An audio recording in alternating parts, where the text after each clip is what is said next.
Kids screaming in the cradles, profanities. I see the world through ice covered in ink and bleach. Cross out the ones who heard my cries and watched me weep. I love everything. Fire spreading all around my room. My world's so bright, it's hard to breathe, but that's alright. Hush.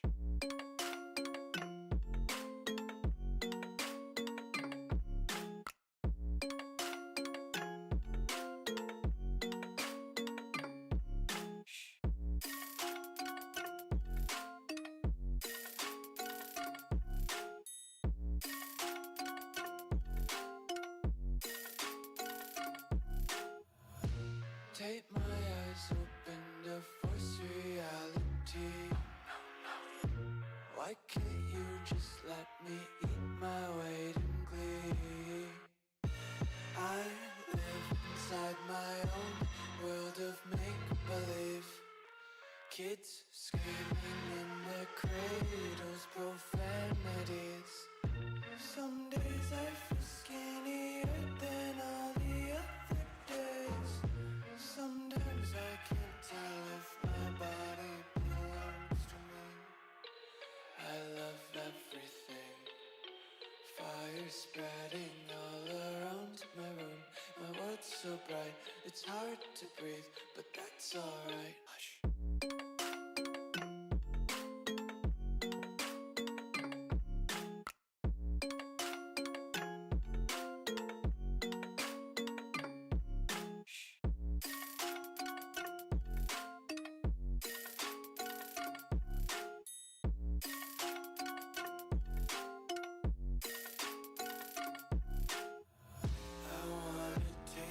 Content, hold your breath and feel the tension. Devils hide behind redemption. Honesty is a one-way gate to hell.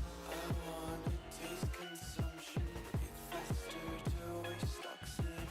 Hear the children sing aloud. It's music till the wick burns out.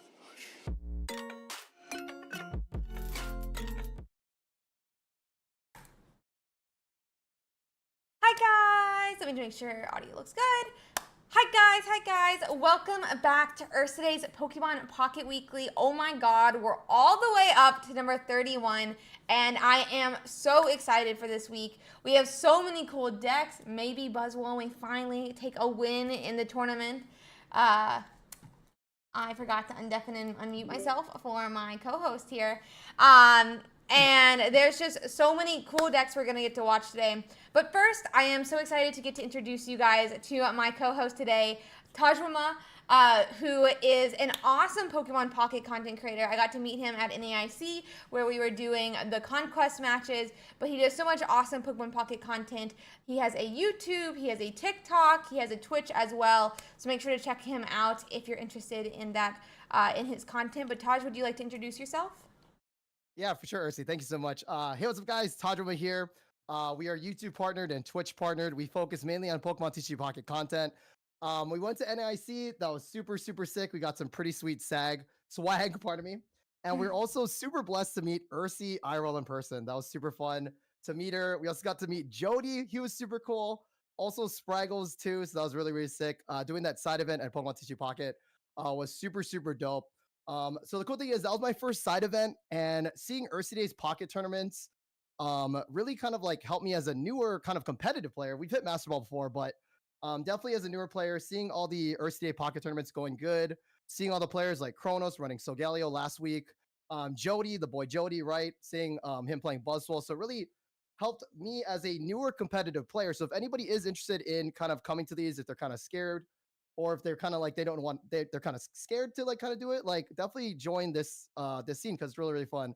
And Ursiiday's Pokemon TCG Pocket Weekly definitely allows us to have a really good environment. But again, I'm super excited, Ursi. Thank you again for the opportunity. I'm excited for this Top Cut 64. I really, really appreciate that. Yeah, I think the goal when we made these tournaments was both for obviously to be like super competitive, have like one of the largest. If we could do big things with a tournament, do it, but also make a really fun scene where new players who maybe hadn't been in a competitive scene before or in the competitive scene, would feel comfortable doing that. And I think that we have some fantastic judges. Huge shout out to all of our judges as well, who let that, who really hold that stick up and make it happen. So I'm really happy that we can do that. What deck have you played so far this season, Taj? So I've played Sogaleo and more lol, right? More Mm-hmm. lols, right? I call it lol Sogaleo. Now the thing is that little electric bird, that little pom pom little bird. So I did tech in a Magirna to kind of combat that because Magirna does one shot or kind of does help against the little bird. So again, you got to get the bird is just he's too powerful, right? So that's what I've been using. Also, for some odd reason, it is might be late into the season. Roach Ball 4. I have been using Morlul Charizard, and that's been Oh actually kind of no. working. We run 2 leaves in it. Hey, if it gets you in Master Ball, we got the streaks. We're almost there. So that's definitely the 2 decks I've been using. Also, Stoutland Charizard too. That's been really fun. My boy, the doggo, actually inspired by your Gallade deck, which you used at NAIC. And hey, if it works, it works, So For sure. Yeah, no, I think Stoutland and Sylvie, even Shinotic, have been such a fantastic addition to the game this set. I mean, Oricorio, in my opinion, is very healthy for the meta because it does oh, for require sure. you to like run other cards than just like those big EXs. But then like Shinotic, really helping with the consistency. Stoutland almost becoming like a control tank in the active that can't really get one shot by too many different pieces at least immediately. Even Charizard can't immediately attack, right? Because of the Right. energy. And Sylvie just so hyper aggro. Like, what a fantastic little set we have here. Yeah, no, it's super sick too. Again, but it's super crazy too. We do see on our top 64.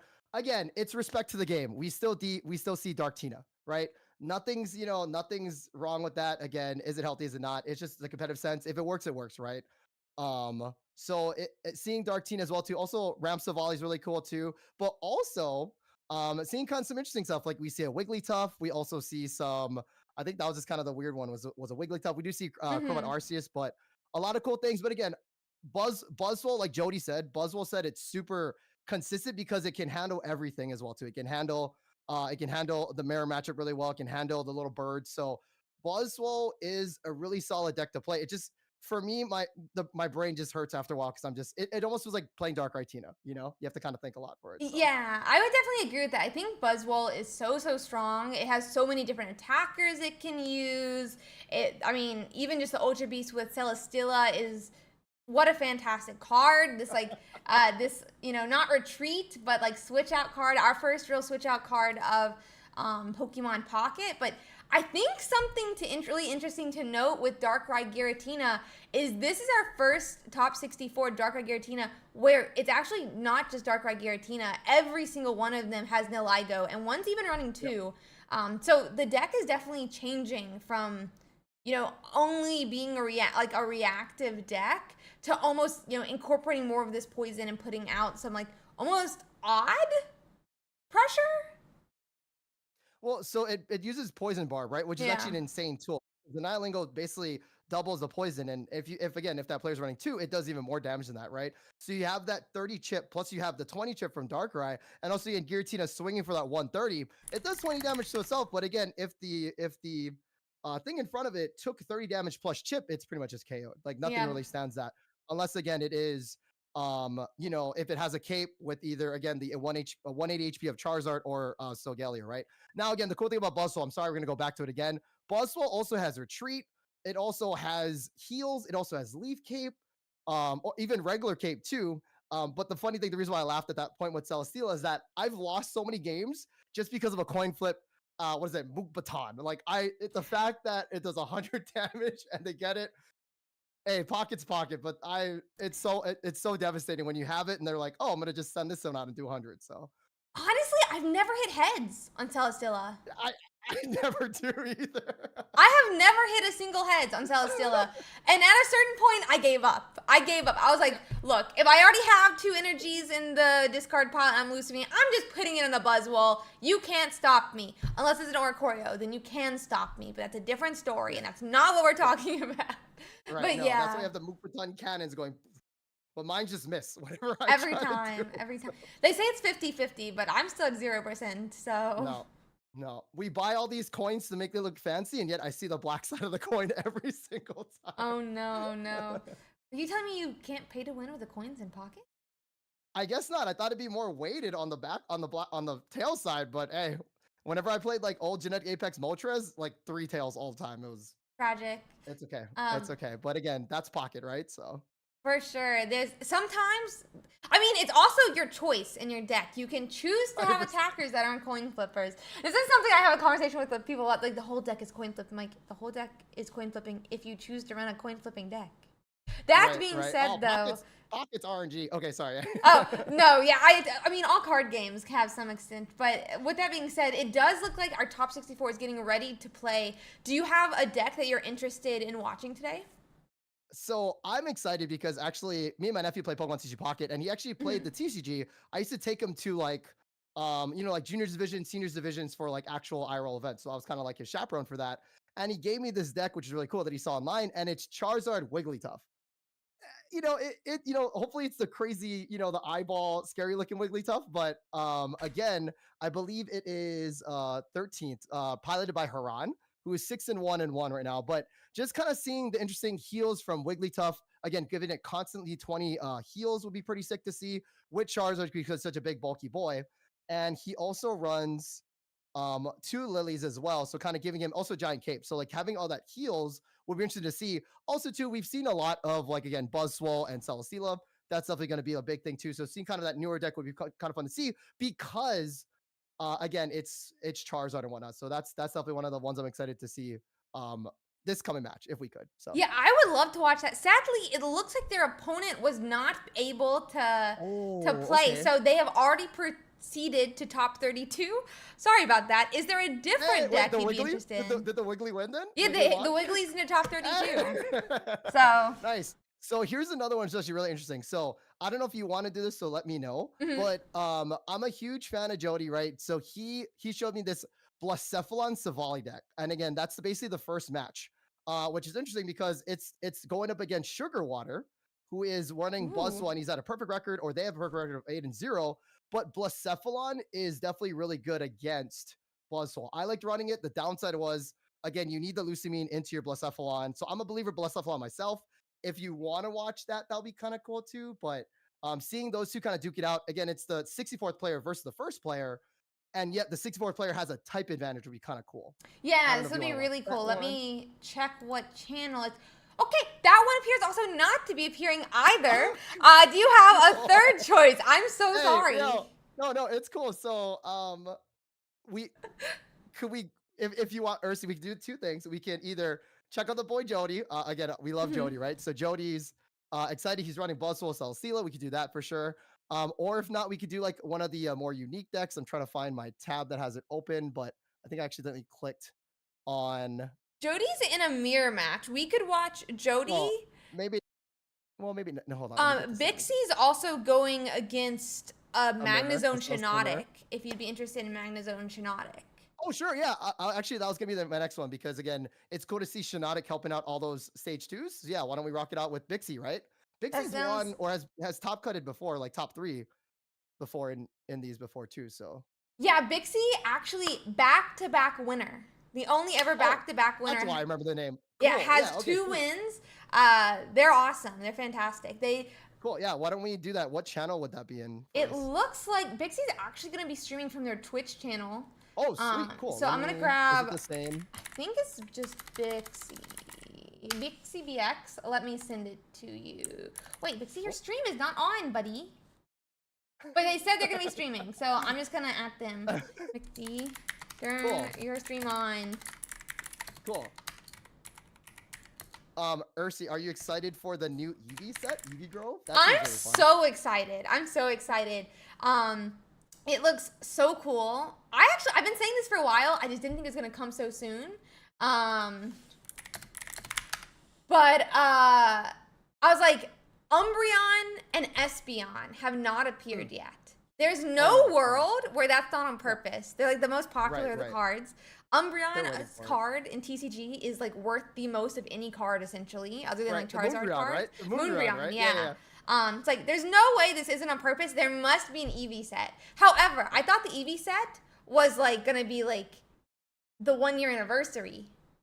True. Thing. I mean, it is gonna be 30th anniversary. I mean, it is to Worlds. Maybe they want to promote that at Worlds. Well, no, Worlds is gonna be like in August. So, yeah, that is kind of an interesting. Like, how do you top the Eevees, right? Yeah, like how do you top the Eevees now? This is my question. Okay.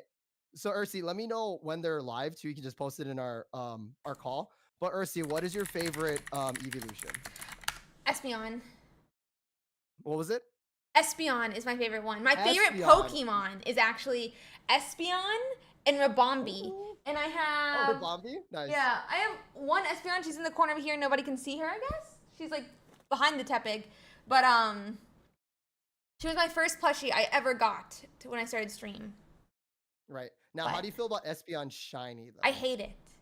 Yeah, okay, good. Okay, because I think the Espeon Shiny Gen 2, like the little like puke green is like really bad. So I don't like my favorite it. evolution is Sylveon. I like fairy types, it seems. I like Alola Ninetales, that's sick. Sylveon. My favorite Pokemon is actually Ice-Q. Ice-Q, really? Nice. There's a really cool art. I just sent it to you, by the way. Yeah. I'm gonna let open it now. me get this up here. Cool. Y'all can start when ready. Okay, I have an ad. Do you have an ad? Oh, I guess imagine. I don't have one currently from him, luckily. Yeah. I see the thing up, so they're not live yet too. But yeah, so the cool thing about Ice-Q is that he's got a little blockhead and he's just like a little goof. And then also when he's shiny, it's pink, so it's kind of like that swag pink. So that's kind of that's cute. I like that. So, yeah. And I it's a little penguin. He's this little doinker. He's just so. He's there's a really funny art of him, a Terra art in. Oh yeah. No, it's really yeah. Okay. I do have their live up, or I did their stream up, which is cool. Perfect. I'm just getting it up as well here. Yep. Cool. Nice. And I'm not gonna show it till they have. What I wait for is So any sniping or whatever. For them to start with their first Pokemon, basically. Right. But we will be getting to this. Found. Nice. Okay. Cool. Chicken Eater, is that there? Okay, I guess the names would be different, but it's Bixie versus Chicken Eater, yeah. Oh, okay, it is. Okay, cool, nice, sweet. Sometimes people with names are funny, and we're looking at, I believe, Bixie's POV, right? Yeah, this is gonna be Bixie's POV here. So Bixie did get tails, chat. Bixie did get tails. So I mean, going second, you want tails when you're starting 100%, normally. 100%. Yeah. So let me see the deck list for them. Actually, cool. Let's go back to here. Sorry. So. And just like that, it looks like we are going to get started. Bixie's got a fair most in the active, which I do think is probably exactly what they want. Chicken Eater with a Morlul as well, probably very happy.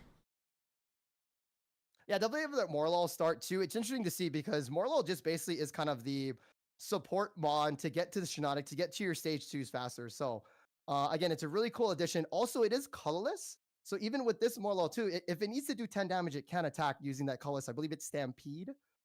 So, and it's really cute seeing that little mushroom going like bonk and then like doing 10 damage. So yeah, no, I definitely agree. And I think the art is just so good. The art for Morlul is fantastic. But yeah, you are able to attack just for like 10. I don't really know like the math of whether that helps here, but definitely we're gonna need some damage on Buzzwole if we want a Solgaleo to knock it out. Yeah, no. Well, Magnezone. This is the Magnezone variant. Oh my God, this is Magnezone. Sorry, Morlul. It's immediately of Solgaleo in my head. Yeah. So it is going to be tough because again, Magnezone is a beefy boy. In Chicken Eater's deck list, they do run a giant cape that could help, but also again, Bixie running the grass, again running the 2 Ericas. So it's definitely going to be a little bit of an issue for Chicken Eater to kind of output that damage. Also, the thing is, which is really interesting, right, is that this deck doesn't run Rare Candy, even though it has stage 2, because it needs the Magnezone pump, or Magneton pump, right? So it's even slower in that sense. So I'm a little worried because Buzzsaw is definitely picking up speed here, especially with those Ultra Thrusters. Yeah, that's a great point. Buzzwole can just Oh, move so Cortana. fast. Ooh, and Cortana is gonna be able to KO this Whoa. Morlul. Chicken Ear doesn't even have the Magnemite down. I'm a little concerned for Chicken Ear's position here. Yeah, and again, that's we kind of spoke about that too. Is again you can't really skip off rare candies because you need that Magnezone, getting those energies right. So Bixie being in a really good position here, and again, that's the power of Buzzwole Celesteela. You have the free retreat, you have the booms, you even have Kartana. I call it the grass stuck, right? He basically is a far fetched, but in a grass type, so he gets the Leaf Cape support, he gets the Erica support. So good Pokemon Center Lady, but we'll see what happens. Oh, there's the Morlo Ooh. Stampede. Do we see the 10 damage? It looks We like do. it. Just shy of being in range of a Shiinotic attack. It does look like we have a Lusamine for the future, but I don't know if we have any in the discard pile currently. And obviously, Lusamine doesn't work until until Chicken Eater takes a point. Right. Yeah. And that's something that I learned early on too. I was like, oh, I'm going to Lusamine. It's like, oh, no, not. But super cool is that you could also retreat to put the energies in the discard pile. But again, your opponent does need 1 point in order for you to lose Lusamine. So kind of cool energy tech that they added. And again, that really pumps up Ultra Beast even further in this kind of meta. But we'll see what happens when Eevees come out, So. Yeah, I'm really excited about it. We even have like oh my god, Flareon that's gonna have Flareon EX, some energy. I mean, Flareon actually the physical card game is also, I'm pretty sure, the person who energizes the deck. Oh my god, I can't think of the correct terminology, but so it'll be interesting to see what they do with the entire thing. But Lusamine's so cool, and I think really it opened up so many fun plays, right? Even oh, my Buzzwole is not set up on the bench and I don't have any energy in my discard pile. Well, I could hard retreat my Buzzwole and set up the second one, Or there's only one. I could bring this Pokemon, the active with Celesteela, hard retreat it to get that energy in the discard pile. So many fun, very smart plays. We do finally see a Magnemite, but unlike every other stage 2, Magnemite cannot be candied up. I think you were mentioning this earlier with the Magneton, because you are basically required the Magneton amp, charging up the energies. The terminology for Magneton from Genetic Apex is Volt Charge. Volt Charge. So Volt Charge, yeah, Volt Charge. But again, we'll see though too, right? You never know its pocket. Again, we're definitely gonna not count Chicken Eater out yet. He has a lot of cards in hand though. Drops on the other Magnemite, but again, facing down again a Buzzwole, and also again the Pheromosa, the Kartana. Again, like into what Jody said too, right? Is that the Buzzwole Celesteela is definitely it's the best deck that kind of handles almost everything. So it's definitely equipped to handle again either small mons, big mons, and like you said with Lusamine, right? It's super cool because Buzzwole isn't really a bulky boy in himself too, right? I believe it's 140 HP. Similar to also too, there's other basic EX Pokemon too, but Giratina has a big HP pool, right? So it's cool because Lusamine kind of fits in that we're gonna battle and duke it out, and then you take a point, but then you capitalize on that. So it's a really cool mechanic that Dina put in, or whoever's in charge of the kind of the meta, which is really, really sweet. So yeah, I honestly really applaud Dina for how well they've balanced Pocket. I know people are well, Darkrai Giratina is still here, but it's every single week essentially we almost have a different winning deck. And even then when Darkrai Giratina did win back-to-back weekends, the fact that Bixie could win back-to-back weekends with Darkrai Giratina just shows how skill expressive that Darkrai Giratina deck was. And even we had Tord from the TCG come in. He decided to play Darkrai Giratina. We had the NA champion for Lorcana come in. He decided to play Darkrai Giratina because the ability to just play the game and react allowed them to express their skill, have a skill expression that made them feel confident in the game. And they made day 2 in the largest Pokemon tournament ever. So I really do applaud DNA for doing such a fantastic job with the game. Right, but now here's actually the interesting thing. So Chicken Eater, it's funny his name Chicken Eater. He does run the 1 Oricorio, which again is Buzzwole's pretty big weakness. So, and also too, Celesteela is, I believe, weak to electric. So, it does count as a one shot too. So, now that we're talking about all this, but Chicken Eater seems to be again definitely on the back pedal. But again, getting the Oricorio, having his Magneton set up for evolutions and gaining energies. I don't know how much energy is on Buzzwole. Probably full because of the Celesteela retreats, but again, Oricorio is kind of a scary threat, and all he really has to combat it is going to be a Pheromosa at 20 HP. Or again, the cannons from Celesteela, but hey, you gotta get the coin flips first. So. Yeah, no, we'll have to see what happens. But yeah, I think Oricorio is such an interesting addition in this deck. I think it's great. It is sad to see this Magnezone in range of being KO'd by Buzzwole, but it looks like we're going to react to that and go in retreat back to the bench. Instead of powering the Oricorio, it looks like we're actually going to put the energy on Magnezone. So this is a cool thing about like seeing these Ursiiday tournaments, right? Sometimes it's not always a good thing to attack, right? Because you kind of need that one extra. There's a Cyrus though, so it does get KO'd. But again, seeing these players realizing that they need that one extra turn, yeah, I mean, it was really far back. But again, GG's to Bixie for getting that game won, and that was pretty sweet. Again, Buzzwole doing Buzzwole things, and that's the power of it. For sure, yeah. Buzzwole just has so many options. Like, who are you going to attack with? And it's not like you actually have to like drop energies to retreat around to those different Pokemon. So really, really nice. Really nice job by Bixie showing what a fantastic game. But hopefully this time Chicken Eater will get started a little bit earlier. Yeah, and again, it's just so crazy, right? Even like any start, which is crazy. That's the power of Celesteela, right? Is that it allows you to start with Celesteela. Say you start with Celesteela, right? You could still kind of maneuver because you're not getting bricked, right? With having an active Pokemon that can't do anything. But guess what? Oh, I start with Pheromosa. Cool, 20-20. I start for Kartana, the Grass Duck. Like I'm doing 40s. And decks that take a while, these 40s are going to add up.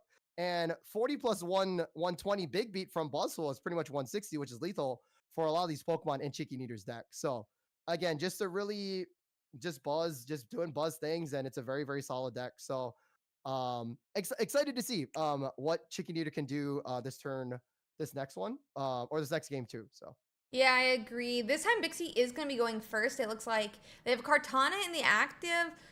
We've kind of just been sitting here. I don't know if they don't have a second Pokemon, if they're trying to pick the best way to do it. Looks like we're just going to go on and end the turn. Magnemite can't do that much damage, so I think it's like 20 damage with this electric energy Magnemite. So now again, Chicken Eater does run one Mars 2, as well as Bixie. Oh, I love this Bixie. So Bixie also runs one Mars and one red card. Hand disruption in this game actually picked up a lot, I feel, because of the rare candy. Like you said yesterday, right?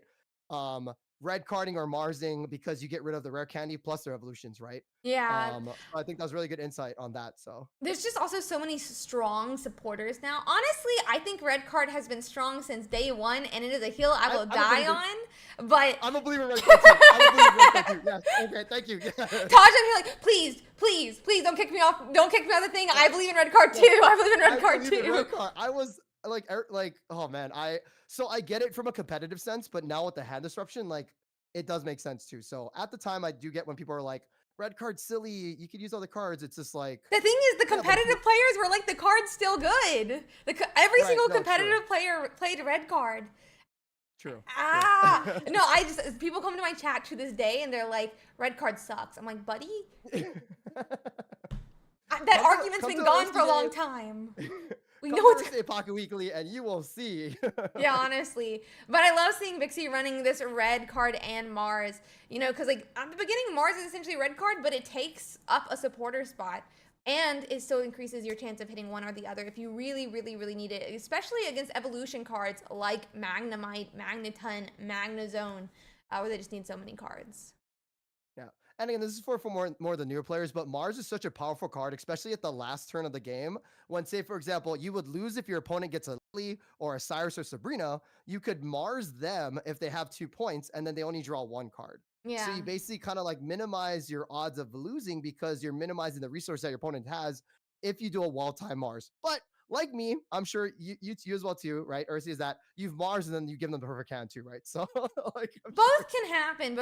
I think one of the things that like a lot of people or newer players don't realize when they're first like thinking about Mars or red card is they do this thing where like, well, it's a random hand, you're just giving a random hand, but it's not a random hand. In a 20 card deck, based on how someone is playing, you have a very good idea on if it's actually like what's in their hand. Right now, Chicken Eater does not have a Magneton in their hand. Or they would have evolved last turn. They don't have a Morlul in their hand, or they've put it down. right? And they have 5 cards, so like, why would you not Mars, right? But Hmm. knowing that you're gonna give them a fresh hand, yeah, it's less cards, but again, like you said, they would have Magneton evolved too. So, again, sometimes that pocket, how do you build a road to success? Brick by brick, right? So sometimes when the cards don't kind of come through, it is what it is. But I do like this I do like the Celestial play right here too, because Hmm. you're kind of like protecting your Cartana, because that's your big thing against Oricorio, Oh yeah, for right? sure. Again, Oricorio, now again, he might have to heal Cartana because it's only at 50 HP, but again, Buzzsaw can't touch it. He's just like, oh, I see electric cheerleader. I can't touch it, right? So it's like, Buzzsaw just ignores it. So again, I like this kind of repositioning here. Oh, he had 6 cards. Okay, good Mars. Yeah, good Mars, right? Good Mars. So interesting to see this kind of like repositioning on Bixie and see how this goes. Yeah, for sure. Yeah, I love that the Oricorio is a literal cheerleader, by the way. It makes me so happy. But it looks like we are actually going to see Oricorio attack here. Really interesting to note is that Cartana is still in range of an Oricorio attack. Hmm. Hmm. Um, but there we did just see an Erica go into Bixie's hand, which could mean like the question is like, do they use the Erica to protect the Cartana? Looks like the answer is Yep, yes, or they like, have of to. course I Yeah. do. But um, And again, so here's the interesting part, right? So Cartana hits for 40, or Corio can't heal, right? It could hit for 50, but again, it's not going to do a KO, because now Oricorio is the only thing standing in the way of Big Bad Buzzwole, and yet this slashing Cartana Pokemon is just slicing down onto Oricorio. So we'll have to see. Hopefully its pom-poms don't get too damaged, but again, taking a 40 damage swing is definitely a big thing for this Oricorio. yeah, this would be a really nice swing. Does hurt a little bit to get that 30 damage. I do think you've already used Pokemon Center Lady, so I'm not sure how much more heals Trainer has. It does look like Hmm. we no, there are no more They heals. only have Uh, yeah, they only have Pokemon Center Lady, so.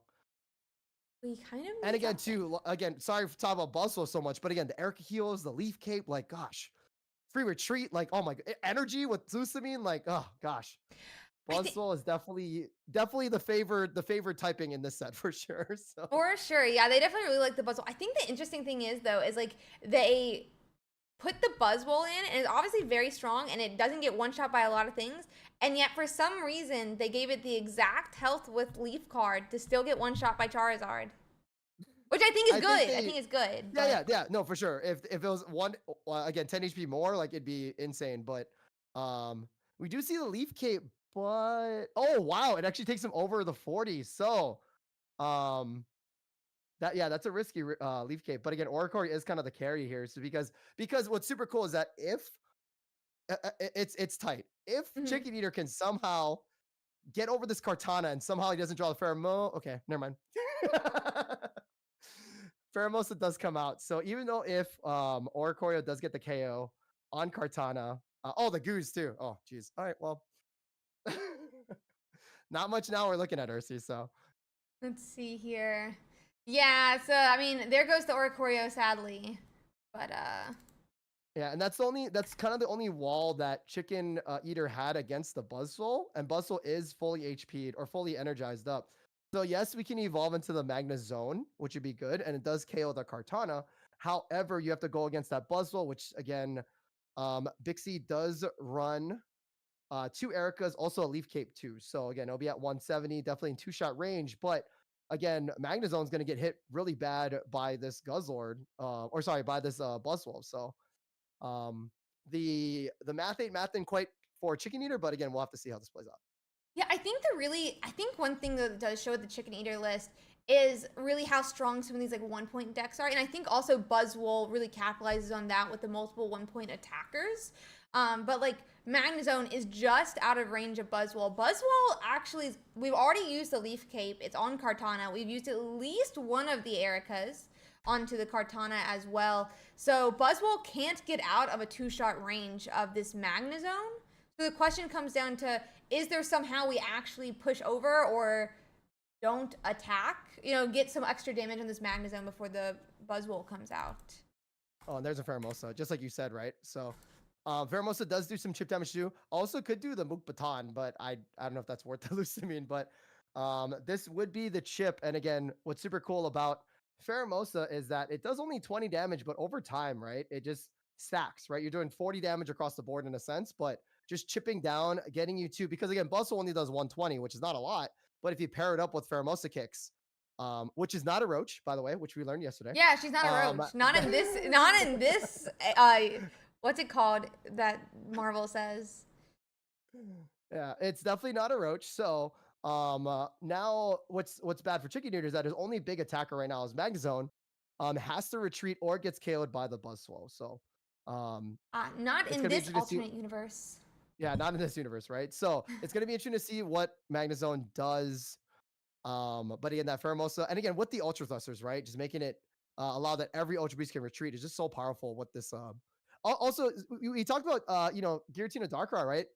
I would even say Ultra Beasts are still going to be rocking it too, even in the next season coming up too. You know what I mean? Like it's like free retreat is really powerful. Energy add is really powerful. So it's cool that Dina, again, even like season 1, right? People were using Genetic Apex Charizard to go in ranked.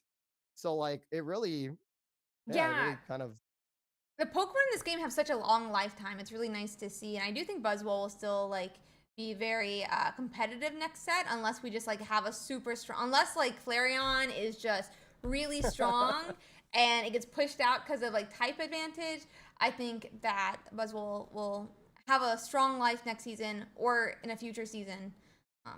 Again, because Executor continues to repeat himself and show back up as well.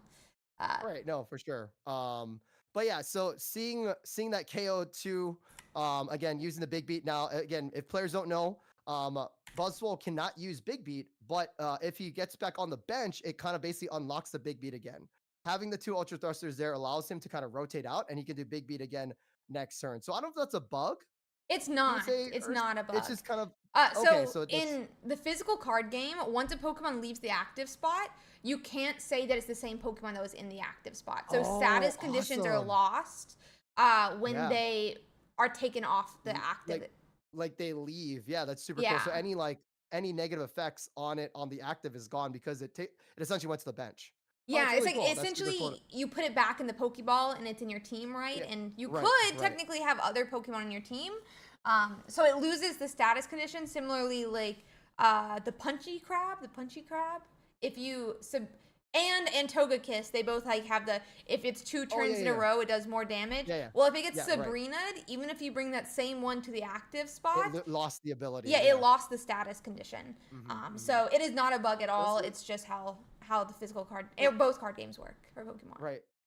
Does he have the Magnezone? If this, hold on. Oh, I was gonna say, yeah, Magnezone had it there. Did he use both of his Shenanigans? Couldn't have. Yeah, I'm not. Did we just evolve? We might have just evolved. Yeah. That's tragic. Sorry, my brain was too overthinking on like the ability of like going back to the bench. So but again, looks like this should be the 3rd point.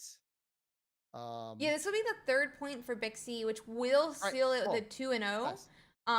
But I think it also highlights the point of your like Pheromosa, how strong Pheromosa is. Because like, let's say somehow they had gotten a Pokemon that was way bigger. Pheromosa had already pinged someone on the bench that was going to be in range of Buzzwole. Right, which was the Magneton. So the first one. So, but yeah, GG's Bixie. Congrats again. Top 32. But yeah, that was really good. He had to navigate through the bird, right? That was kind of scary too.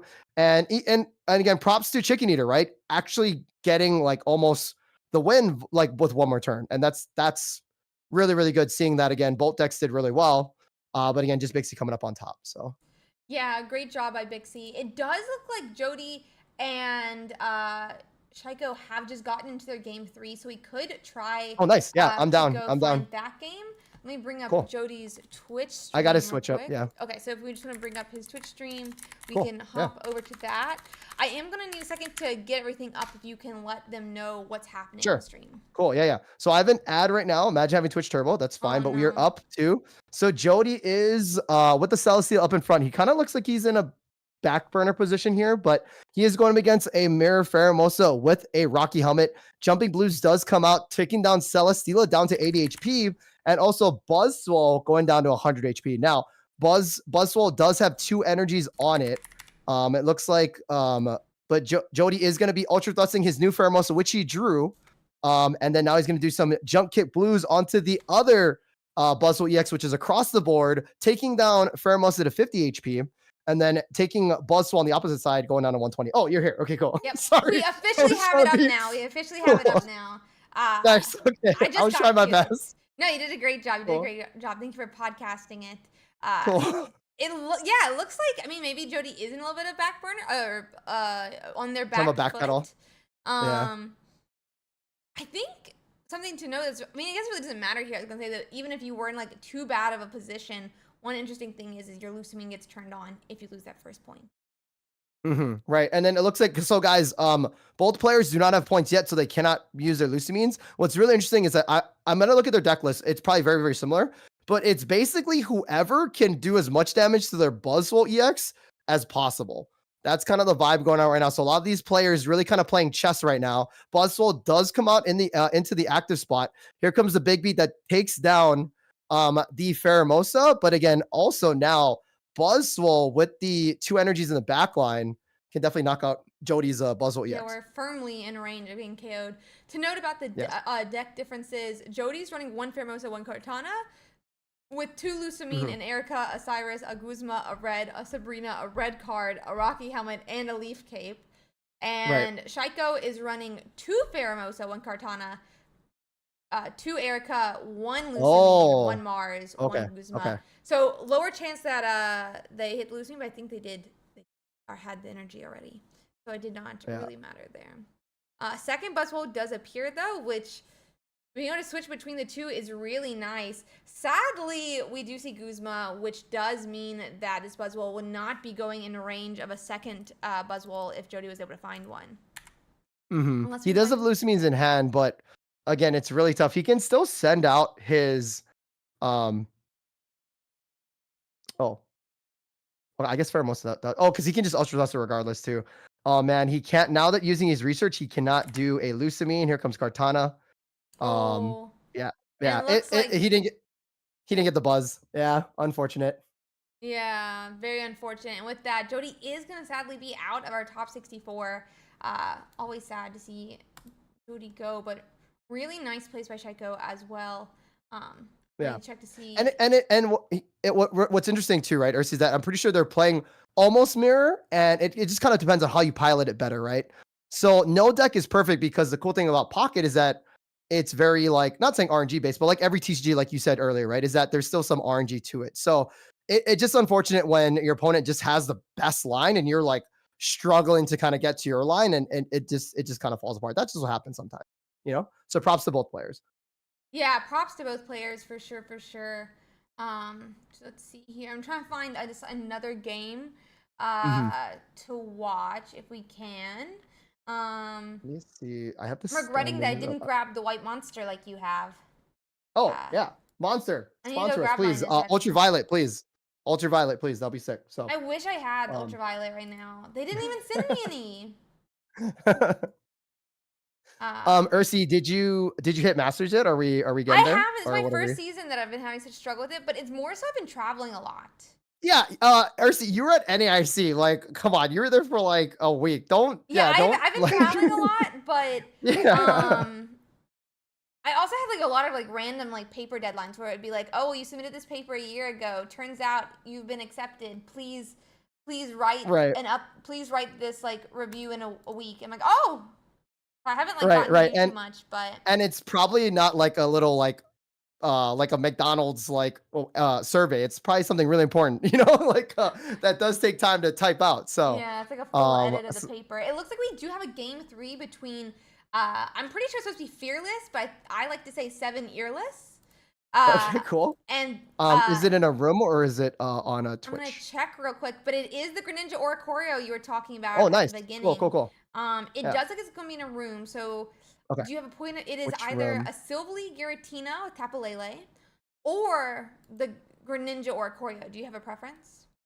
Whatever you prefer. I picked the first one, so whatever room you wanna jump into. I don't know what point of view I want to watch. I know 7 Earless has a pretty good stream if I remember correctly. So let's hop to channel 32. Okay, cool. I'll make sure you get there first, and then I'll join you. 32. 32 Fearless. in the Okay, cool. Discord. Yep, it's Okay. in the voice channels one. Oh, okay, I have joined you. Let me pop this out and get it started. Will you give them a breakdown on where we're currently in the game? Cool. Yeah. So it looks like again, Fearless is running the type null. He has it out going against a Piku Miku, which is interesting, and also the shiny Froakie, which oh my goodness gracious, shinies are like the bane of my RNG when you're pulling packs. But shiny Froakie, shiny Frogadier, shiny Greninja, definitely props in my book. So type null again, we are seeing the POV of Fearless. He does use a Pokeball, and he gets the Tapu Lele, and he drops it down onto his bench. Again, a psychic energy. He also drops the second type null, adds the energy to the active type null, and he does quick blow. But keep in mind, he's going against a Piku Miku now. When Piku Miku gets KO'd, it takes 50 damage, or the opponent takes 50 damage. So um, that's going to be kind of an interesting play running Piku Miku, but definitely above my head for sure. So Yeah, I think Pikachu is so interesting for sure. Like the there's got to be knockout. damage calcs. It's too big brain for me. Yeah, honestly, sometimes too many damage calcs, I can't do it.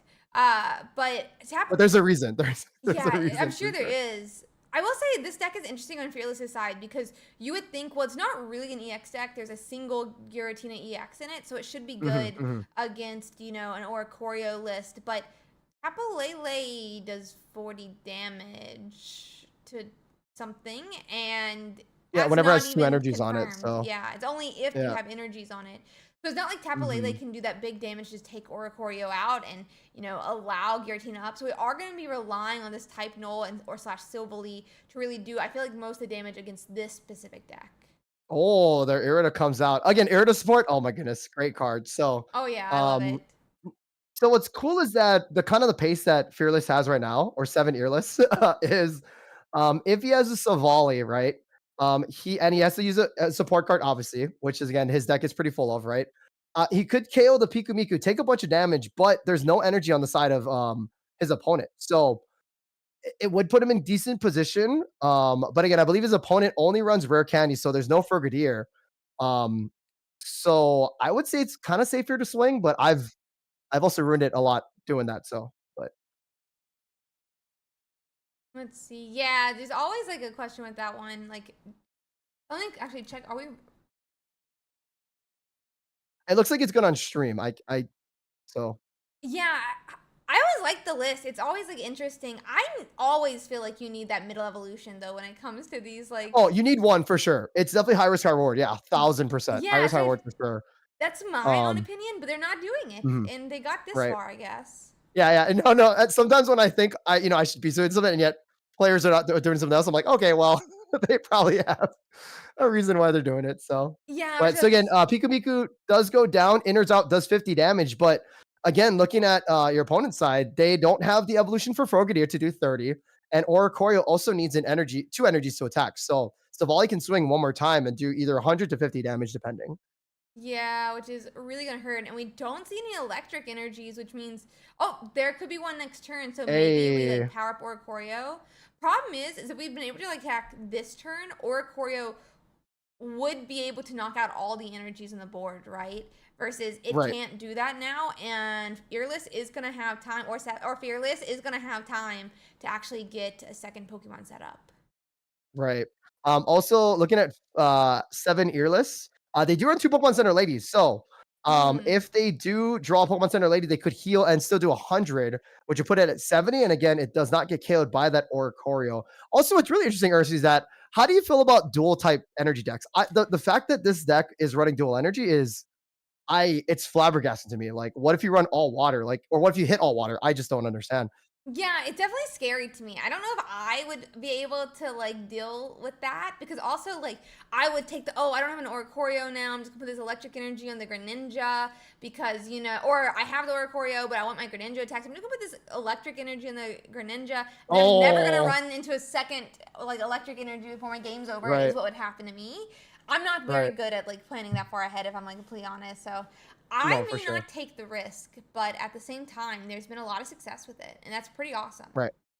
Right. There's so many times too where I've run like Dragonite or even like Garchomp. I love the water fighting Garchomp and Mhm. just not get the energies. Like it just sucks. Now the cool thing is about this next play for I believe Ariel. Is that the Ariel, right? Aerial Is that Pet. they could evolve into Greninja with the rare candy, ping for 20, and then KO with Oricorio, which hopefully happens just to give them, a nice little edge, but oh, they don't have it. Oh, unfortunate. So Yeah, very unfortunate. I think the one thing that is nice with Oricorio and Greninja is that the second energy can be whatever you want. So versus like mhm. the Garchomp, it has to be water Yeah, fighting. I correct. don't think I definitely And couldn't do that fighting. one. Yeah, yeah, Um, yeah. So when it first came out, I was like, wait, Manaphy. Oh, that well, yeah. you still have to get a water energy in the first place. Oh, Right, and you still have to have a fire energy or fighting energy too, right? yeah, I fighting still energy love too. Garchomp. Also, the Cynthia card is really sick too with Togekiss, so, Yeah. hopefully they bring those cards back too, because Gengar really made a big comeback, so, but again, Hmm. GG's to, 7, Earless or Fearless, right? Yeah, So I think are it'll be we fearless, but I like okay, saying seven earless right, right. personally. Is this game 1 or oh, no, that was That was game game 2, right? So three. it's That was done. game three. Oh, yeah, yeah, or game 3, yes, so it is done now. Congrats, Fearless, so Yeah, huge congrats to them. dude, all Um, these games are super sick, Ursi. These are all great, man. These are just not. Yeah, these are really good games. Hopefully, yeah, for sure. people And people then are learning a hopefully it'll lot. get even better as we continue. Yeah, Seven Earless is saying their name is Fearless, but I really like saying Seven Earless. But now that they've come to my chat and actually told me what to say, I guess I will have to say Re- Fearless from now on. rebrand. Seven Earless is just so much funnier. With that Right. being said, it does look like there's another game going, but they started 13 minutes ago and it's their game three. So Mm. I would kind of just be interested in chatting if you're cool with that, or Yeah, for looking at sure. some of the I'm down. Yeah, decks. yeah. We can look up the next kind of matches. Um, Oh dang. So um well, let me see what's on your screen. I don't know what's on. Here, I can So stream it real quick to my okay. screen. I'm just bringing up the meta breakdown while we Oh, chat. okay, cool. All right, cool. Yeah. So yeah, looking at it too. So Sugar Water did beat Zyro, which was again the counter Blacephalon Hmm. versus Buzzwole, right? Because again, Blacephalon does 140. It could definitely like one shot a lot of things, or 130, and could definitely like one shot. But again, just Sugar Water doing Sugar Water things, right? So again, 9-0, I believe, right? So that's gonna be pretty sick. Also, is Period? Lucian's there. That's cool, right? Oh, Period made it too. So Let's a lot of go. players a lot of periods names that I've recognized have made it. But keep in mind, a lot of them are using again Buzzwole, Celesteal. So hopefully it's not going to be a mirror match. But again, if it is, it is. The cool thing about seeing mirror matches, guys, is that you can see how their brains work, right? When to do Cartana, when to do Fermosa, when to do the Mugbaton cannon, right? So Hmm. mirror matches are definitely like exhausting, but they're really fun to see in a high level pro gameplay. Yeah, I definitely agree. So I mean, the like skill expression in some of these mirror matches is really nice. But I am interested to see like some of these other like I think that like they're not mirror matches obviously, but these like Shinodic decks are starting to like duke it out hmm here hmm with two Solgalios versus Magnezones. To note though, hmm Magnezone is more than likely running an Oricorio. That's how this deck list normally runs, which can be a huge problem for Solgaleo. But you talked about Mergirna, but last or 2 weeks ago, we also saw Duskmane, which is what I brought to this Oh yeah, that's the Saturday. promo one, right? Um, That's the promo one, right? Is that the yeah, the promo one. Yeah, yeah. So I'd be Right. interested to see if any of these are running anything like that. I actually just decided to click through it for some reason. Um, and the other one is Marathon. So I guess neither of them are actually running really tech for Oricorio. So we'll see how they like fare in the end here. But really interesting. Did the last game Yeah, finish? Bird is definitely really scary though, because it's again, if you can't knock it out, Mm-hmm. especially like again, Shinodic does do damage, but again, it's just a mushroom, right? Like gentle slaps for 40. So like it's from what I know, like or from what I've like learned playing against, playing to get to Master Ball, right? Roach Ball 4 is that Mm-hmm. again, Shinodic doesn't have enough gas to fight over that little again Chauffeur Bird. So especially if they have two of them, right? You're just like cooked. So Yeah, no, I um definitely agree. And the other problem is like your deck is built to just be like turbo, right? Like Solgaleo mhm. doesn't even need any retreat because it just shoves its way into the active spot. But Rising Road. suddenly, now you gotta power the mushroom. Right. Interesting is the homie Jigglypuff Charizard again did have a bye, but um that could be a match to watch again. It is against Buzzwole and Cresselia. So also Guzzlord. Ooh, the Guzzlord matchup too. So um that could be interesting to see Yeah, the Guzzlord seems as well. interesting. I'm actually even interested by like the Tapu Koko RCS. I don't know if it's the exact list, but there was a viewer who was going around different YouTube channels donating $20 and submitting the deck list to like all the streamers the other day. I hated it. I played it 3 games and then I said I'm never playing this deck again. But it's made Right. it into top 32, so like it can't be the worst thing. I just suck. You know, like it's Right. whatever. No, no, I mean, again, it's all about piloting and understanding your, your decks and the good, like watching like, the players of the past, right? I watched like yesterday's stuff too, right? Again, watching Jody play, watching Kronos play, right? Watching Lucian, I believe, play, like just when they kind of like when they're streaming, it's cool because you hear the thought process. Also, like when you're just watching, you can see like, oh, I'm gonna play Mars next, and then they do something else. So kind of seeing, again, that's super great about Yeah. what Ursii's Pocket Weekly is that you can see and just get better because like if you're piloting the same thing, like you can learn how to pilot it regardless, So it's For like sure. Yeah. also seeing Jay play too was really sick too. So and sometimes you just lose, like that's pocket. You don't draw the Buzzwole EX that you need, you don't get the Lusamine, and nothing you can do about it. So Yeah, for sure. I would definitely be interested though for Charizard next round. I'm just waiting for this last game to finish up here so we can get into it.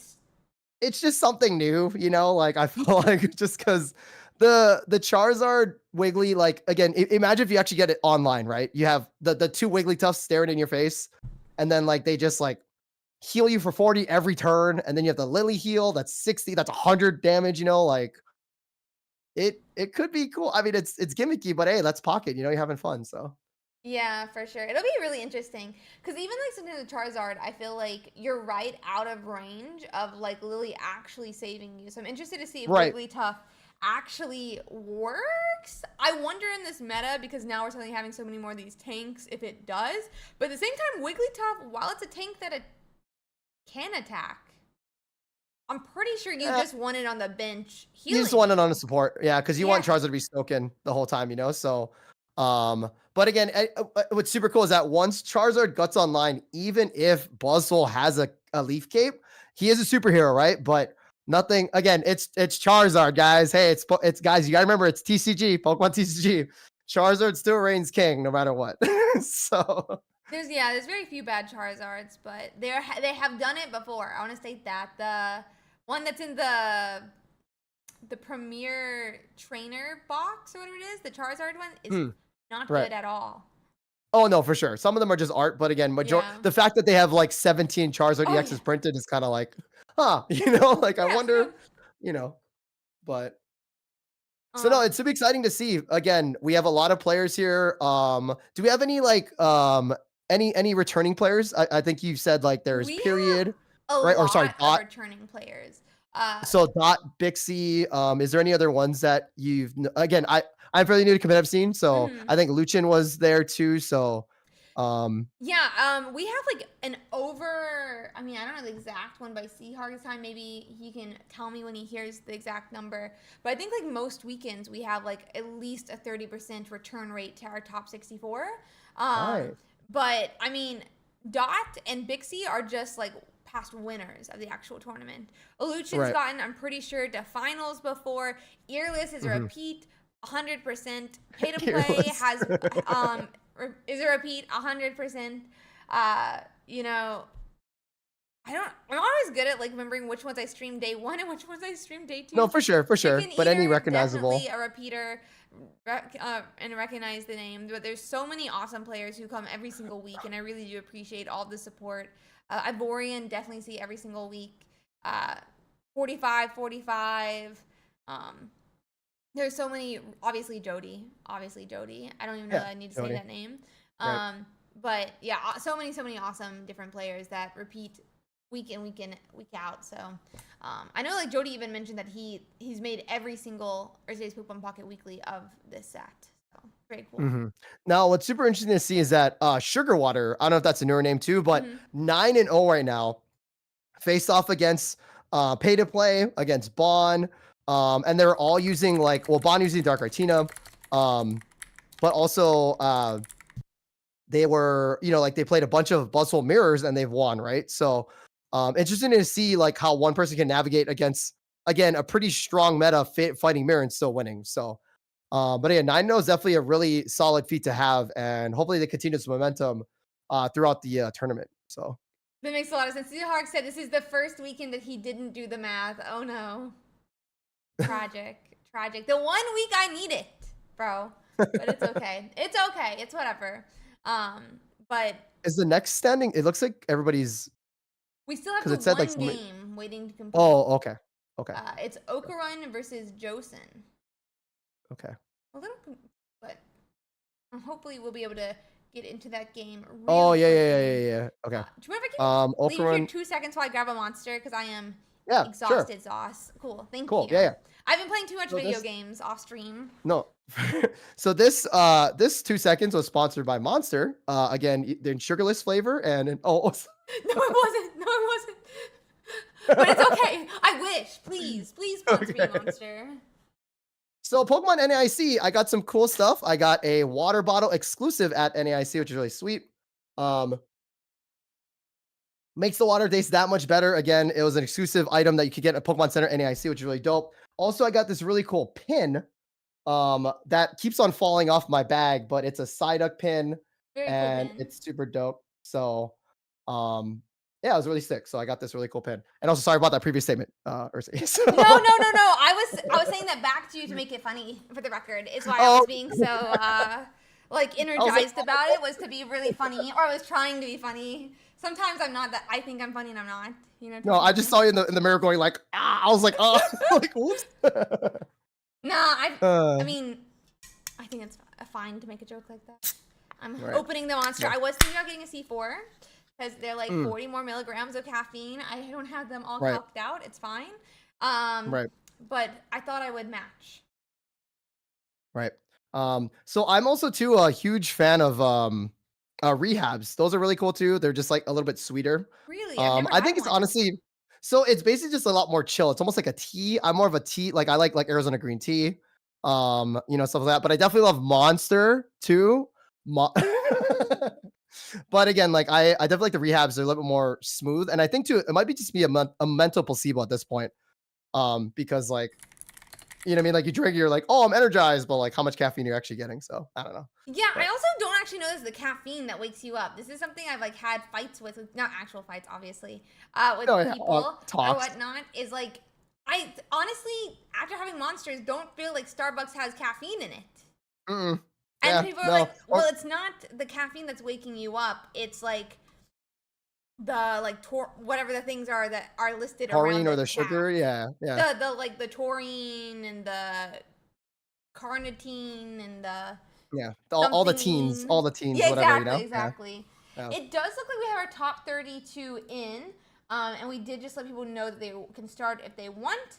Cool. So let's watch that Charizard if you're down for it. Yeah, I mean it's something new because again, hate to break it, it might be just Buzzhole Celesteela mirror, but hey, you never know. So what channel are we, or what? Let's go channel 22. 22? Okay, I will see you there. Yeah, for legal reasons, we do not sponsor. Monster does not sponsor us. But if Baby Monster wants to sponsor us, that's a whole different statement. Actually, I would also do a Monster sponsor anytime. Yeah, but if Monster does want to. Yeah, if you do want to, we'd be down for it. But hey. I would totally be down to also play the tournament for like a free case or like Monster for a year. That's kind of sick. So. Okay, so it's gonna be Haran versus trying to get the Where's My Rice? Honestly. Oh, love it. Love it. Yeah. I too want some rice right now. Right. And then we're on Haran's POV. And then their opponent is Where's My Rice running? Oh yeah. Basically again, Buzz Celesteela. So oh, interesting. So the cool thing about Where's My Rice, they're running just 1/1, so Pheromosa Kartana, and then double Cyrus. And also, guys, these deck list information, it's all open. So like, just letting you guys know, right? Yeah, yeah. They're running one Mars and one Guzma, but also running the Rocky helmet, which is kind of interesting. So a lot of chip damage to get allow Buzzwole to kind of get to that 120 damage. So, but Yeah, and it's gonna need it for the Charizard, who's what, 170, 180 health? 180. Yeah, 180, yeah, we're gonna 180. need like multiple hits and maybe a red. But right now, Celesteela is down. Harian, on the other hand, has no, I mean, is going first. So no energies just yet. But Charizard, honestly, thrives going first as long as we can hit that candy Charizard. Right, and he does have the Iono, but the downside is his hands gonna be really small after this because. Oh, sorry. Wait. Whoops. So we do see the energy coming on a Charmander. I do apologize, but so he has the option to hopefully evolve if he has rare candy, which he would like to, or do some small damage onto Celsius. But again, if he has the option to rare candy, that would be really good for a really good move for Haran. So we'll have to see how this goes. It'd be really nice. We We do see does the evolution. we love Wigglytuff. Mhm. Not the correct Wigglytuff, but we do love Wigglytuff. The eyes Wigglytuff is it's a meme already. I love it that much because it looks so crazy, but um, it is a really cool card for sure. So Yeah, we are actually sponsored by our sponsor XP Collect, though, for those who are interested in our sponsorship. They put up the 400 USD prize pool every single week. So if you're interested in, telling XP Collect that you are really happy that they've done that since week one and supported the scene in such a fantastic way, you can do !sponsor. I don't remember what is the second command in YouTube, but you can text this number. I mean, it's like free to text, and it just signs you ooh. up for like information about pre-orders, and that really helps to show them that you are really appreciative of this. But they're a little card shop up in New Jersey that sells Pokemon cards, sells Pokemon, packs and things like that. So definitely check them out if you're interested in any of the Pokemon, like physical Pokemon. But I would definitely Iono, and I'm not sure we hit exactly what we want right now. So yeah, Iono. It again. If he hit something big, I believe I did see like kind of see it come through, but it looks like he did get a candy, but didn't quite. Again, if he had the Zard, he would have evolved by now. But here Exactly. comes Buzzwole coming through with again the 3 energies attaching, pretty much knocking out Charmander. But the crazy thing about Charizard is again 180 HP, and it can definitely like kind of survive a lot of hits. So we just have to pray for Haran that they get their Charizard because um I love using Charizard right now, and if you don't get it, it just kind of hurts. So Yeah, I feel like there's this one thing with Charizard where it's like every single card in your deck has to be a card that increases your consistency, which kind of concerns me, if I'm being honest, about this Wigglytuff. Because it does not increase your consistency and it does not stall for your consistency. And I don't know why we promoted that Charmander without having a Charizard, but yeah, it's definitely rough. definitely putting out the Wiggly would have been the better play. Now he's down in energy, so this is a little rough, but again, you never know. It's pocket, so we'll see how it goes. Yeah, for sure. But yeah, so I'm a little worried about the Wigglytuff for that reason. Um, but the moment Charizard appears, it is game over for Where's My Rice. I mean, again, this is the perfect board for like again, where's my rice, right? Again, you have the Honestly. 2 Celesteelas just basically. I think I saw a little like animation where it was like a toy claw grabbing the Buzzsaw and then putting it back on the bench and then bringing it back with Oh another yeah, I think toy I claw, saw like this. It looks so it was really, good. yeah, really cute, right? And then Buzzsaw just like punches the guy. So again, having the 2 Celesteela allow you to basically loop through because we learned from Ursi, right? Is that again when you hit the bench, you lose all the negative effects that you're in the active. So Or positive ones as well, like the oh right, punchy yes, the crab buffs too. slash Hmm. Togekiss. Slat Tokus, yeah. So, let's Um, see if we do the top deck. We do not see a top deck ouch. Zard, That's a game one. and it looks like a little Charmander here. Yeah, GG's again.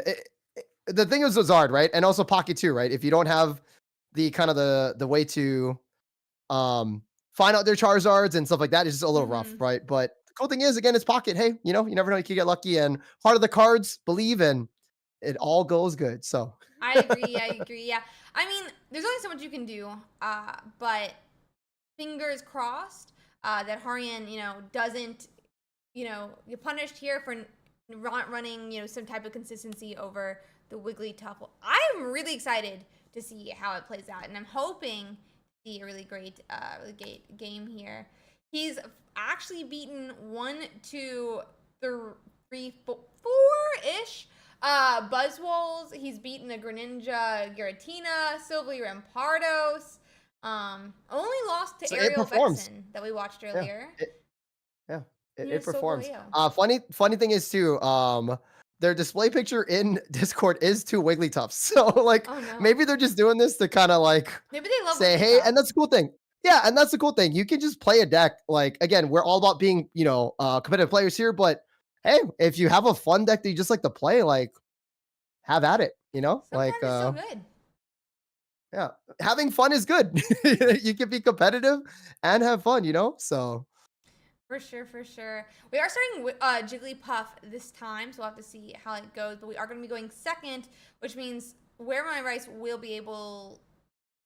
Well, we don't attack either way, but we'll get energy before any type of evolution. But this may not even be a Charmander, and it's not. Oh, that's rough. And again, too, Pheromosa, again, we keep on talking about Buzz, right? It's such a strong card to keep you chipping down. Yeah, again, Buzz does 120, but Kartana does 40. Pheromosa does 20. So like it just works. And it's really tough to work around. But if you have Wigglytuff healing you, hey, you might have a better shot. So Yeah, that's actually something I was thinking about last game was the Wigglytuff is able to heal a lot of this like Pheromosa attack or damage. mhm, And I wonder how right, that would play out in this match. But we did not right. see Pheromosa or Charizard last game. Right, right. But again, the math would be that again, for most of those 20, and then Wiggly, when it's evolved the ability, I don't know the ability name, but it does heal your active Pokemon by 20. And then also too, the other, if you have 2 Wigglies, it does heal for 40 because you use it twice. So Yep. um Free potion. so we'll have to see. Okay. Hopefully, oh, Pokeball, nice. Here comes a Charmander, because no other basics, I believe. Yeah, Nice luckily too. it's a confirmed Charmander. We'll have to see if they hit anything else, but it looks like we have a research. Ooh, some type of evolution. Could we be okay right now? Oh, the cape is interesting. I don't know the math on that, but because like what if Rice, yeah, he does have a Kartana. So and again, the crazy thing is, right, you could drop Kartana and then like retreat and then like you feel me, like and then just KO something because it was in your hand because you have the Ultra Thrusters from Celesteela, right? So Yeah. I think but the yeah, good math damage on here. Pheromosa. I think the math here is mainly the fact that when Pheromosa attacks, Wigglytuff can only heal the active spot. True. So we True. promote here Yes. to go on and put like if we And find a just heal, Wigglytuff, we heal, can go and heal. start healing. Right. Right. We'll see what Rice is thinking. Oh, okay, Mars. Oh, we do see a big Mars play, so big that it. Oh, okay, we're good now. 27 of our top 64 has been in a top cut before. That's hey, there's the math. Nice. So that's insane. I mean, that's consistency, right? So Yeah, exactly. Over 50%. So very exciting. oh, the Kartana drop. Jeez, dude, Ouch. that grass duck. That grass duck, bro. But again, if for some reason, if you get 2 Wigglies, it negates it. But we'll see what this research does. Oh, one Okay. Wiggly. Oh, wait, there's one. I much prefer the 1-star because it's scary as heck. So This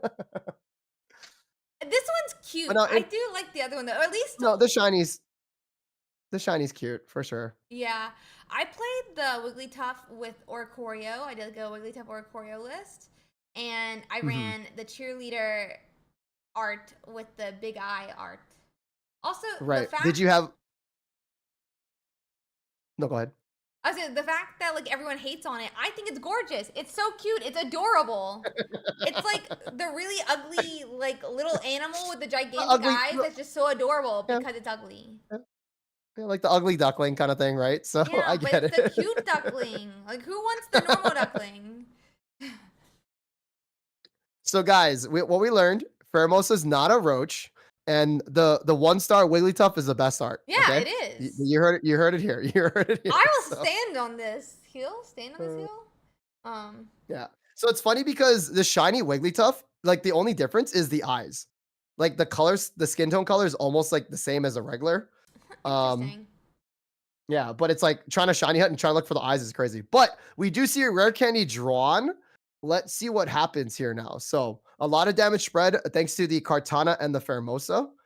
Oh, but also now Wiggly is kind of stuck in the front. So Yeah, it's an awkward position because Wigglytuff takes 2 to retreat. So, do you evolve Charizard and there's a chance he has damage done to him early while he's on the bench and not even able to power up? Or do you wait till you get the Charmander to the active, you know? mhm. And also too, Haran does not run Leaf, so he cannot to retreat out with that support card. So um interesting. So because now you're kind of like stuck, which is again, that's a really good, move on. Um, where's my right side? So it's kind of like also too, what's cool about these open decks is that you see like, hey, I can kind of like position myself in a spot where we kind of screw my opponent over while I just get set up. Um, because they don't have any way to retreat really fast, right? So Mm-hmm. Okay, and we are going to oh, and knock out the the kicks are just Jiggly. coming down. Jeez, Pheromosa. This is definitely not a roach. Definitely Definitely not a not a roach. roach. She's Definitely not too a roach cute. for sure. Oh, I put it on the wrong side. But interesting to me that they were not deciding to put any damage on the Charmander with energy on it. I think the play is with the math, right? Is that you're gonna go one single prize and then one Charizard, right? So kind of getting Yeah. that one prize first. Same thing like Sogaleo and Shiinotic, right? You can KO one Shiinotic on the bench, and then you can KO the Sogaleo, and then you kind of win per se, right? So um we do see the rare candy evolve. Also, does he run? He does run one Charmeleon too, so he does have the one stage one. So Yeah. Iono does come through. Now he could add the energy and retreat and then start stoking Charizard, which is cool. But again, he did lose that big heal. So I believe the only heals that he has left is the 2 lilies in his deck. So I don't know if it's enough gas, but we'll see what Haran does. Let's see. Let's see. Yeah, it's a great question. I mean, I assume we're just. I mean, I would kind of think we're gonna retreat back, and it does look like that's what we're gonna do. We'll go on Mhm. and stoke with Charizard, bringing us to 4 energies, and then it's kind of just all up to what does Where's My Rice do to get the damage on Charizard, because Mhm. Charizard one shots literally everything. Yeah, and again, I what's interesting too is that Where's My Rice does not run red, so there's no damage amp, right? So basically relying now they do have a rocky helmet, so that does do extra chip. But again, with the 20 heals and the lilies, it could be really interesting for Where's My Rice. So we'll have to see. But again, also I believe this is game 2. So if anything does go bad with Charizard, um, Yeah, again, Where's My Rice has another one. But it's looking tight. It's looking tight for sure. So we'll have to see. for sure, for sure. It looks like we're gonna attach energy to Kartana. I think that was, or maybe it was just the Buzzwole, and I'm like, I think it's a buzz, yeah. okay. So But I mean, everyone's ready to attack essentially, other than mhm, Celesteela, who mhm. is not even assured to attack if you power him up. I mean, hey, wait. Honestly, there's a line where there's in another universe. There's a line where Mubutan Cannon, no heal, and then 120 from Buzz. So Oh that could no! be a small line, but um, I'm just, you and can't again, see me yet, but I'm shaking my head. yeah. You'll see me in a minute and a half, but I'm shaking my head now. Uh, Looks like Yeah, we do retreat Cortana, back to more damage. Kartana. We're Oh, kind of cutting it and the close, helmet. Yep, but he's that's got to gonna get it be off. Okay, it does. okay. It's a lot of damage though. So We'll go back to 160 here with the heal. We have a pretty good chance of finding a Lily. I don't think we did. We use no, we did not use Lily early because we didn't have a no, stage two. because they didn't have any Um, evolutions. Yeah, but we know that they at least play one. Let me check. I think they Could have be two. They have two. two. Yeah, it's Yeah. two, like a normal Charizard list. I wasn't sure if there's like some chance they'd like swapped a Lily out since we had the Wigglytuff or something. Right. But not just again, the heal would be insane. Like 60 plus 40, like especially with like Sogaleo and even Buzz in 120, like healing that 100 off like maximum per turn is like absolutely wild. So, but yeah, again, Charizard DX still in a really commanding position here. So, Um, I it's gonna be tight, but we'll have to see. But I do like getting the helmet chipping down plus Pheromosa, right? So, and again, Haran needs to definitely get through 3 Pokemon or 2 Pokemon and an EX. So, Mm-hmm. Charizard so here comes the swings to first one 170. down. Puts us to 140. If they have red, it's already game. Hmm. Rice does not run red, Oh, but good. Let's go. Not game anytime yeah, soon. yeah. Let's go. So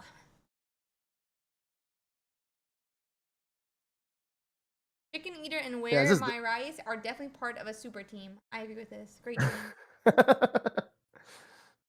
Okay, Lusamine. Oh, we are going for Oh the 100. wait, there's. Tels. Ooh, Oh. I mean, Oh no. man. No, tragic. And there's the Lily. It almost seals the deal. Oh, Guys, no. I didn't influence that play, okay? I it was just guys. I didn't curse that one, okay? Come on, No but curse, no curse.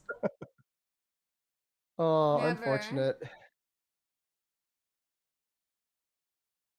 I mean, even if they send out the Pheromosa, right? Like just the heal potential. So, um, but again, that's just my Celesteal. My Celesteal never hits heads. So, but again, I believe yeah, Celesteal Gamble is kind of like the only play. So, what's interesting? I mean, there Cool. was some world where Game there was a three. play for Pheromosa and Hope No Lil. Yeah. Whoa. No. Yeah, I don't know. Red's OP. You've heard it here. No, yeah, and it's just rough to again. I like the ability because like again the supportness of if they made the move any better, like if it actually gave it a damaging move, I think Celestia would be super broken. But the fact that you can get a tails on it like that it makes it healthier because imagine if it could also attack and free retreat, like that'd be I mean, kind the of broken. fact that even So has I an feel like EV of 50 damage, though, is kind of way more than I ever expected on a Pokemon with that ability. yeah, no, it's yeah, 100 seems a lot, but again, you need 3 energies. So it's yeah. But again, game 3, excited. So again, the Charizard, again, it held up against Buzz and the healing power of Wiggly plus Lily kind of put it through. So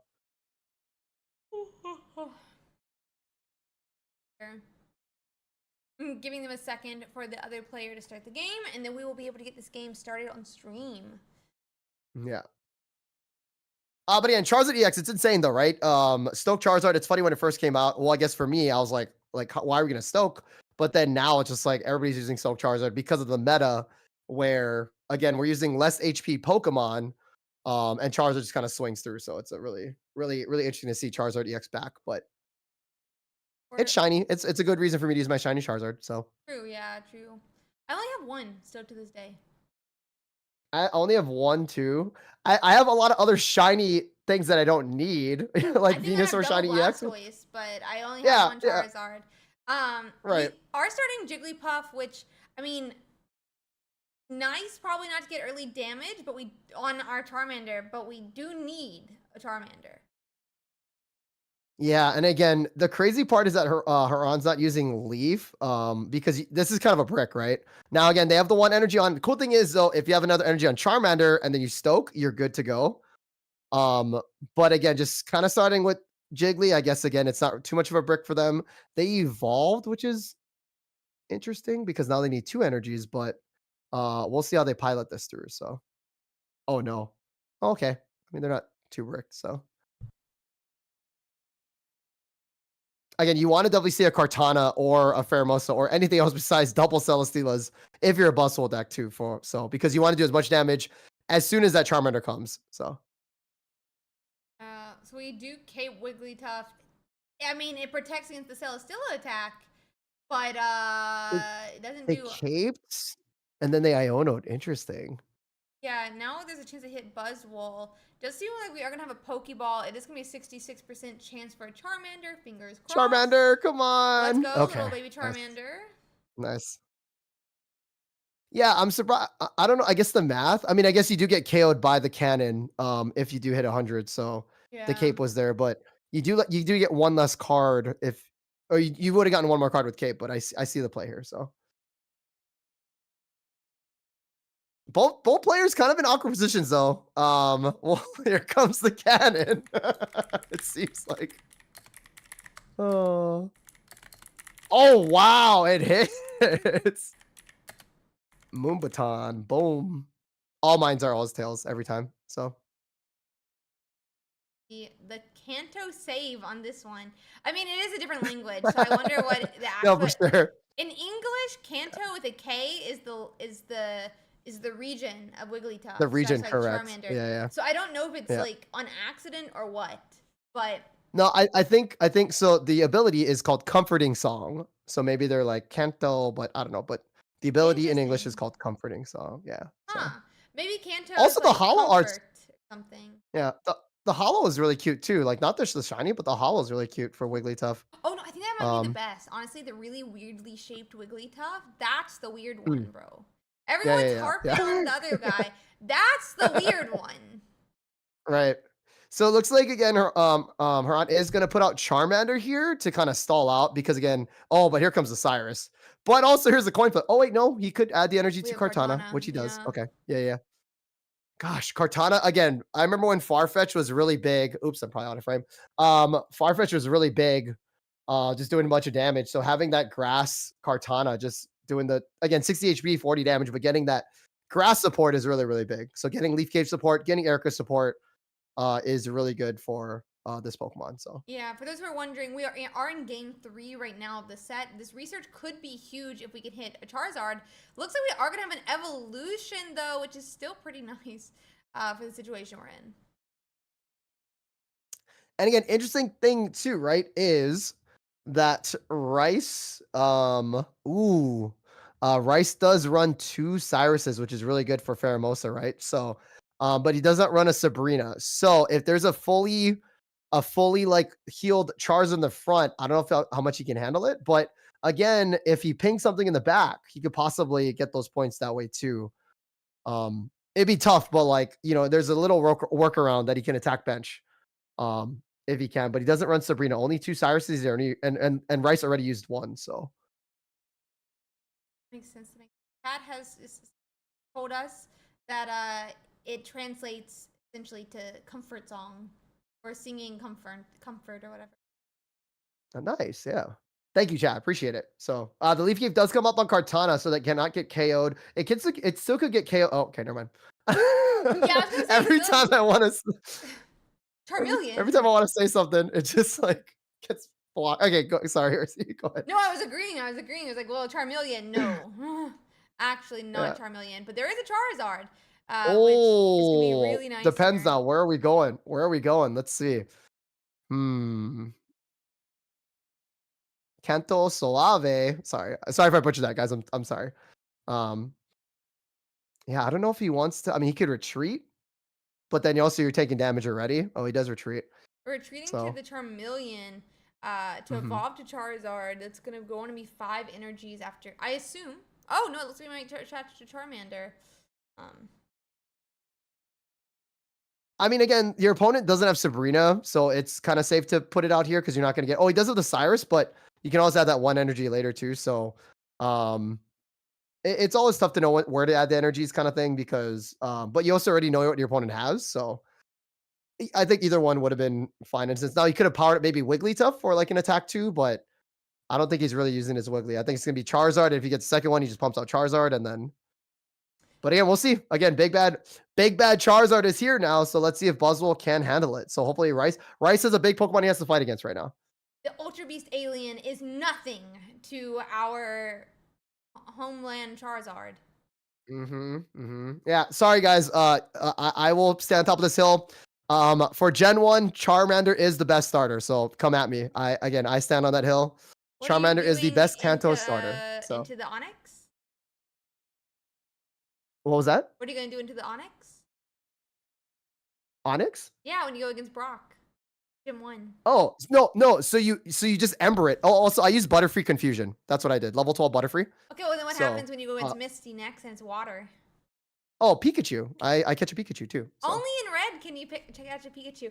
I'm a Bulbasaur believer because Bulbasaur type advantage into Geodude, type advantage into 100%. Misty, and not bad into Lieutenant Lieutenant Surge. Surge. Yeah. Yeah, yeah. So the thing is, whenever I play, oh my gosh, sorry, the Muton does come Oh out my though god, it actually with the hits. heads. Yeah. So again, a really Oh, tough position and for. oh Yeah, but really?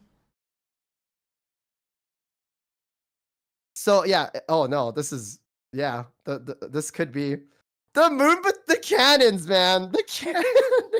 Not the cannons. Oh, unfortunate. I don't. So again, he can kind of conserve, but like, which I think he's gonna have to pivot into his other charm Mhm. around there. But like, it's gonna be a really hard hard kind of wall to climb. So um, but it's gonna be huh.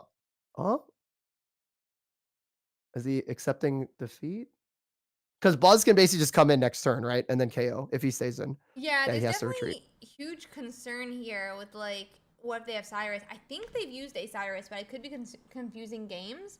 So They they only used have one one. already, I think. Yeah. Yeah, so only one's left. So I mean, what are I don't know the exact odds, is what I mean. But there's Oh, our okay. second Well, Cyrus. And it there doesn't it is. matter. Yep. Oh man. Yeah. Buzz GG. Again, Buzz still a super strong deck. It was scary, but just not getting the heals. And then Where's My Rice takes game 3. So really GG's onto um again both those players. Yeah, huge GG to both of them. It looks like we do have 3 games still running. Um, One's a Sylvie Giratina versus a Darkrai Giratina. The other I, is a Buzzwole versus Buzzwole, and then Buzzwole versus Buzzwole. Well, so what do you think about a Darkrai Giratina? I mean, people don't like it, but let's see it because again, it's like you said earlier, it is in the meta. It's still really powerful to pilot. So I would say, yeah, let's rock that. So, where would that be? I think we're gonna jump back to Fearless's channel, which is going to be Oh, nice, channel 32. cool. Okay, I will see you in there.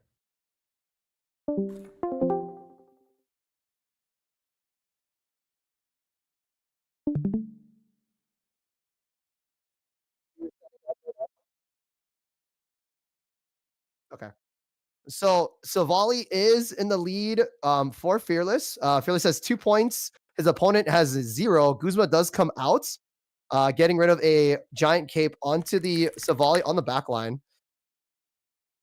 Chip does come from Darkrai in the back end as well. And Savali in a really good commanding position here. Gonna be doing a bunch of damage to this Giratina EX. Let's see. Okay. Yep, we are up, and everyone can see the stream now at the correct Nice. points. Savali really doing a lot of work into Tyler's team. I'm surprised he's not gonna try to do as much damage as possible here. Maybe he's running out of support cards, but again, you have the heal here, so um and again, yeah, usually like with Darkrai Giratina decks, right? You have one kind of tanking and then the other one kind of like comes in. Mm-hmm. Um so it is again, Savali's doing so much work right now. I'm just wondering which trainer he wants to use. He does go for the heal, so it's gonna do 100 damage. It is tough to kind of see where you're adding energies. I guess, yeah, that doesn't make sense. So, adds the energy to the back Giratina, does a whopping 100 damage to this Giratina. Now, Giratina has to retreat, or again, Fearless's opponent does lose. So, Yeah, not a great spot to be in, I feel like, as Tyler, who is really trying to, who's trying to get set up. It looks like we are going to do a really hard retreat back to this Darkrai, who is not powered up yet. I mean, maybe we could see like a Mars, but I'm not sure if we Guzma this turn or last turn. Nope, we're just going to Bellow. I'm actually belling onto the other Giratina. yeah, no, just the momentum here is crazy with Savali right now. For Um, sure. oh, he did. Okay, thank you for this. They did no Cyrus is available, I believe, for. I love when players do that. So yeah, Cyrus is not available for Fearless here. Now Tyler's deck. Um, I mean, he does have a leaf. He does have Pokemon Center Lady, 2 poison barbs. And yeah, no Nihilingo came out either. So All that extra damage from the poison is not affecting at all. So I guess too, you don't want to burn both your Pokemon Center ladies when your opponent does have poison too, you know? But again, Yeah. Marsing just having them shuffle their hand is kind of a bad spot. So um They have put one Center Lady, but as long as we have another supporter, we can still KO here. mhm. I love when they show the different cards. But it's always Yeah, a no. little funny when they do the tilting Yeah. card. You got to show up that far early for sure too, right? Like For sure, it's for such a great card. sure. Any full art trainers. The full art trainers are so nice. They're my favorite parts of the Yeah. game. Yeah. Honestly, this is my hot take. Here Pokemon we go. Pocket has better art than the physical card game. Ooh, I agree, Ursi. do That too. is that's not a hot take. That's just facts. Yeah, exactly. No, it's fine. It's yeah, like a lukewarm no, take. No. Like all the rainbow cards are like super sick. The only card that I like in Pokemon TCG, like that is like kind of good. Obviously, like the Poncho Pikachu's, like you know what I mean, like those are They're cool. But like, but they're not um, playables. right. But like the Cramorant, there's like a Cramorant Japanese one that's kind of sick. Yeah. And there's also like the Van Gogh, those are cool. But like you look at all of our rainbow arts, Every single right? one. Like all of them are great, except I guess except for Alolan Doug Trio, but that's because I have two of them, and I'm just like, bruh. But Oh, I've never liked it's the just, Alolan Doug Trio. I'm like, just yeah, I just don't like the Pokemon. yeah. I don't like it All right, or cool. Wug Trio. Yeah, any of the Doug Trio variants are goofy, but okay. So I believe that was game 3. It was game 3, and all game of 3. our top 16 is ready. It looks like. Nice, cool. All these games have been great. Let's see the scheduling or the standings or the. Let me bring up. I'm still getting the used. Oh, pairing. standings and check Okay. out. Dude, Sugar Water's killing it. Bixie, Rice. Wow. Luchin, period. Yeah, all these players. Damn. I love This is watching going to them be do so well. exciting. Oh my goodness. Yeah, very, very, very exciting. A little sad feels is going to into Luchin right now because only one can make it out. I don't like Dark Eye Giratina in general. However, there is only one left. So, would you like to watch? Good. No, I'm just kidding. Dark Eye Giratina? So Dark Giratina is good. What is it facing? Against Shiinotic Magnezone, which will be running one Oricorio. Obvious. I mean, most of them. At least. I think that'll be cool because I feel like the finals might be Buzzwole Celesteela. So I think that's a good pick, Ursi. So I am Pocket's greatest warrior, so my answer it's skill intensive. No, for sure. Yeah. That I always say that. I feel like when we're No, yeah. mirrors. Okay, where would that be located Let at? me check. They're both in Discord. Do you have a preference if we watch Magnezone or Dark Eye Giratina? So I would say, why don't we look for who has the better camera if you know for history? I have no clue. Guys, okay, cool. Maybe Dark Eye Tina just to see how they navigate through Oricorio. That'd be kind of sick to kind of see that mentality. Okay, but that's just me. But channel 20 then.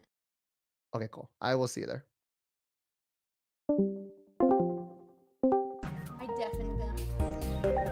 They cannot hear us. It is Wind Up Bird. Okay, cool. Yeah, versus Aura Rayquaza.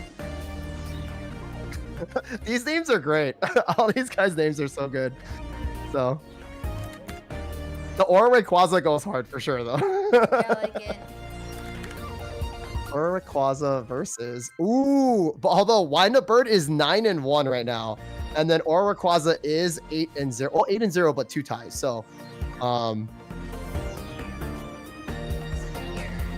okay. So guys, we are gonna be at the POV of the Giratina Darkrai, and the Nihilingo. They only have one now, so, and again, versus Wind Up Bird, which is running Magnezone Shiinotic, but also one Oricorio as well too. So, interesting to see on Wind Up Bird is that they're running one potion as well. So that one potion could be big. So we'll see how that kind of plays out. So, let me know when it's up to, Ursi. So it is officially up on the stream now. Nice. It is a Cool. little laggy, Okay. but we'll see if we can. I'll send a joke to see. Yeah. No, I mean, as long as it's not blurry, I feel, so. So we do see the Darkrai Tina start. This is perfect for Darkrai. Well, actually, I feel like they want Giratina start.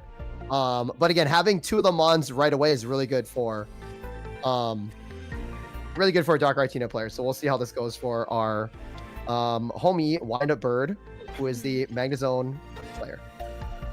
Yeah, we'll have to see. Oh, It's wow. really interesting. It looks like, I don't know. It always feels a little awkward going second as Darkrai Giratina because like when your Darkrai is ready, your Giratina is not, and so it leaves like this weird footsies where it's like, do I attach? Do I not attach? I mean, do I bellow? Do I not bellow? Yeah. But even worse though, it's at least he has the option to, because there's some times when I play Dark Giratina, I think only Darkrai and no Giratina, or vice versa. So the fact that they have both is already a good step forward for this player. So I do like this aggressive play, adding the energy to the active Pokemon. So it is going to take some damage, but I don't think Darkrai really cares. So now Aura Rayquaza does run one Leaf too, so he has the option to retreat. So very interesting seeing that aggressive play, but it makes sense because Magnezone does need some time to get started. Yeah, it makes a lot of sense. We immediately illuminate. Hopefully we can find that Magneton. It is going to pull one of the Pokemon in the deck. Not like 100% sure for Magneton, but it's really nice to get some of these evolutions going. And Magneton does come down. Wow, really bang. Nice I might be It's interesting to see though. Yeah, it's interesting to see because like in 2 turns it's gonna get bopped, right? But they do a bunch of damage. It is single prize, which is nice. So we'll have to see, right? So and he does drop the Nihilingo. Hopefully he gets a poison barb. How many barbs does he run? Let me see.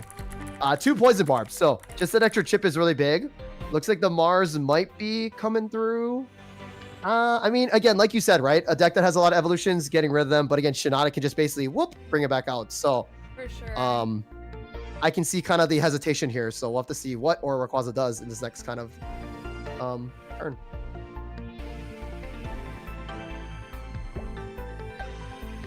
See, it's cool seeing it from this perspective, right? Yeah, you have these powerful EXs, and yet you have a little pom-pom bird that just screws you over. So I love it's it. like I love it personally. So no, for sure. The Mars does come through. So again, it reduces the hand size of Wind Up Bird.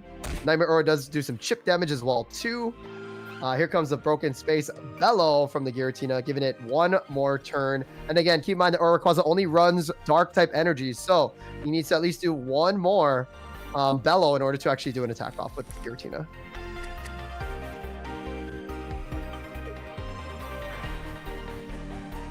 Yeah, hand disruption is just so strong. I'm actually really, one thing I'm interested to see what they do with the game is now that we have like the cards like Oricorio, right? When do we get Shred? So in the physical card game, you'll have like these like semi-weaker attacks, but they're not affected by abilities or effects of attacks. So like effective attack that says like, you know, oh, you take negative 40 damage, or an ability that says you can't be hit by an EX, that EX would still be able to hit them. But maybe instead of an EX attack that does like 130, it would be like 70, I think. I think the next thing that would happen, which is kind of bad for the meta, but it is what it is, I think we're going to get fossil support next. I think that's the next kind of phase that we're going to get to, which would be kind of bad because of Rampardos. But again, having a support card for that, like a random fossil, would be, I think, the next play. But I think Shred is really cool too. But also maybe even like more deck disruption would be kind of sick, right? Like imagine discarding their deck, right? Like they can't get their, like they have Charizard EX, but then you discard the 2. Now what do they do, right? So yeah, I wonder if more so they would do like item, like a random item. That's my assumption is what they would do.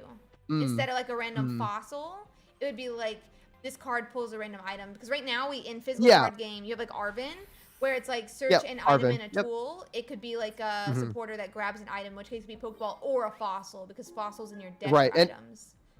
And either one would be good. Hopefully for your deck. And also, if you don't run Pokeball, right? If you don't run any, it'd be crazy not to. But like, say you know, like you thin your deck out, we don't run it, then automatically, right? So now here's the cool thing. Again, we do see the Poison Barb onto Darkrai here. Now, again, they do have the Nihilingo on the bench. So if Oracle does attack, they do get the KO on Darkrai. But again, this Oracle is going to take a lot of damage. So we're going to have to see how this kind of plays off. Oh, the Goose! Oh my lord!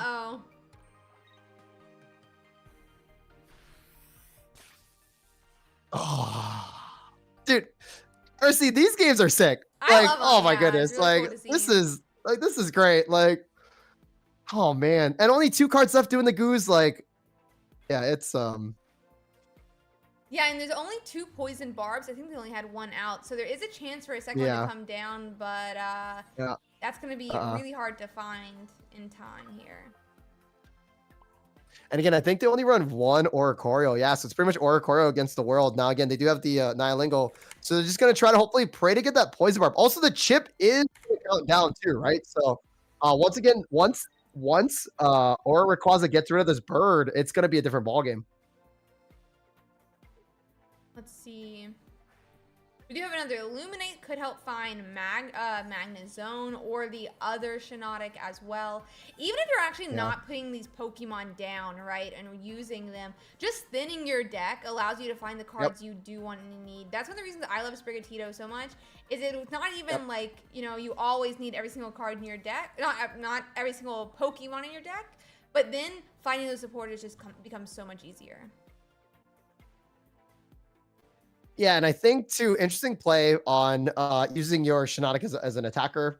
But again, it's gonna have to be that, right? So I think it's a race. It's Pocky, right? So the crazy thing about Shiinotic, right? It's such a great card, like you said, thinning the deck out, allowing you to get your supports, right? But again, once this Poison Barb comes out, it'll be rough. Now, interesting. I don't know if actually timeout. The poke in the cape, that's huge. So Aura did have to retreat there, but now due to the cape and the heal, he can stay out there for 1 more hit at least. Versus having to retreat fully because of the potential Magnezone coming out in the back line doing 110, right? So. Yeah, for sure. Really nice to have both those pieces.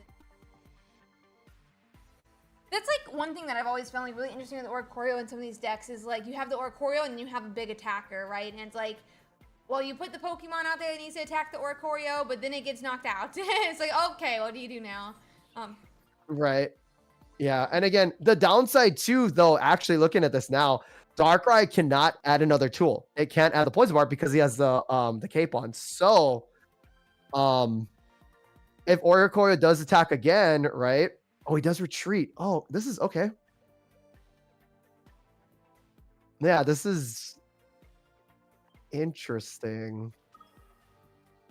I mean, they could have stayed out for 1. Oh, wait, do they have a red though? No, yeah. Bird doesn't run red, so Interesting. yeah, the wonder the choice behind it, but very cool. I mean, the one thing I always love is like you see these players, they've played these decks over and over and over. They know exactly what they need to do, even if I don't know what they need to do. Like, I play a lot of games, but I'm not the player who's in top 16 of the largest. No, for sure. And there's reasons why they do these plays. So, I think maybe what it is, Ursi, is that they're trying to protect their Darkrai, knowing that the chip damage is going to be helping them KO the Oricorio. So I think conserving that Darkrai, because there is no heals onto the side of the Oricorio deck. So there is no heals. Oh, there's 1 potion, but again, how much is that really? Yeah. Again, no Barb. That's unfortunate. No Barb. Because 1 Barb would have been easy on the Oricorio. It would have been so much damage on it. So. We have the potion. Oh, there's that potion. Yeah, there's the 1 potion.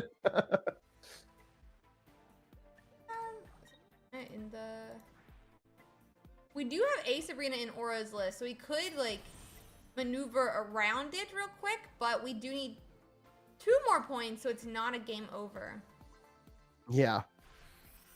And also too, it's crazy because again, even like Darkrai, even Giratina, like once this bird goes down, these EXs are ready to rock. So it's again a very The problem is so is the Magnezone. Oh, right, yeah, because he drew his whole deck, right? Okay, yeah, Magnezone would have came out, bibbidi bobbidi boop, yeah.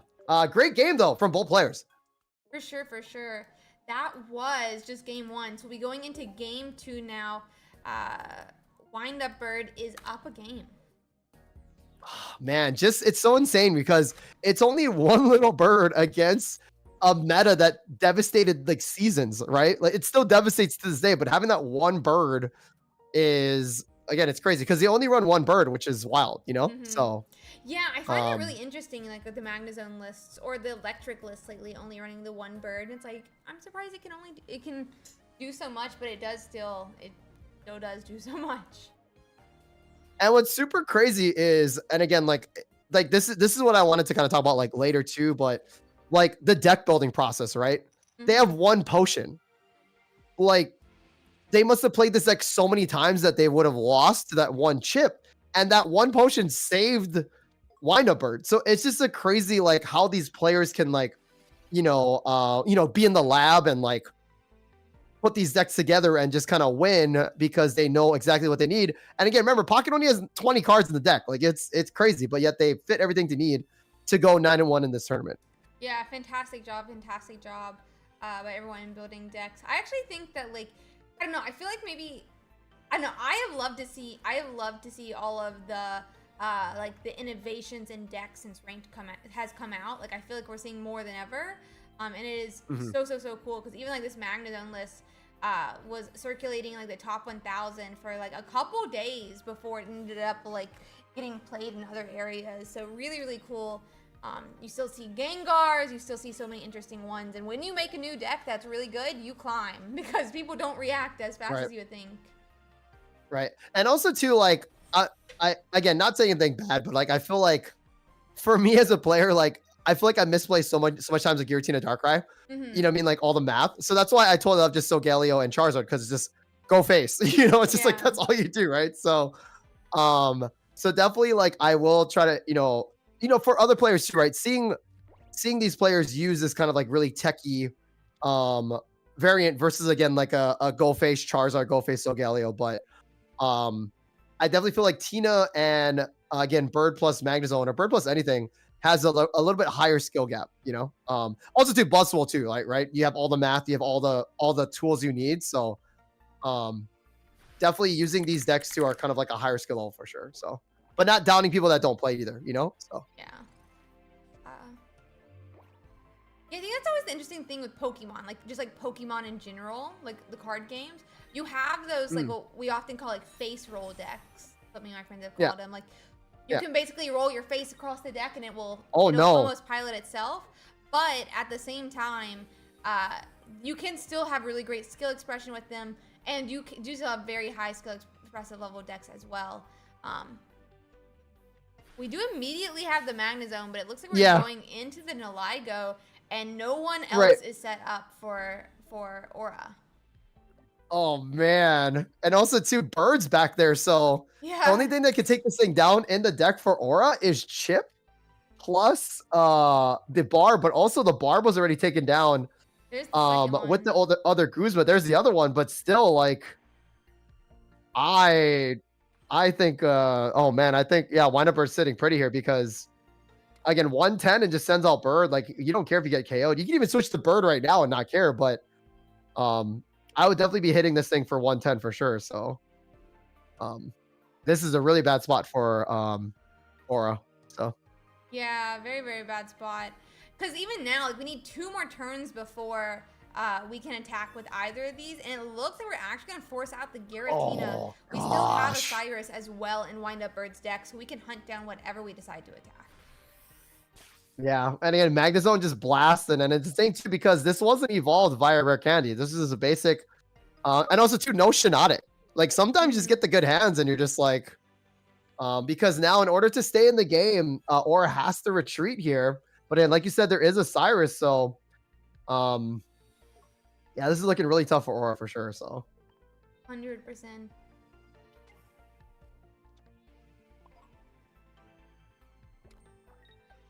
Yeah, adds the energy, does some chip, but again, even at that, like next turn, gonna take another 110.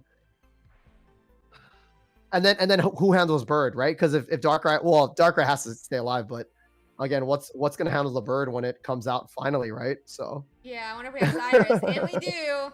There's the Cyrus, and that's gonna be game 2, 2-0 for Wind Up Bird. Damn. Jeez, this Bird, man. Oh gosh. Guys, EXs aren't, it's a new era, guys. So But again, great game played by both players though. GG's to again Aura Rayquaza and GG's to Wind Up Bird Mitia. So nice. Yeah, really great That job was by sick. both of them. I'm gonna see what else we That was still have playing. a really good. That was a really good match though. Fantastic match, yeah. Do you want to hop to Sugar Water and Color? Sure. Because Yeah, we've been talking what about Sugar channel? Water a lot. They're room 25. All right, cool. Let's go. I'll see you there. See you there.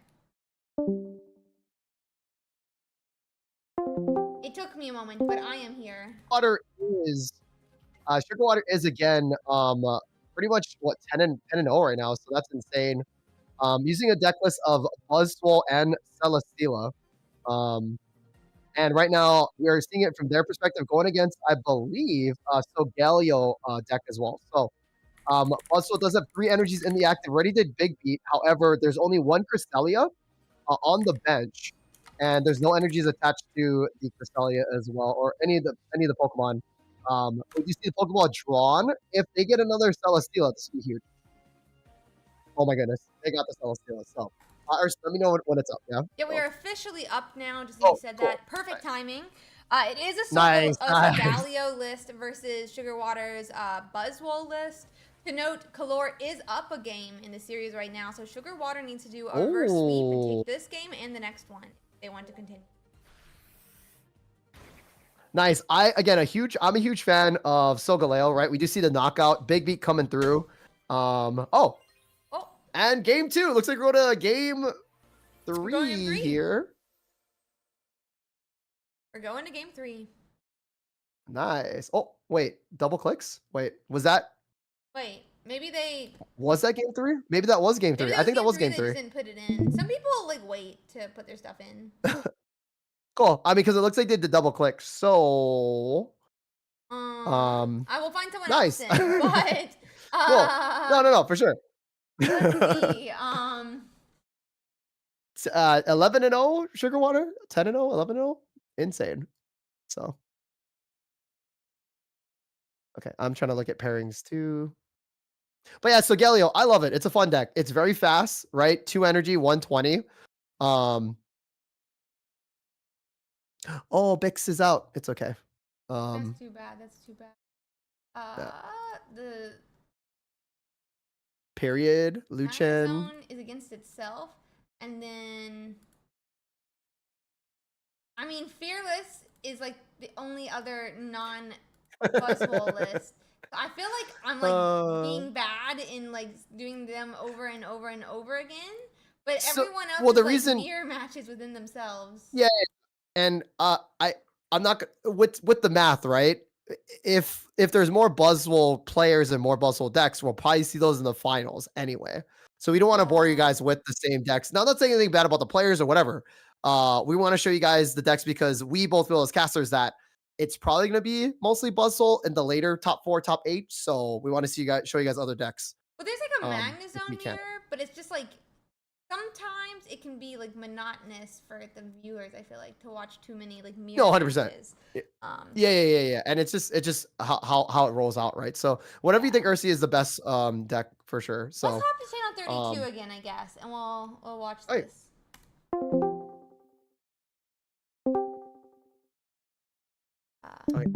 Give me the podcast while I get this set up. With Silvally, Giratina is in the active spot right now. He does have 1 energy on it. We also see Silvally's on the bench. Cyrus does come out, pulls a Silvally with only 90 HP.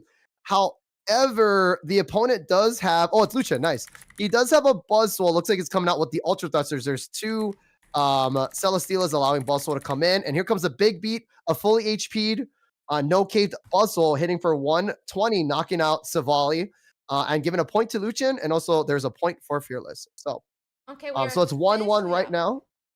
We're up now. Nice, yep. Cool. We're 1-1 now, though. Perfect. I'll put that in.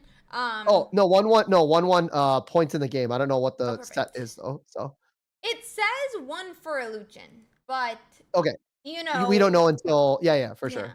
So we do see the Mars play. Since Luchin has 1 point, he only gets to draw 2. That also allows Silvally to hit for 100, which is really good. But that also means that Giratina EX cannot do Bellow and get that extra energy. But we're running Psychic, so we didn't really worry about that. So I'm a little interested though to see like what or like think about like what we were trying to Mars out of their hand because it's not like there's any Pheromoses. There's not like really worried about Lusamine because Buzzwole is already powered up. Um, I think it's because you can't. I don't think it had anything to heal yet, so you couldn't use Pokemon Center Lady. mm. And also, I don't know if there's any capes or tools. So No, I did not 1 second I, Cyrus is what I think Fearless was just saying actually as yeah, yeah. well. So it doesn't make Right. sense. There's no heals on the. There's no damage. So never mind. They were Right, yeah. having. So I think Mars was the only one. And also too, like, I mean, Yeah, yeah, it could also I be think that. that was the only yeah. It could be So that. That's like one weird thing when it comes to Silvally is sometimes you're like forced to use your supporters earlier than you want to be able to do the damage that you do want. oh, he's gonna big beat? Wait, what? Does he have a what? Does he have a beast type? Oh, Goose. Uh Oh, oh. nice play. Dang, Lucian. Oh, that's sick. Dun Sorry. dun dun. That was sick though. Oh, now here's the cape. Nice. Oh. So Savali does lose the cape, which helps it survive the big beat. And now, but since the Guzma play from Lucian, Savali does go down. And now keep in mind it's Giratina versus Buzzwole, but again, Giratina has no energy. He only has one energy, so it's gonna be really tough at this point. So also too, if he pulls Tapu Lele, it only does 60 damage to. Oh wait, oh no, is it coming? Oh wait, but he doesn't have the energy for it. Shoot. Oh, he needs one more energy for this. Let's see. Yeah, I need a lot of energy. It feels like to get that Giratina going. So one more turn. He could take a Mm-hmm. hit, but does Lucian have a like a Cyrus or Sabrina at least? So he drops the Tapu Lele, right? And then he adds the energy to Tapu Lele. He also bellows, and then he Guzma's next turn to Mm. what? Yeah, that's the play that I would do. But also keep in mind that I am just a season one Master Ball player, so I guess no, that's a good. I mean, do it now. You don't get it back. How many capes does he have? Because cape is gonna win Lucian the game here. Lucian does have two capes. Oof, oof. So one is played, and then we don't know what's in his hand, right? So yeah, Fearless. Focus the game, dog. Uh, I actually feel like we're in a so yeah, nice Lucian does spot have right another cape.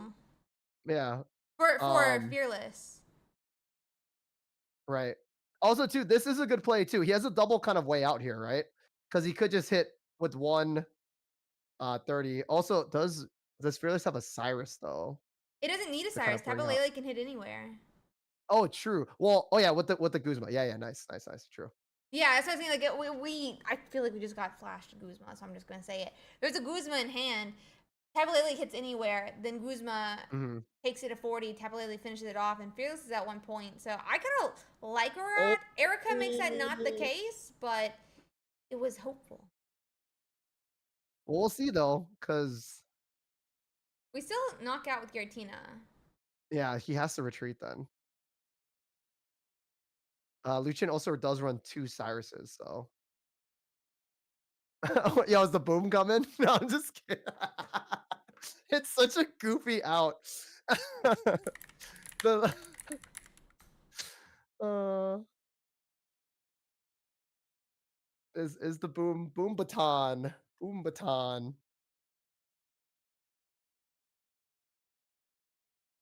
Let's see here. Yeah. And they're obviously just gonna bring it back. Oh. I mean, I mean, there's it's also damage to itself though, too, right? It's damage to itself when it does the move, so yeah. it would be down to 130. However, no damage amp on the side of Lucian, I believe. Yeah, there's no Yeah, red or Giovanni. so it only do 120.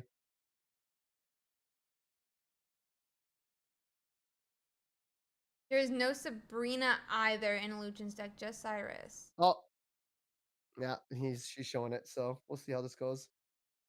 Oh yeah, he did hit it. I didn't even realize that. I was looking at his deck Yeah. still. Now I wonder, do you Wait, still go what? for the KO here? He researched, so he can't Cyrus yet. Oh, sorry. I was looking at his deck, so I Yeah. didn't realize. I No, thought. Okay. yeah. So he just drew the Cyrus. So, but again, another Erica could come through on the side of Lucian though, which is actually interesting. I guess is the best play. You take the KO. Yeah, I guess so.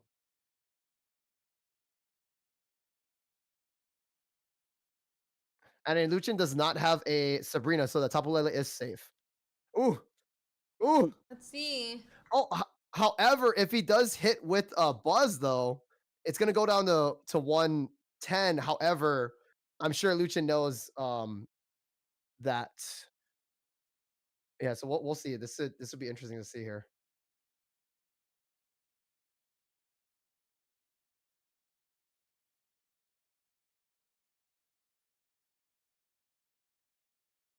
Hmm. Savali Giratina, wild man. That's a Yeah, I like it honestly. I like mm-hmm, this like Savali mm-hmm. Giratina list. Haven't seen. I And I like mean, the uh, I like the Lele where it can kind of just hit anything on the board. Like, granted, it's not much, but it's kind of like a bench attacker when something has energies on it to do a lot of damage. So, yeah. oh, Oh, that's uh-oh. huge. Pokemon Center Lady still wins here if they keep the Buzzwole in the active. Which I think, oh man, that's so unfortunate. I think Luchin's gonna hit this. Yeah, because Luchin can't heal. So yeah, it's pretty much yeah. So Luchin can't Erica, so he can't heal more, right? He hits for 110. Um but again with the Pokemon Center Lady healing after Giratina takes a bunch of damage. Yeah. Um, Wow, what a top deck though. That is wild. yeah, really Sometimes when you nice top deck. Mars, sometimes when you Mars, that's the one card. Oh, you could have clicked Bellow. That could have been the play too. It So, happens. It uh, happens. Honestly, no, for sometimes you sure. click it. Sometimes you click it. But we are, I think, 1-1 now, presumably. Yeah, that was just game 2, so we're going into game 3 now. Nice, dude. This is a really good matches. Hopefully the chat is enjoying these, but this is insane. So, Let's see. oh, interesting thing on Luchin's side actually. So he is running again Buzzwole, but also no Kartana. So again, just 2 Pheromosas, 2 Celesteelas, 2 Buzzwole EXs. Um, so that's interesting to see that again. He doesn't have the Kartana, that grass stuck, but again, Luchin's 8-1-1, so working out really well for him. So Let's see. Okay, so we are going to be getting into that game 3.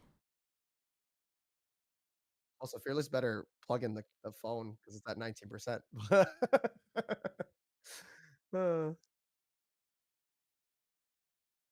uh, Fearless is going first though. Does drop down the type null as a start.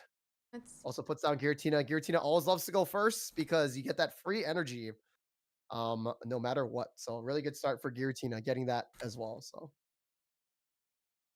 Okay, and I'm going to give him a second before we bring it up on stream here. oh, sorry. Okay, cool. Yeah. So whoops. Sorry. I should have I Oh, thought you're good. You're good. We have a minute and a half delay. It's not like okay.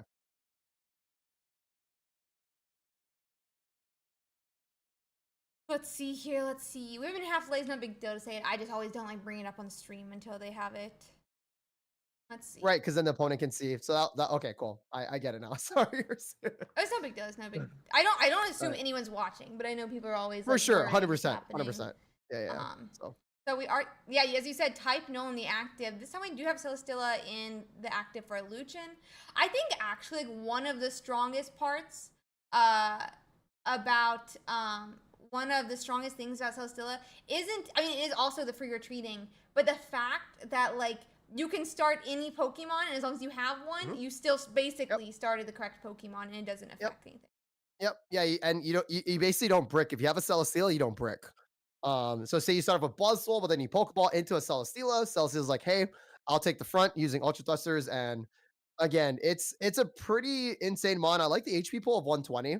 So it does still get knocked out by another Buzzwole, but um I think the attack is a little too strong, but that's just me because I never hit my coin flips on it anyway. So It's only 50 damage, EV yeah, wise.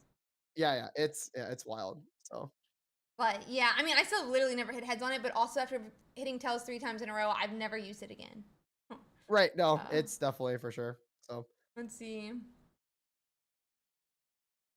So now I think, yeah, the Pheromones is definitely going to come out to do as much damage onto Giratina as possible.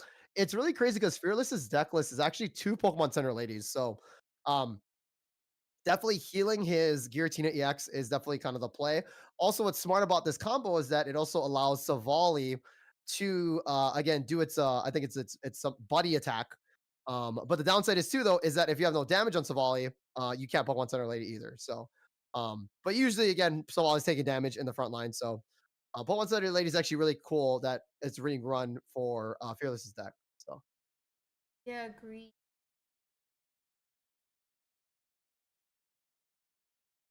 We already have the yeah, they'll Pheromosa attack. It's gonna ping the Giratina that does put it closer to being in range of a Buzzwole. does he quick attack or evolve? Yeah, it's always like definitely like a question, right? Do we go on and do we try to do 20 to 40 damage, or do you go and evolve in case they do use their red card, do we actually have red card now?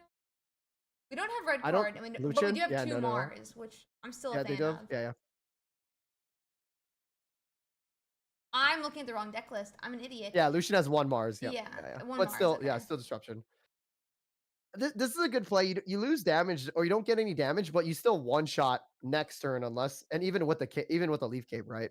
So that's still a really good play. You don't lose your Silvally in case of a hand disruption. So I like this play. Also, your Giratina gets that much closer to pop off, right? So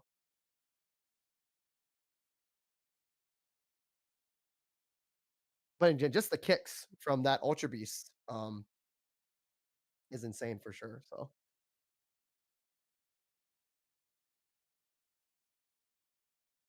I think Lucian's just basically gonna kick Savali again, hit the Giratina X, get it down to lethal. Um, and then he has to kind of power up his Buzzwole. Again, Tapu Lele is an issue, but you have all those heals, all that like HP cape stuff. So I don't think Lucian has an issue with that. But Yeah, I um, think that's exactly what he's gonna do. So, like you said, Tapu Lele obviously an issue, but it can be dealt with in one hit, and it doesn't right. really one shot anything of Illusion. Um, Basically, we're deciding to power up the Buzzwole, no energy on the Celesteela. But we do find our second one, which does empower a single Buzzwole to swing endlessly.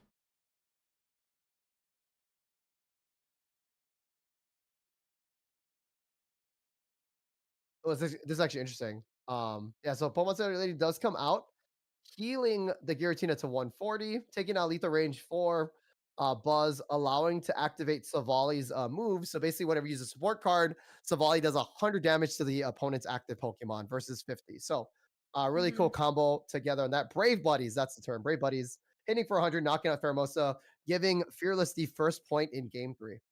I think it's so funny it's named Brave Buddies when I felt like in the game when we played it, he's like the enemy Pokemon. What do you mean, buddies?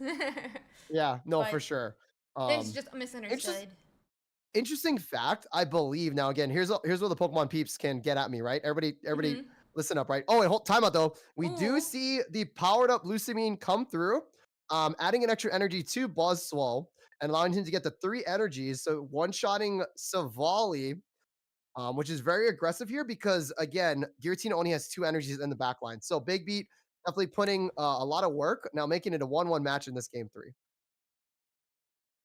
Yeah, great point. 1-1. And how do you respond to that? There's only 2 energies on the Giratina, which does mean it is not ready to attack here. Uh, you could put Tapu Lele up, but you would just have to sacrifice it. Yeah, it's tough too because of the rotations of the Buzz. So I think Tapu Lele would be the best bet and kind of sacrifice that too. Now, keep in mind, Lucian does have 2 Cyruses. So again, Cyrus is not played yet, I believe. So again, if he needs to just Cyrus out that Giratina, um, it'd be pretty devastating for it. So I would suspect that Fearless does have to power up his Giratina in the back line here and just hopefully kind of just tank it out. But we'll have to see what Lucian draws as well too. So that's I think the best line for Fearless. But we'll have to see what these 2 players do in this Yeah. match. But yeah, supposedly, Type Null is actually, I believe, like the bad people in Pokemon Sun and Moon. Yeah. I think they were trying to recreate Arceus, so that's Yeah, why he that can makes use sense. the. Yeah. So that's why he looks like that too. And the reason why it's called Brave Buddies is in order to evolve a Type Null to Savali, you have to level up the friendship in the game. Oh. So that's kind of like why. So Gladian was like, "I'm gonna be nice to you," and then he's like, "I'm Savali now." Rawr.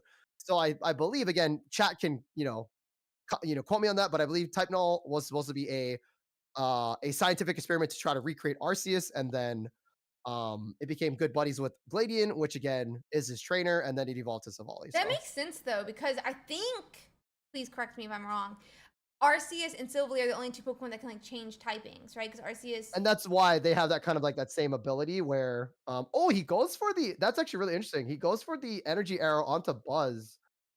Maybe gonna pivot into Savali or Type Null, but he's I like don't know one about that. energy short, so I'm confused to see. Maybe it's just because they have to two-shot the Giratina either way. But then why not just? I'm confused. Right, right. But also too, I guess using your single price Pokemon to kind of do as much damage as possible is just better. Cause say Lucian heals with an Erica, it's still at 130, right? Mm-hmm. Which is one shot range for Giratina. So I think having that there and then taking a hit next turn allows you to do more damage. And also again, yeah, I think that's the line that they're going for. But and again, that's why too Savali has that little disc thing similar to like Arceus, where you give them like a disc or a plate. So it's Yeah, kind of that same vibes, which is kind of cool. that So. makes sense. Sun and Moon was one of my favorite gens, but I'm a little biased because I'm from Hawaii originally, Oh, and that cool. that that generation is based off of like Hawaii. You know what I mean? So Yeah, the Alola yep, region. Alola region. That's Yep, really yep. cool. So Yeah, I also just love well, Sun and Moon. Sun and Moon was such a cool. I really enjoyed it. yeah. Uh, All the Alolan Pokemon except for Alolan Dugtrio, right? So yeah, I'm sorry. That is like literally the worst Pokemon ever. I hate ooh, it. the Goose does come out. So Ooh. Guzma, yeah, it gets rid of the cape. So now Savali can get one shot by a big beat now. Savali's HP is at 110 now. Now obviously that's like Hmm. if he evolves into Savali, right? But um Yeah, I think we have so to he go over sends the up Giratina. yeah, have to. Research here. Man, this is such an intense game. Like all these players are doing really, really well and navigating through their decks and making it's not like a one-way sweep. So like this is super great. Guzma Cyrus. Let's Hmm. see here. Does he bellow? I mean, he has to bellow regardless, I guess, right? Yeah, I think. Yeah, he's definitely gonna bellow, and then we'll have 120 attack, and then we need a heal. But also he could just retreat. He could actually he could pivot retreat into the other one. Yeah, if he has But Lucian also Mane. again, um, we'll have to see how this plays out. So this is actually a really big turn for Lucian, and we'll see how he plays it, knowing the knowledge of his opponent's decks. So Sure. Yeah, it's really nice so for. he has to retreat regardless. Because Yeah, if he it's stays in, he gets reasonable. KO'd. Yeah. And also, So yeah, we do need to get out. I wonder if we'll see that hard retreat to be able to like power up a Lusamine. I don't know how much energy's in there, but yeah, I don't think there's enough. So now he could just send out regular Buzz and hit for 30 and then swing in, but I don't remember the HPs on that back Buzz. So okay, Ultra does come through. And he's just gonna punch. Oh, Okay, we're bringing it back wait, Buzz in. again? Is he I think just hoping no heals. Erica? But Erica, There's Erica. Cape. Lucha, run out of time, dog. Oh, Oh, I guess we're just hoping no I think Pokemon just Center lady. I think. oh draw. I think he's gonna go for the draw. It seems right because I think so. Yeah, but we have oh, Pokemon but Center lady again. yeah. Wow. Wow. I mean, good play. I think that was the best play for Lucian going for that draw, right? Yeah. Or the tie per se. So, um, yeah. I mean, GG's great games. Yeah, fantastic games by the both of them. It does look like we're gonna be able to get straight into our top 8. Oh, yeah, top Wow. 8 now. Uh, Let me just quickly bring up what is in our top 8 so even I can see. This is my first time top 8. Okay, so our top 8, Buzzwole, Magnezone Shiinotic. It's the Silvally Giratina EX versus a Buzzwole, and then Buzzwole versus Magnezone Shiinotic. So, not as many mirror matches as I thought. Yeah. What do you want to? I think you can pick the. You know, I'm down for a mirror. Those are really good, but again, really hard, big brain work to see. But yeah, whatever you think is gonna be the best. Also whatever has the best like internet too, or the best like viewage would be sick. So Why don't we try to do a Buzzwole Magnezone again? I really like that one, if I'm being honest. yeah, no, it's a good matchup for sure. So it does look like Dot is still in. Bixie is no longer in, as you mentioned. Yeah. Okay, so I was thinking about Where's My Rice? So we did watch from the prior, I think the other point of view before. Yeah. But they're going to be, I'm in the wrong thing. Where's My Rice versus Mega Churros? Yeah, honestly, the fight of the foods again. But no, for sure. Channel 19. I'm getting. It looks. Okay, sounds good. I will see you. So.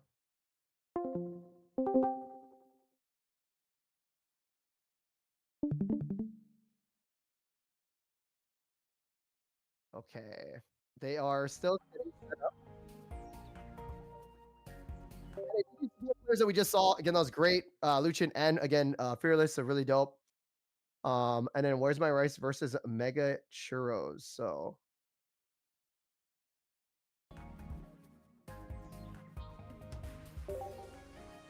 oh, interesting. Okay. Yeah, this is gonna be tough. This is gonna be great. Again, Mega Churros does run the one Oricorio. Also runs Sabrina Cyrus, and then also a Giant Cape. So it allows Oricorio to survive a little bit. But also, Where's My Rice running that Pheromosa and Kartana, doing so much damage to the Oricorio. So it's gonna be interesting to see. We'll have to see. And again, with the support of Shiinotic and Morlo, allowing you to get more Pokemon your stage 2s, because you want to get the Magneton started, you want to get your Magnezone as fast as possible. We also do see some heals from Mega Churros, so that does keep his Oricorio alive. And again, it's anybody's match. We've seen this matchup kind of before, so it's interesting to see how they play it out. So yeah, I definitely agree. It's interesting how, like, as we continue on, we're learning more and more about some of these matchups, which is a lot of fun. Okay. And we're up now, or are we? Yep, we are officially up now. My bad. Cool. Nice. Okay, cool. So Pheromosa start for Where's My Rice? Again, solid start. If they did start off with Celesteela, they could just basically retreat for free into any Pokemon that they have on their bench. 20 damage is pretty big too, because keep in mind, Magnezone's HP is 140. So getting that in range of Big Beat is pretty big too. Now, again, they do run one Giant Cape to kind of support that. And one Pokemon Center Lady, but still just getting that extra damage onto that Magnezone is really, really big. So yeah, that's a great point. Yeah, if we can find Magnezone super early, we're gonna be really, really happy here. Yep. The Pheromosa is gonna bring us in range of a Buzzwole, but we do still need a lot of pieces for that to matter. It looks like we are very close to when you can see. That's kind of funny. Oh no, he's looking at the deck. I always love seeing the players and then look at the deck. You know, it's For those who don't know, this is an open deck list tournament. It is actually, all the deck lists can be viewed by players as well. You just click on their name and it shows it. And knowing what your player has, in my opinion, even increases the skill expression even more, just because you can play around certain things and you know what you need to play around versus having 1,000 different options. Now, my question is, what was he looking for? Yeah. What was he checking? I'm trying to. Yeah, that's what I'm saying. I was trying to see what he was checking for. Giant Cape, Sabrina Cyrus. Yeah, I don't know. Maybe he just wanted to see before he did the play, but it's still good. It's still good to know, right? So, and again, guys, this is again open deck list. So, get studying, because once you can like look at a deck list and see, you can find the routes to your success like really fast. Oh, I think maybe no, it's the other way around. Maybe seeing how many Oricorios they have, or maybe seeing how many, like, that could be information for them too. So, but yeah, I wonder. I think right now maybe Churros is thinking about if they want to evolve into maybe Magnezone to do some damage, because if he gets the damage off too, he can KO the Pheromosa. Hoping that again his opponent doesn't have Lucamine in hand. to kind of get that advantage. But yeah, okay, cool, nice. It's aggressive play, but you kind of have to against Buzzsaw, right? So Yeah, we're immediately coming in. Loose Beam would be able to be turned on now, and you could go in and K the Magna Zone, so this makes it a little bit risky. But as you said, sometimes you just have to be aggressive versus right. Buzzball. Did Churros have a Mars? Ooh, this is actually big. Ursi, Churros does not run Mars or any hand disruption. Okay. So that's kind of big against Buzzsaw. So again, here comes the big beat, and this is looking really rough for Mega Churros. But also, I think churros are great. They're tasty. We'll eat a lot of them at Worlds, but rice is also really good too at in increments. Everything in increments is good for you. So honestly, this is another food battle for sure. So. I think rice is the best food, and I think you can even eat rice above the increments. The one food I have ever eaten to getting sick was actually rice. That sounds really weird. Interesting. Yeah. Do you do straight white rice, or do you do like mixed brown, mixed white? Like it was yellow rice at the time. If you, okay. But I got my like, what are they called? Wisdom teeth out. It was like my first time getting to eat solid food. Only food I've ever eaten myself sick with was yellow rice. Right. Well, I don't know why that's what I decided to. Oh, hey, you know what? It could have been worse for sure. Yeah. So we do see the Ultra Seltzer sending out Kartana, which is going to handle this Oricorio. Now keep in mind that again, Mega Churros does have some heals. So if it does take some damage, again, it can kind of survive. Now, again, Mega Churros does only run one Oricorio. So once this Oricorio does go down, Buzzsaw can come back in action and kind of take on this match. So yeah, I think these like one Oricorio list. I mean, obviously it's really, really, really strong, but it's definitely a choice, right? Especially now that it seems like almost every deck has an answer. Solgaleo, obviously a little bit on the fringe there, but you can still put in things like you said, like Magerna, or I really like the Dusk main. A lot of different options there. Yeah, no, Oricorio, again, I love it. I think it's really healthy for the meta for sure, because Dark Retina, great deck, great concept, but like, man, like again, I would say like 9 out of 10. I love what Dina's doing for, I don't want to say 10 out of 10, but like, again, they're balancing in their metas is really cool. The fact that, again, we can still use Charizard Moltres if you wanted to, right? You could still run like, again, Greninja Darkrai if you needed to. So like, or you can just use new stuff too, right? So Galio is actually from Celestial Guardian, so you can actually use older decks or older packs to run in the meta too, which is really nice. I mean, the Magneton's all the way from Genetic Apex, so really old packs still strong. If those of y'all who don't know, by the way, one thing that really enables using some of these older lists or running things in almost like a free-to-play way is by trading. Trading is really, really, really nice. You can like mass, right now before they change it, like mass open the current set. Then you like dust your extra like 1-star arts, and you do need to open another one to like trade the actual like a card with something, but you can, trading really, really enables it, and we do have a really great trading channel in our Discord if anybody's interested in trading things like the Magneton, Magnazones, Magnemites. There's a lot of people who are happy to trade cards. And also what's super cool is that if you're looking for, here comes Pokemon Center Lady. Kartana is still available though, right? But Pokemon Center Lady, or sorry, pardon me. What's super cool, super good and super bad is that the new sets have shinies. Yeah. So if you're missing like a Frogadier or Greninja, that's cool, but it also takes up the loot pool when you're pulling. So I have so many shinies, which is great, but like I don't need 4 shiny Arcanines, like basic Arcanines. I don't need 4 shiny or 1 shiny Jinx. Yeah. Jinx is kind of cool though, but like I don't like that. But again, it's cool that if you do need some mons, hopefully they'll do a shiny Magneton so that people can, get that in their sets too. So no, the shinies are interesting. I like them, and at the same time, I don't know. I saw one argument that the shinies are slightly bad because they decrease like the good packs that you get in Wonder Picks. Yeah, it takes your loophole. Yeah.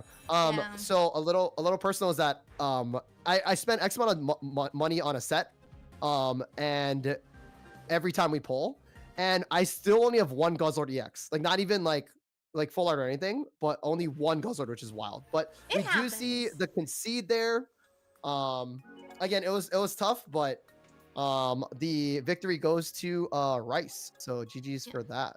Really great game by Rice. I'll say even before shinies, sometimes getting those EXs was difficult. I actually So Tord played in our like really big tournament. He's like a really big Pokemon TCG physical card game player, and I was having to trade him his like cards for an interview, and I was trying to trade him Darkrai Giratina, but turns out, even though I opened that set every single day, did not have a single Giratina EX like base card. I had two immersive arts, but I had none of the base Giratina. Yeah. And you can't trade them, which is you can't trade good and them. bad, right? Yeah. But like I just still didn't have like even like a normal art of that. So like that's before shinies even came out. So it can be difficult sometimes to find those two ofs. Yeah, and it's funny too because I have 7 Lycanroc EXs. Oh, like, you know what I mean? So I'm not missing EXs. It's just I'm missing the wrong one. But as we go to game 2, again, we're at the POV of Where's My Rice, navigating the Buzzwole and Kartana Celesteela, right? Again, only running 1 of 2 each, but again, a great answer to the electrical bird that you see on your screen here. It's basically the Battle of Alola, which is interesting, right? So again, Oricorio is from the Alola region, and the Ultra Beast is also supposedly from the Alolan region, but they're from a different area because they're Ultra Beasts, right? But same generation. And again, it's anybody's game. Yeah, it's anybody's game right here. Game 2. We'll have to see how Churros kind of navigates, because if Churros doesn't get this, then he is out. So. Which would be tragic. I do love this deck for sure. Like I love seeing like the diversity between some of these decks. It really cool to see. Right. So looks like I'm gonna attach the Oricorio. Yeah, that's a good attach. Now, the interesting thing though too is what I was kind of thinking. What if you just hide Pheromosa? What if you just hide Kartana in your hand, right? Now again, you do get a risk of getting red carded or Mars. However, like we said earlier, Mega Churros does not run any hand disruption, which is fine, right? But again, not having this hand disruption, so allowing your opponent to just kind of sneak cards in with the ability Ultra Thrusters with Celesteela allows you to basically retreat any Ultra Beast from the active into your on your bench. So maybe that was a tricky play from kind of Rice to kind of hide it to make him like kind of misplay, but here comes the Magneton, which is really good for the side of Mega Churros. Yeah, it looks like now we're gonna start setting up our Magneton as well. Really nice. Also getting the Shiinotic to get more evolutions or more Pokemon. Also, like you said earlier, thinning the deck out to make sure you get to your support cards. So Shiinotic definitely helps you thin your deck and just try to get, basically your draws will become supports versus Pokemon because you draw your Pokemon already anyway. So yeah, as they say, thinning is winning. Thinning is winning, exactly. But no, for sure. It is just so nice getting your decks a lot smaller than it otherwise would. Because if you think about it, Churros' deck is 11 Pokemon. So if you can remove them from the pool, that's only 9 trainers that you're really looking between. It does look like we are going to be pulling in second Celesteela from the deck. And now we kind of have to figure out, like, do we want to keep attacking with Pheromosa? Things really aren't in range if we find a Kartana, but there is an extra spot as well on the bench right now. If we need a second Buzzwole, we find Kartana. If Celesteela is ready to play, but I have a feeling it's not until this Oricorio is gone. Right. Now, again, what I believe Rice is trying to look for here is we do see the Leaf Cape getting flashed. However, even though if he Leaf Capes, it still gets KO'd by the Zap. He could heal with Erica, but I think he's going to have to just let this get KO'd and do more damage to the Magnezone. Now, the cool thing about this is it does put Oricorio in range for the Kartana if he has it. And also, too, it does put Magnezone in range for KO as well with Buzzwole. So, and also, too, it allows you to unlock the Lusamine ability. Your opponent does need to have 1 point. So when Pheromosa goes down, it allows you to use your Lusamine for your energy. So best play there, too, for sure. But definitely could have gone different routes. But I like the play that Rice did there. Same. I mean, we're just consistent. We're just like poking away, and Buzzwole is getting prepped on the bench to finish everything off after. Especially with this Pheromosa poke. Right. Oh, man, this is, again, the fact that this little electrical bird is like holding it down against one of the meta decks is really funny. So, also no 1-star. Nah, I'm just kidding. I pulled so many of those. I was so glad when I pulled that 1-star one. It was so good. I was like, oh, I got the 1-star. That was like one of the few 1-stars that I was excited to pull. Also, I don't have a lot of the Morlul 1-stars from, I think it's Celestial Guardian Lunala, because I've been trying to pull Lily immersive. Yeah, I want that one so bad. Luckily, some people traded me for it, but yeah, same. My chat traded me the arts, but even like Cosmog was actually the hardest card for me to pull. I actually have this TikTok where it's like Guys, you guys keep telling me that you opened this Cosmog, you opened the correct Cosmog, but this is the Cosmog I find. And then I opened the pack and somehow I ran into the bad Cosmog. Oh. Ooh, time is running out. Okay, we got this Yeah, no, Zappa. also too, the evolution, maybe he's worried about, wait. Oh, I guess, oh yeah. So Rice does have hand disruption, I guess. So, because evolving at 2 energy is, I get it, but it's also like, yeah, I don't know if like that was, I mean, that could have been a rush too, right? So, there's definitely there is the Kartana being, there's the Kartana being hovered, so that would KO, which I don't see why you wouldn't do that, to be fair. Also, I do like the art of Celesteela. That's a really sick card, but not when I get cool, 6 of them. You know, it's like... It reminds me of the first Mewtwo video of Pokemon Go. Yeah.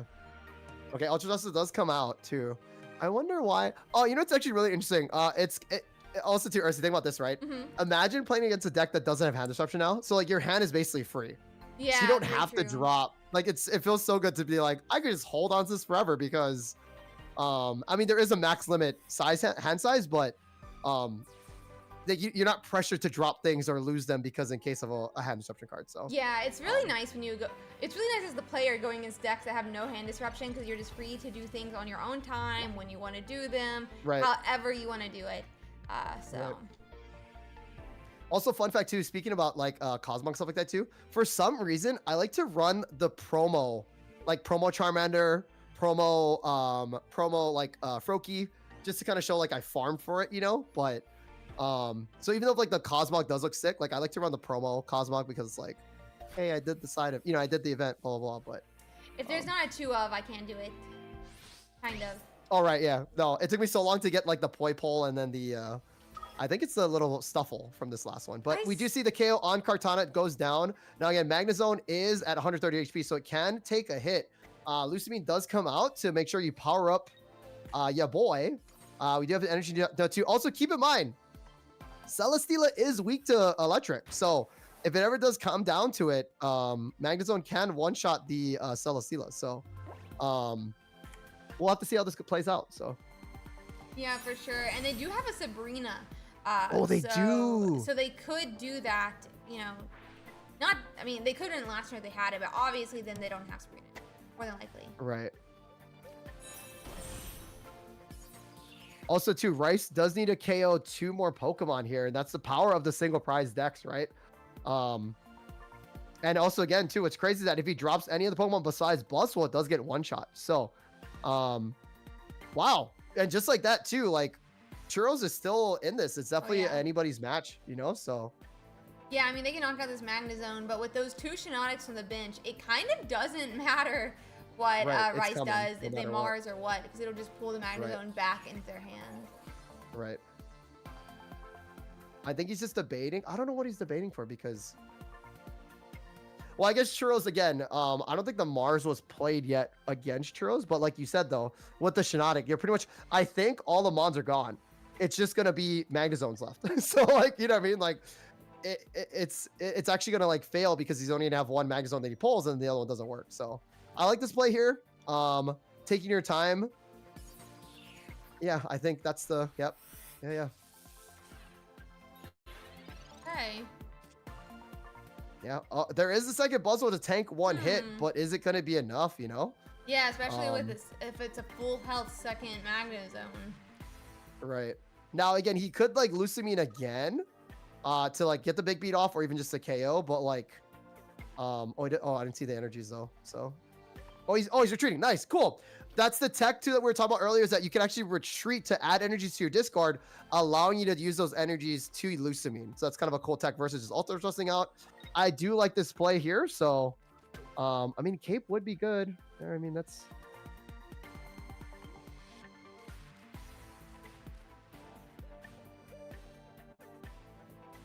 Rice or Churros, chat. Rice or Churros. Rice. This is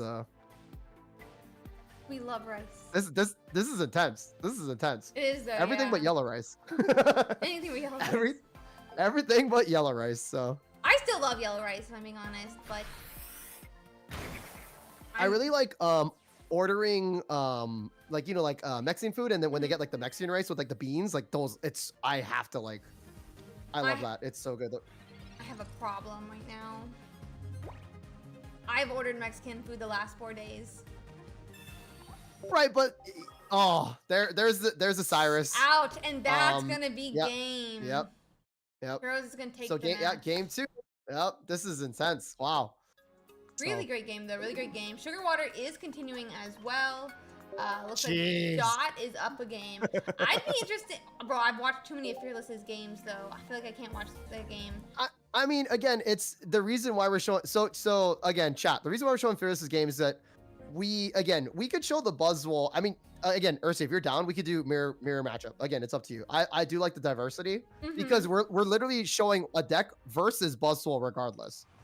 Wait. Like, you know what I mean? So it's kind of like we're gonna see that anyway. So whatever you feel is the best decision. So, wait, was that game 2 and not game 3? It was game 2. Yeah, correct. Oh. I thought it was game 3 for some reason.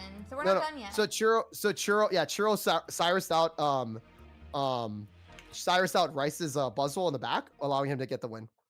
So yeah, I just for some reason thought it was like a 2-0 or something. I'm an idiot. No. This is, again, it's Bird. It's Bird. Bird versus Buzz, baby. So, or Moonbaton. the cannons. So we do see the research does come out. Pheromosa does come through, which is nice. Also seeing the Morlo in the front is really cool too, because now Morlo can take damage, which is sweet. But getting it back onto your bench is gonna be a little bit rough. So for sure. Not going for the Oricorio. I mean, I guess you want to take down the Magnezone into KO range, but like, I feel like Bird is more of a threat here. But yeah, we'll see. Again, Rice navigating the deck really well. Stampede. Hey, yo. Hey, whatever works. So yeah, if it works, it works. What can you say? Yeah. And I mean, yeah. One more hit on it, and it will be in range of an Oricorio attack. Right. You might have also the Shinotic too, which is nice, but seeing the hover of the Rocky Helmet would kind of put him in more of a lower range.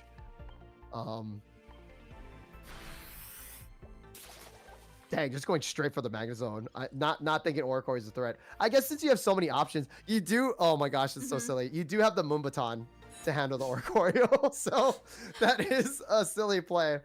But they do have that option to just nuke it with the Moonbaton. So let's see, and Magneton comes down as well, so it's no longer going to get KO'd this turn by the Pheromosa. It looks like we are. I wonder if we will attach that second energy to Magneton, or if we'll attach it to Oricorio.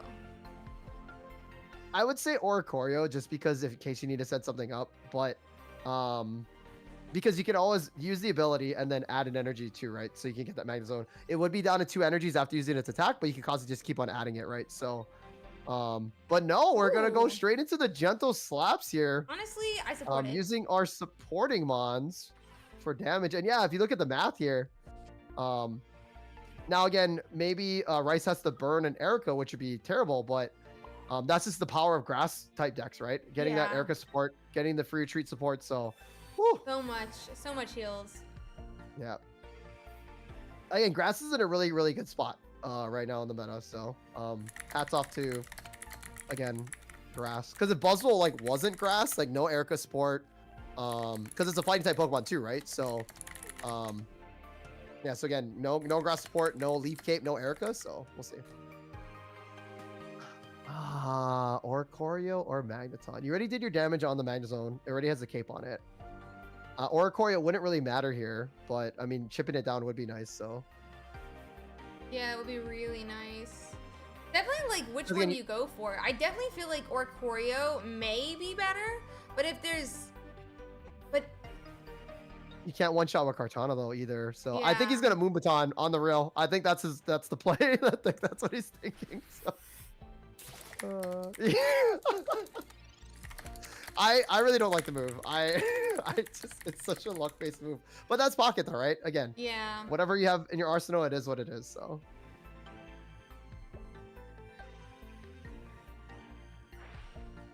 Illuminate to thin the deck out, which is nice. Hopefully you get either another Magnemite set up too. That'll be really good for Churros here. Let's see. Yeah, it'd be nice for Churros to get it set up.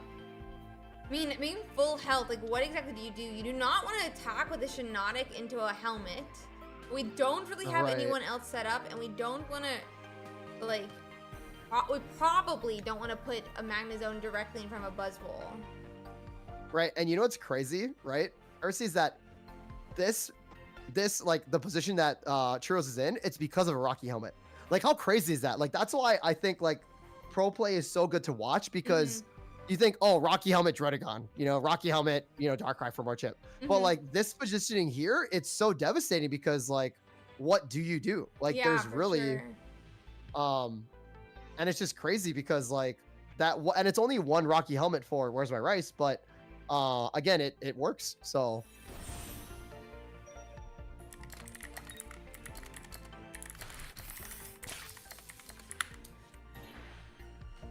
Yeah, we do see the zone come through, but again, if Rice has the Lusamine, right, can just instantly come around and then just do the big beat. So, I also like this play too. I like this play, send out Celesteela to see what you have in hand, because you can automatically just swap if you need to, or just tank a hit. Well, actually, no, you don't tank a hit because you do get one shot by the by the Magnezone, because again, Celesteela is weak to electric. So, looks like we are gonna be attaching to Buzzwole here. Do we see a Lusamine? We don't, maybe? Yeah, I only saw the... Ooh, Rice! Rice, hold on now.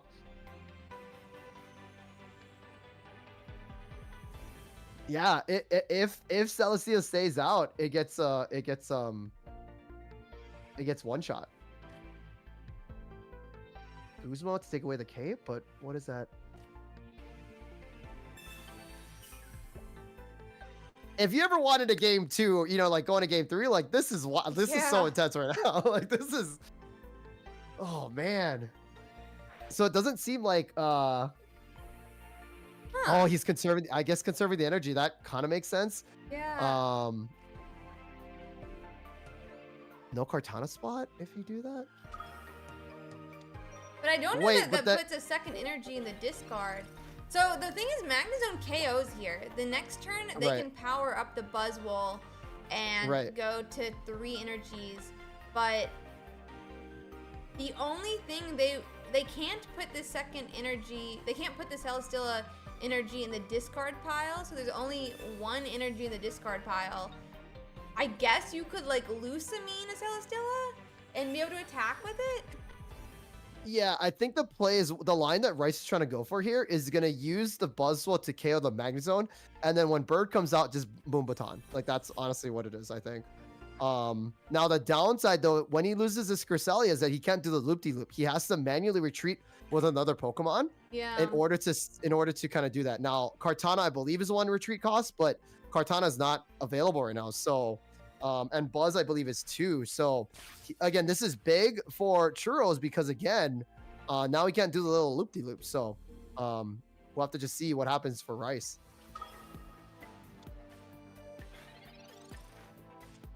Okay, I mean, they'll be able to attack here. Cyrus is, it's a good card, but... I almost wonder if you do Cyrus. I think Magnezone's still a really big threat here because, I mean, if you do get rid of the Shiinotic, then he can't power up his other Magneton, right? There's a chance if you go for the Shiinotic, then he won't be able to make a Magnezone, second Magnezone. Right. But I think I mean. Okay, we're hitting the Magnezone though. We did red card, which is kind of nice. There is still potentially a Shiinotic and a Morlul in his deck still, so it is not 100% even that you would be able to get the Magnezone with the Shiinotic. We are putting up Oricorio though. He could also possibly work around it somehow, like if the Oricorio wasn't in the active, KO whatever's in the active, and then Cyrus so pretty much just ignore Oricorio. But again, that's a lot. But again, Oricorio's now... So again, say for example, he retreats, and then he Moonbatons Oricorio, right? Now he just Cyruses out that last little last little Shinodic and then wins the game. I think that's the line. It's risky. Also, I don't think. Well, no, he must have drew it. No, did he? I think Shinodic pulled out the Morlo. Oh. Oh, here. Oh. Yeah, this is the play. Oh, wait. We are pulling out the Shinodic though. I mean, I guess you might as well do that now. Yeah, this makes sense. This makes sense. So it's literally winning on a coin flip, which is hilarious, but I would Moon Baton, baby. Like it's coming, so it's not really though winning on a coin flip, even if it goes for Celesteela, because he'll have 2 turns. It's winning on odds to some extent. Like a 25% chance you don't hit either of them. Right. This is we are gonna go to but Oricorio. Also too, no, if Magnezon does come out next turn, and the Moon Baton doesn't work, then Celestea's out in the open for a one-shot. So yeah, which is a huge problem. Yeah, and also I don't think he got it. I would have evolved by now. So this is insane. This is woo. This is pocket. Let's go. Oh. Yeah, you have to. That's the play. It looks like we're just gonna attack their Oricorio here. So yeah, it's gonna be it could potentially be a. Oh, we're actually giving up all of our energies, huh? Yeah. Just the Lusamine. Yep, that makes sense. I'm not sure. I think it makes sense, but because there's 1 energy in the discard pile. Right. Yeah. We hit heads though. It looked like, right? Yeah. The and cannon. So that's game 3. That's game 3. Rice GG's. Rice beats churros, chat. Which is valid, beat the right? churros. That is for Rice sure. beats the churros, though. And just like that, we're gonna be going to our top 4. We are gonna be able to watch both top 4 games. So we're gonna run I'm gonna wait a second so that we can run an ads before it on Twitch. But funny fact, Rice is against every food because now he's going against sugar water. Now he's about to go against sugar water. Guys, you have to rebrand for a food type in order to get this RNG and luck. So. Oh, wow. Interesting top 4. Yeah, it looks like it's going to be... Period, bird, and then rice and water. So yeah, it is going to be 3 Buzzwole lists versus a Magnezone Shinodic. We'll have to see how it ends up going, but very interesting. Yeah, I mean, again, Rice handled that really well, so... Really, okay, great. where are we gonna go then? Are we taking a break or what are we? We're just gonna do a really quick. I'm about to run quick ads. I'm just waiting for it to the win to show up on the stream, so that it wasn't messed up there. We're just gonna run an ad. We can talk a little bit while I figure out exactly what channel for us to go to. Right. Hi guys. What channel are y'all in? But yeah, I don't know. I thought it was really cool. I'm really excited now to see this Buzzwole matchup. It'll be interesting to see. I'm going to check real quick what the deck lists are. So Sugar Water has 1 Kartana, 1 Pheromosa, 2 Lusamine, 2 Erica, 1 Guzma, 1 Cyrus, 2 Pokeball, a red card, a Repel, a Leafy Cape, and a Rocky Helmet. So the heals, the energies, but red card is the only hand disruption. Where's my Rice running Leaf Cape, Pokeballs, Helmet, 1/1 of the Pheromosa Kartana. I think it's the same thing, except Where's My Rice is running a Mars instead of a red card. No, we actually, what are we swapping? Oh, and Sugar Water's running a Repel and a Cyrus, where Rice is running 2 Cyruses. Right. Yeah. So it should be interesting. Now, again, what's really interesting too is that I believe, from what I've seen from the top 64, now chat can kind of quote me on this, but I think Sugar Water is the only Repel user, I think. So I think Repel's cool. Again, it brings in a basic. So it's like a Sabrina, but again, since there's a lot of Ultra Beasts or a Choreo, it allows you to kind of bring in a basic Pokemon. So that's kind of cool. However, it doesn't work against like evolved Pokemon. So and I guess Yeah. maybe that's the tech. But again, I've seen this in Sugar Water's deck list. They're 12-0 in this Ursiiday Pocket Weekly number 31. So Repels, it could be the play. So we'll see how that works out. And again, switch your opponent's active basic Pokemon to their bench. So your opponent chooses a new active. So it's basically an item Sabrina. Um, and again, they're going up against, let me see the standings here. Against Where's My Rice? Where's My Rice, which we just saw, and then they are running a bunch of basics. So let's hop over to Sugar Water's stream on channel 25 so we can watch it from there. Cool. Sure. Okay, I will see you in there. Okay, they're not live yet, but that is okay. So yeah. But again, so Sugar Water, super cool. Again, running the Buzzwole Celesteela. Again, one Kartana, one Pheromosa. Again, going up against Where's My Rice. So pretty much the same exact Pokemon, which is super cool. Definitely the mirror of the matchups. Now, again, we do see the hand disruption of red card on the side of Sugar Water versus Where's My Rice running the Mars. Also, too, Sugar Water and Rice are also using two Guzmas as well, too. So that'll be interesting to see. Also, too, Sugar Water also running the Leaf Cape as well as Rocky Helmet. So basically, they're both using the same tech. It should be interesting to see. I think the only difference right now is that, so the difference actually is Sugar Water is only using one Cyrus, and then Where's My Rice is running two. So that's going to be very interesting to see. That could be really make or break. Yeah. Sorry for yapping too much, but I figured that was you're setting up. So no, I support it. I support it for sure. Yeah, I'm getting up the top 4 here. We should be getting into our game, so I'm really excited to watch how this one ends up going. What maybe is going to be the difference. Repel obviously is going to get a lot of good use in this matchup just because of how these decks being just big basics or in tiny basics. But yeah, I think really the only thing is, again, one Cyrus and then one Repel and then two Cyrus and no Repel. So I think it's literally a mirror matchup, but just for those two cards. So we are watching Sugar Water's POV. Ursi, let me know when it's up. Again, it's not up until the mods are up. So again, Sugar Water is 12-0 in Ursiiday's Pocket Weekly number 31. Where's My Rice, which you just saw?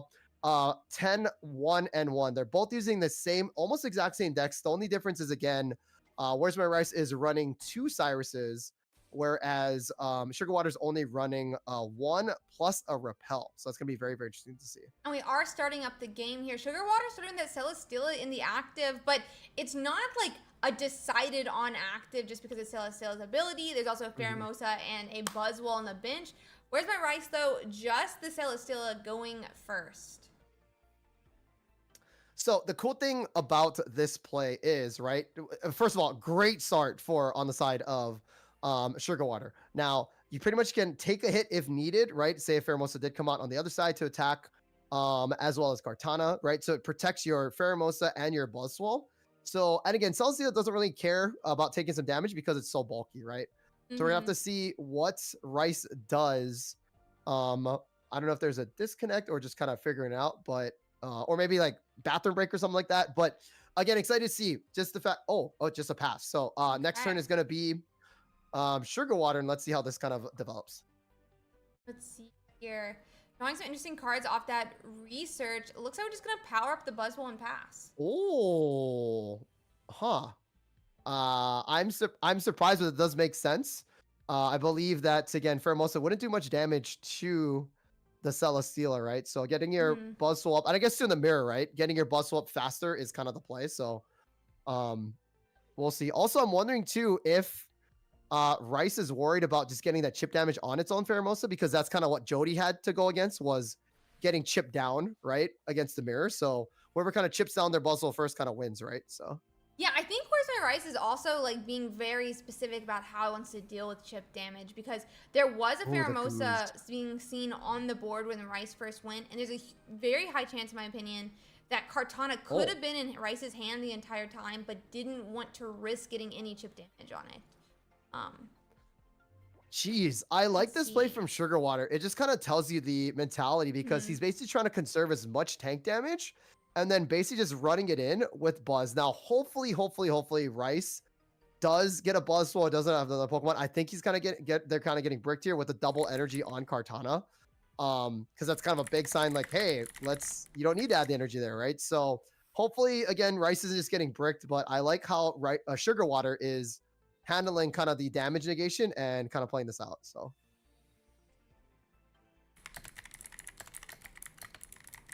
yeah, here comes the Pokeball too. Just thinning out the deck. Thinning is winning, as they say. Let's see. Oh wow. Yep. The helmet onto Buzz. Buzz comes out, one shots Kartana, and then all it is now, it's just basically now maybe Lusamine in the Moonbaton, but again, that's kind of a. Or maybe actually no. Think about this. Hold on. If he drops down Buzz, right, and then Lusamine's all that energy onto Buzz, he does get the first attack onto the opposing Buzzwole. So maybe that's the play here for Where's My Rice onto Sugar Water. But Sugar Water looking in a really good spot here against his mirror match opponent. So yeah, we do see the drop here. So. He does have the attacker's advantage on this, so that's a small play here. So.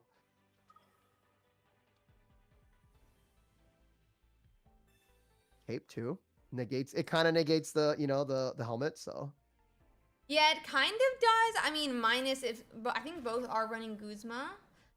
yeah, Kuzma was used already though on the side of Sugar Water, I believe.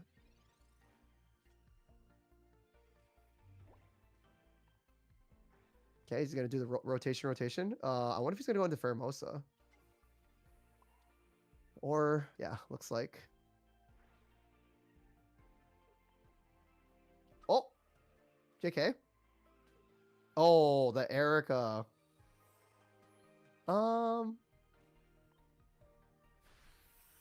I like this because there's no Celesteela out right now, but again, you could be hiding it in his hand to do the rotation kind of thing, right? So because Celesteela, there's the Mars. Celesteela allows you to do the rotation, but since he doesn't have it, now he has the Kartana or something to retreat with one retreat. They could do the whirly poly, right? Or the ring around the rosy. I don't think he has it though. Oh no, yeah, he needed a Pokemon in the active or on the side bench. Ooh, that was a gamble, but that's the win con for sure. Yeah, rough. Very rough here. Very rough here. Yeah, And yeah. you hit.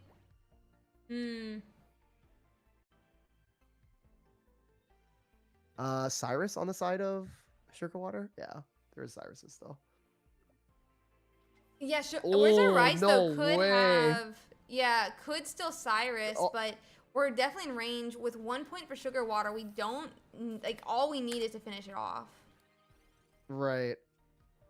I like this play, but again, what if the Cyrus comes out, right? So, oh no, but then there's the helmet, but now the heal comes off as well too. Okay, so even though if he does Cyrus out, the Buzz, it's gonna go down to 40 HP, and also I believe Sugar Water does have a Kartana. Jeez, the math on these guys is crazy. So, oh man, Really it's like chess cool. at this point, you know?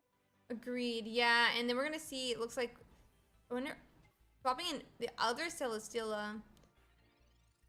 But now Buzz is gonna take so much. Oh, yo, Still yeah, no Buzz is gonna second. just take so much damage here. This is though where Repel would be really bad, because you could repel out the Celesteela, but they could still put in the other Celesteela instead of being able to like force the Buzzwole into the active. Maybe what it is too, and this is because my small brain talking. Maybe Repel allows you to like switch a Pokemon out, and then you can like Lusamine, right? So you're using that item plus support combo. Or again, just maybe bring it on Oricorio, whatever. So, but yeah, it's weird that again the Repel plus again Ultra Thrusters, it's kind of like whatever. So, we'll have to see though. So the Big Beat does come down. It KOs a Celesteela, which is kind of big here. because now Rice has to send out Buzzwole, and then Buzzwole's only at 40 HP because the opposing Buzzwole and Sugarwater has a Rocky Helmet. And also, there's still there's one more Erica left, I believe, on the side of Sugar on Where's My Rice, but it's gonna be kind of tough to kind of come back around from this. Yeah, let's see what they decide to do. My gosh, this is gonna be difficult for them. Looks like we do. So Erica is coming out. That's yep. But it doesn't really do anything here because when you hit into the helmet, it still is in range of the Celesteela.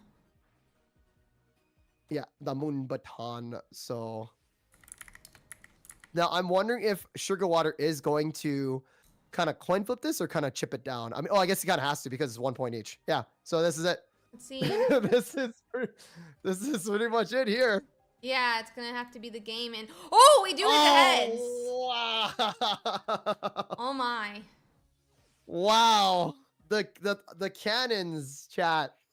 GG's on both players. That was really, really close. Honestly, Sugarwater was at the advantage point the whole time, but the fact that it came out of a coin flip, I give that's props to Where's My Rice, right? So that was insane. For sure.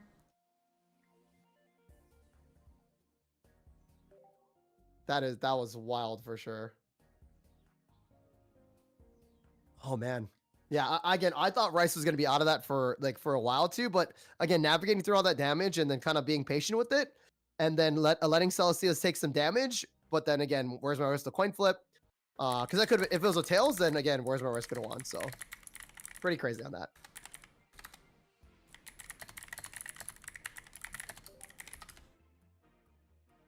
And then we'll let them get set up before we bring up the next game.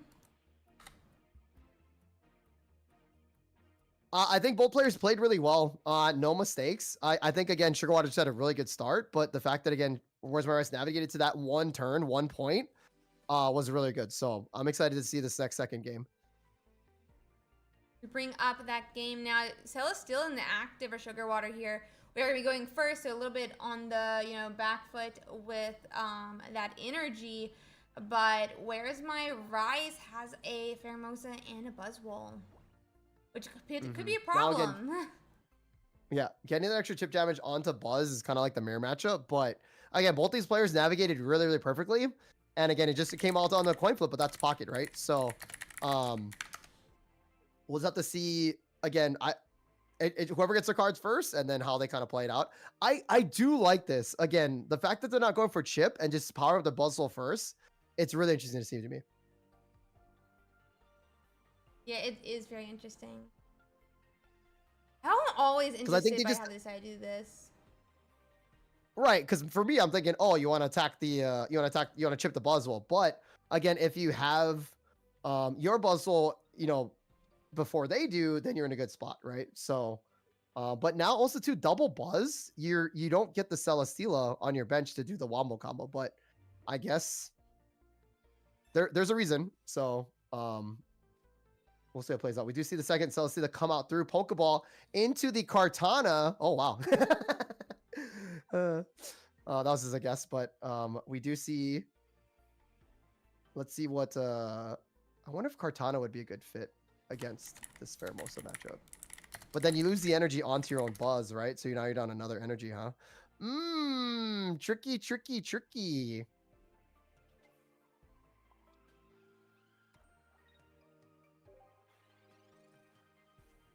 The energy is added to Buzz here, so. Yeah, it's interesting to see where they decide. I would have thought they would want the. Oh, we did end up ending. I missed that. Oops. Well, yeah, I mean, at some point you have to start attacking, though, right? For sure, yeah. I think it's cool that I think they're mirroring each other because now with the Kartana that we saw drawn, now Kartana can come out. But the downside is this, right? In this matchup, it's all about chipping down the other opponent's Buzzwole, right? You can KO 3 Pokemon or 3 single prize Pokemon, but again, it's just with the rotation and the retreating, it's really tough to kind of like, go at it, right? So the fact that Sugarwater does not have a Pheromosa yet kind of hurts. But we do see an aggressive play here, which is really interesting because now Buzzwole is up on energies against his opponent Buzzwole.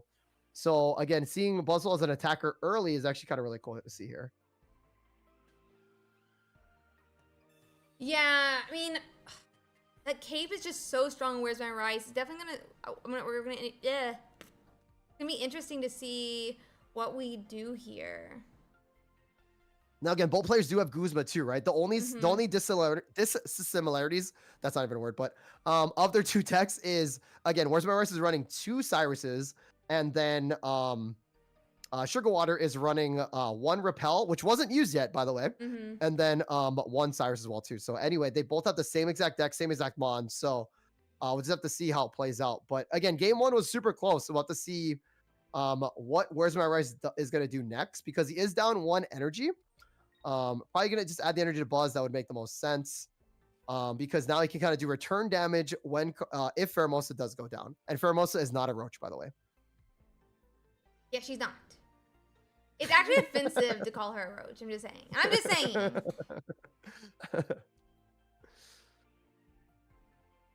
So it's gonna be interesting to see now. Again, the 20 damage. Oh, the helmet. That's so much more chip though.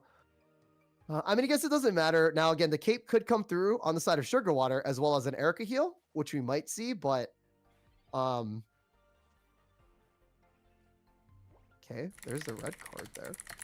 Erica heal does come through. That makes sense. Kartana does get dropped. Oh, over Pheromosa though. That means the Buzzwole in the back just takes no damage. Oh no, but Kartana does KO, which is really nice. Okay. Kartana does KO. Dude, Sugar Water plays so fast. Jeez Louise. He just knows what to do. Oh, man. Because now the second Buzzwole comes out to KO Kartana, right? But then now you get the attacker's advantage onto the other Buzzwole.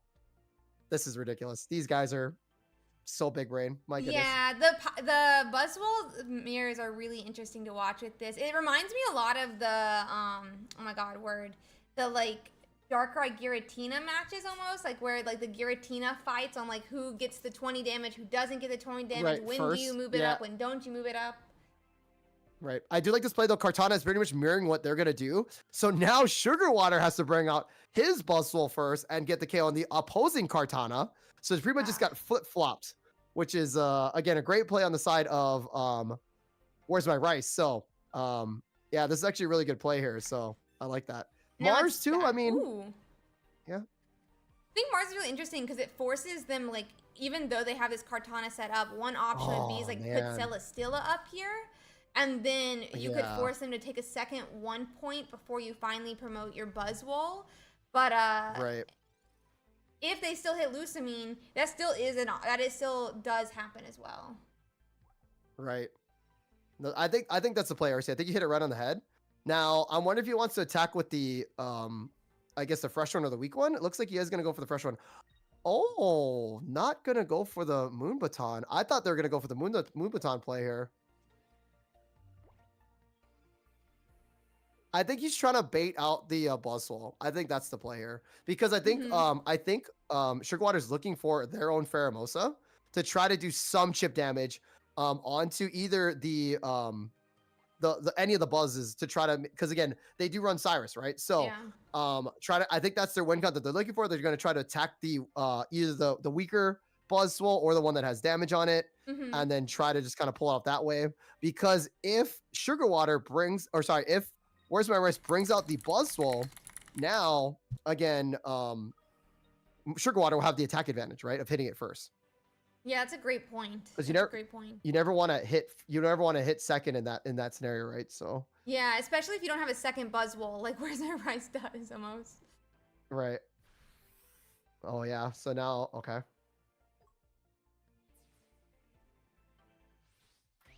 Yeah, really nice. Yes, we get that second point for Where's My Rice now. Oh, however, this is actually pretty big here because now keep in mind, Where's My Rice has double Cyruses, right? So if this connects and then he draws Cyrus, the Celesteela goes down, and that's gonna be game 2 in the side of Where's My Rice. So how many cards is left? And game 3. Oh my goodness. That's gonna be crazy though, and that is game. Oh. Wait. Oh, we're having to reset. I'm gonna reset. Oh, he has to reset. Okay, I was about to say, like, bro. Yeah, I was like, what? Wow.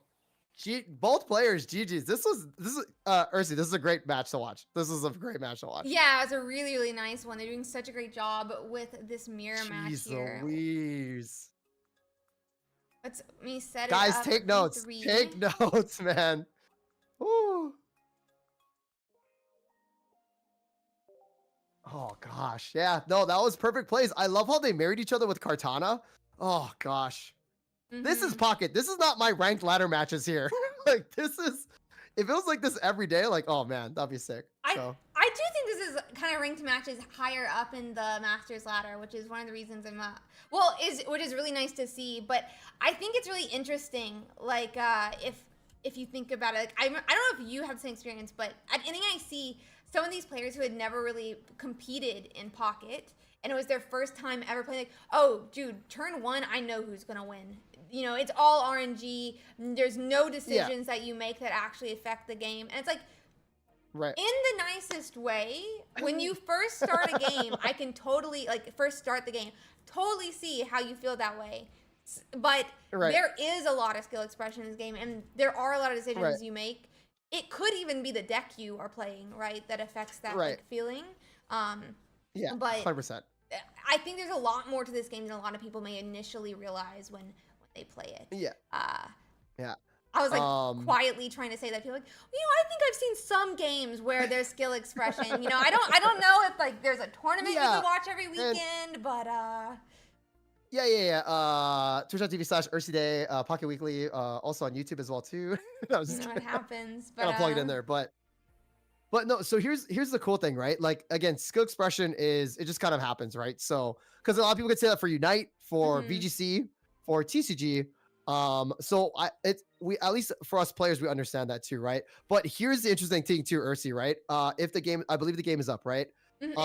We do see the repel from Sugar Water. I don't think we ever seen it yet. I don't know how that could help, but maybe this is again the determining factor between the two decks, the repel plus and again the -2 Cyruses, right?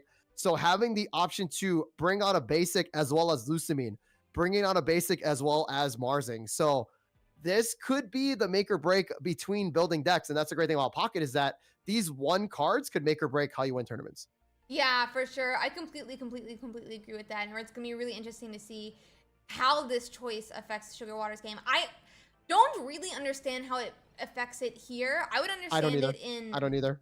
Yeah, I would get it like in most games, if I'm being honest. Like turn 1, round 1, I can definitely see it, right? Like you have those, like everyone is a basic, you know, turn 1, and like you use that turn 1 Sabrina to to defensively force someone to move an energy. But in this deck where Celesteela just moves you, I'm not really sure how it especially helps, but there could also be some world where they decided, I actually don't think Repel helps me, but they have Mars. So because it doesn't help me, it's also better to decrease my hand size now than have it later. Did we use Repel?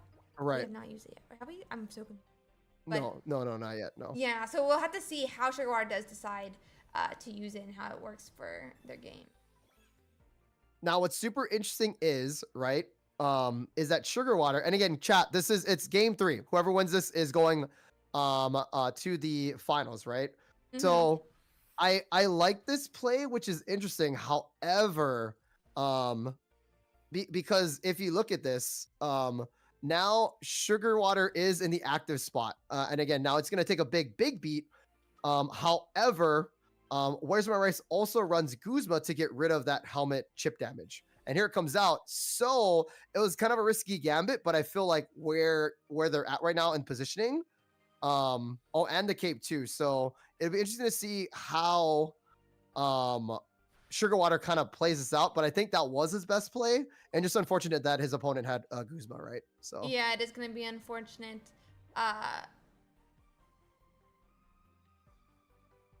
Yes, I think the next play.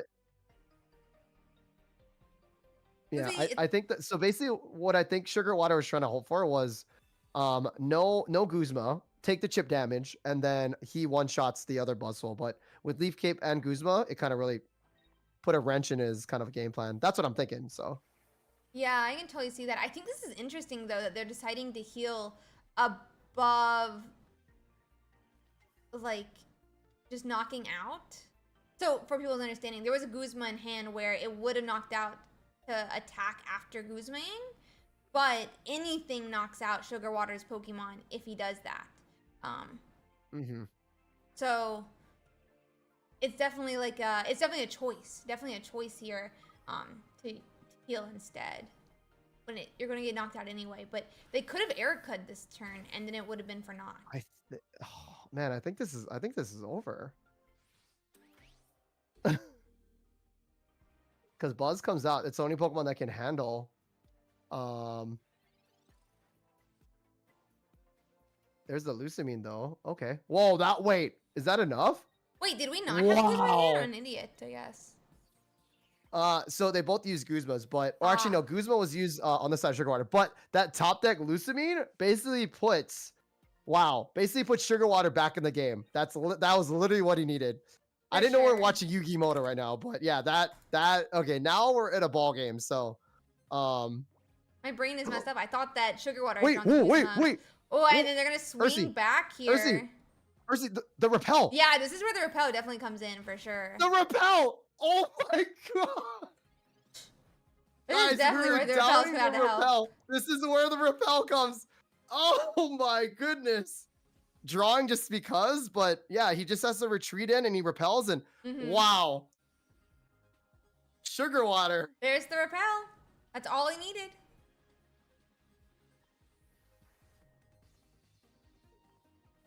Let's see here. Yeah. No, that's it. Buzzwole's the back rotation. Active, and that's gonna be a KO. Wow. Guys, the repel. It's a believe it. So, GG's to both players though. That was insane. Seeing the repel in action was dope. So that was really cool. Yeah, that was really, really cool. Really nice to see just how that repels maybe helped Sugar Water in the past as well. So really interesting to see there. We're gonna tell our other top 4 then that they're allowed to get started, and we'll be able to hop into their game next. Cool, nice, and that's in 19, I believe, or let's see, it's gonna be no, channel. I'm trying to remember if Period had a good stream or not. So Period's running Buzz and Celesteela, and then Wind Up Bird is running Magnezone Shiinotic. So I'd love to watch Dot. I think if that's or Period. Sure, yeah, Dot is cool. Yeah, Period or Dot Period. Yeah. Wherever is it on Twitch or is it? They're gonna be both on Discord. In Discord. Okay, cool, nice. 44, I'm assuming. let's hop to channel 10 if possible. I think 10. Okay, sounds good. Okay. Oh yeah. Okay, cool. See you there. Just because Period is a past winner, so I always love watching. Oh, for sure. Nice. Wow, that was insane, Ursi. Yeah, Repeltive is actually wild. So actually insane, yeah. Yeah, I mean, seeing that tech, it helped out, right? So we'll see how that plays out. So this match is going to be against Dot or Period versus Wind Up Bird. Yeah, now again, Period is running Buzzwole, Celesteela, pretty much the same Pokemon that we saw from the previous 2 players. Now, I believe, hold on, I should have kept it open. Actually, I think this is the same deck list as Where's My Rice? I believe, if I'm looking at it correctly. It might be. So I'll be kind of sick to see. I'm gonna double check that first. Actually, I can check it out now. Let me see. Where's My Rice running 2 air? Oh no, double Cyrus, right?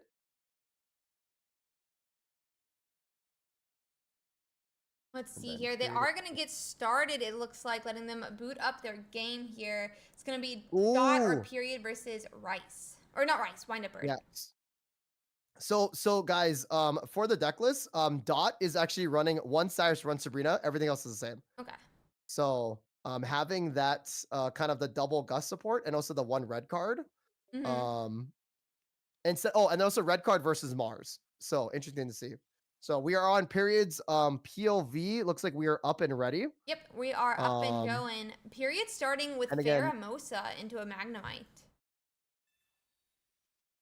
Um, I think it's gonna be the same play here. It'll be interesting to see how period or Dot navigates through this. Like, does he want to chip the Oricorio or does he want to chip the Magnezone? But I think Magnezone is kind of the play that you want to go for. So for sure.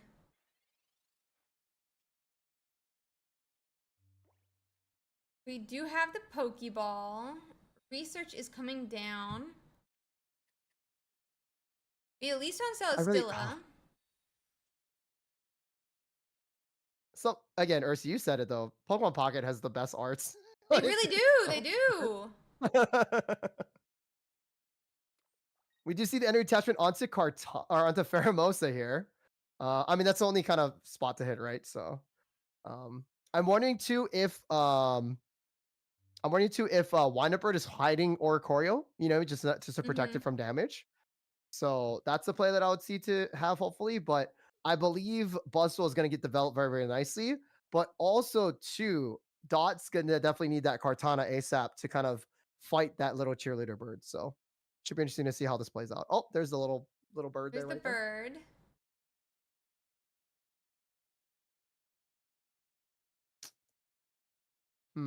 I wonder if he's going to start developing. I mean, he has to develop Oricorio, I would say. I mean, I think Magnemite's kind of a sitting duck in this sense, but oh no, it does add the energy there. Magneton Potion. Okay. Yep, Potion to the Magnemite. Uh, So that's the only heal in Bird's deck. So that's very big to see there. That's the only heal or kind of like HP amp. Like there's no cape, none of that. So we'll see how this plays out. yeah, the heal does stop like a Kartana attack knockout. But I do also worry about using it a little bit too early. But when you're, I guess, getting attacked twice with Pheromosa, it doesn't really matter if you use the heal or not because you're gonna have 40 damage, not just 20. I wonder if leaf caping there was the play because you still get two shot by a Magnezone, but like maybe protecting your Pheromosa or your Katana against Oricorio because that's your matchup. Oh, I like this actually. Getting that early KO onto the Morlul would be really big because then again, that's one prize easily that you can get because a single prize you have to KO 3 Pokemon. Doesn't really matter what it is, right? So, hopefully they don't have Shiinotic on the side of Dot. Ooh, are they gonna go for the Magnezone though? I think they're still gonna KO the Shiinotic though, or sorry, the Morlul to get that prize. Mm-hmm. Oh no, I don't think he has it. Oh, Oh huh. no. Oh Yeah, it's gonna man, be this is tough. tragic. This is Point tough. 0.1 to Dot just from Pheromosa kick here. But ooh, I mean, Erica does save it That was versus Burb. yeah. So you see there, like, right, if they add, well, I guess so if they added the cape there, that wouldn't have mattered too. Um, so I get that. But again, this 1 point, like you said, going into the side of Dot, that's big because again, that it's two more and then he wins the match, right? So Mm. also it does take away a resource of allowing you to get Shiinotic into your Magnezone in case your Pokemon aren't there. Like it just pushes them back one less. So Yeah, I mean, one thing that's like weird with that as well, though, is because you can never actually play the Shiinotic. Like if they Mars you, they will always have that extra card in your deck now. it'll So, be like a Garnet or a dead card. So mm. I mean, this is a whoa. He's I like the prep here. I mean, this does make sense. This is actually really insane here because, Yeah. again, Dot is running. Oh, actually, this is genius. So Dot is running. I repeat again, Cyrus and Sabrina. Mm-hmm. So if Oricorio's in the front, right, and he also gets Sabrina, then Morlaw is just going to be a sitting mushroom, I would say. So like he basically just what's insane about what Dot did is he navigated and KO'd all the Pokemon that wasn't Oricorio. And I think Yeah, that's that's a his good game plan. point. It Like does look like it's gonna be his that game plan for sure. that is wild. Jeez Louise. Yeah. And, oy. Does Wine Bird Game have 1. any card disruption? I don't think that they normally Wine Bird play. does have a Mars. Oh, Mars. Wine Okay, Bird does have a okay. Mars. Yeah, there's a Sabrina. He's had Sabrina in his hand as well, and just like yeah, that, yeah. we're gonna Celesteela back and forth, but it's gonna be a knockout. Period, whatever. Always ending it. Always ending the sentence regardless. So GG's. That was a great game 1. Really massively navigated. Just making Oricorio like not even, again, a threat, which is crazy. For sure.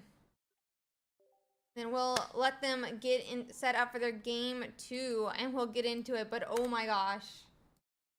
That, I mean, again, like it could have been how the cards were played, but I think that was kind of the game plan coming through.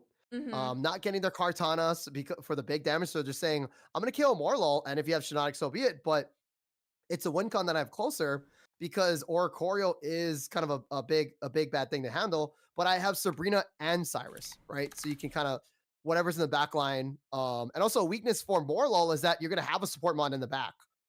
Like Shiinotic or Morlul. So you can't really hide against Sabrina taking out something in your back line. So yeah, this is so dope. This is so interesting. Jeez Louise. Sorry. No, this is hype. awesome. I love this matchup, and I mean, Dot's really just showing how, just how well they know all their matchups and how to play around it. So deciding which spot to put Buzz. That's key. Or see, that's key. So what do we learn? Firmos is not a roach, and yellow rice, and then which spot to put Buzz. Yeah. Buzzle has to go in the left spot. So honestly, I think their placement does matter personally. Yeah, 100%.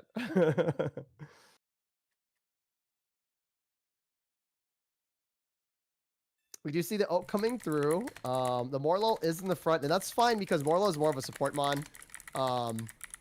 Oricorio does come through, which is interesting because, again, if you have the Pheromosa to chip damage, but the Stampede comes through. The whole one. Big damage here. It's got to go in the middle. Dot, what are you doing? It's got to go in the middle. Obviously in the middle. It's got to be symmetrical. It's got to be symmetrical. Yeah, Dot, come on. Oh, okay.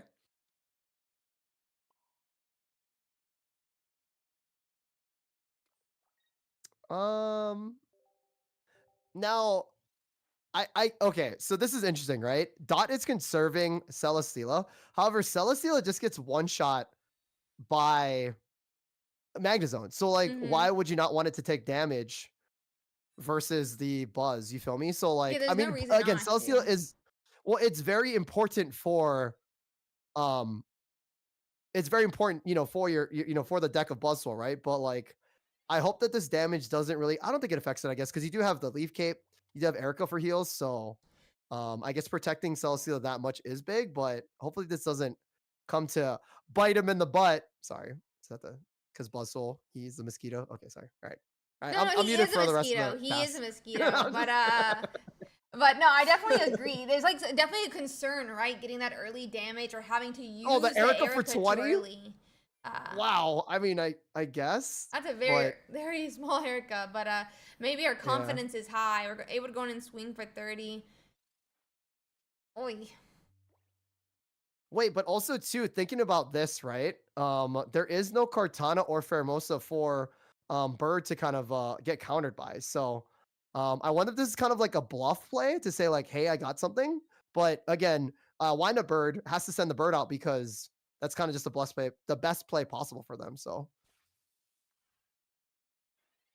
yeah, Bird's coming out. The only thing that can there's Kartana. What a draw. Dot getting the top deck again. Yugi Moto this, so now interesting thing though, it's kind of good and bad is that they still can't do the windy wombo combo. This is interesting. Protecting yourself. I mean, again, you do see the Magnezone or the Magneton in the backline.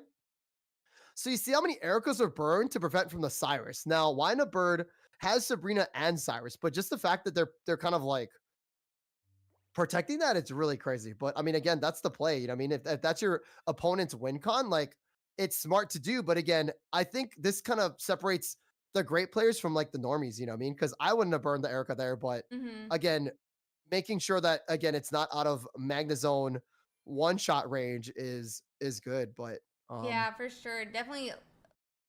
I just always worry about burning things too early, but we are going to put 50 into the Kartana. Luckily, it is out of range of being. I mean, the bird is out of range of being KO'd by the Kartana right now, right. though. Yeah. Again, now Dot is kind of in a position here. I don't know if they have a Lucamine in hand. They could retreat. Oh no, it's not enough. Um, they could ultra thrusters, put Buzz out retreat for energy, but that's a lot of resources that they're gonna lose. But Hmm. this bird is kind of an issue. But also, if that's the case, then Magnezone one shot Celesteela. That's the small line that I see, and that's wild. But oh, they have no energy. Oh, they could. I don't know if they have Lucamine. Oh, they. Okay. It's not. Yeah. It's not activated either way, but Right. Oh, it's not activated. Thank you for checking that. Thank you so much. I totally would have misplayed that. Um, I do that sometimes where I'm like, no. okay, retreat back to Yeah. Buzzwole. Why doesn't my Right. Lucamine work? Right. It's not working. Dina, it's bugged, but Nope, you're just an idiot, Ursi. It's okay. yeah. But it does. I mean, Magneton's getting fully powered up back there, but without Genetics, it's looking to be difficult to find the Magnezone. I mean, again, once they get a Morlul, I almost clicked the screen to see. Oh, there's a Shinotic. Nice. What's super cool is that Shinotic can either find Magnezone or another Shinotic, and if it finds another Shinotic, it can find a Magnezone. So, um, we'll see if that's the play there. So, yep, It getting does another look another Shinotic. And Shinotic. what's crazy about that, it just thinning is winning, like you said, right, Ursi? So it just basically makes it so much easier to find those cards you need to win the game. So, Yeah, only concern is we could be seeing a Magnemite, but we do have some more turns here. But Magnezone does appear, so no more hmm. turn there. So we do finish I so off. here's my thought process on that one. Mm-hmm. And again, this is me. I could be, low player, right? But like I would maybe have retreated into our Shinotic and then KO with the Shinotic because now Moonbaton can KO your only wall or your only defense against Buzzwole, right? So like I I don't that would have been my play, I guess per se, but like We'll have to see what they again, decide to do. Lucamine doesn't come out because they already use research, so so Oricorio does get to fire out one shot, which is kind of big because now Magnezone can hit for lethal if they don't have a cape on. So, this will be very interesting to see for Dot. Dot still runs though, one leaf cape. So, um,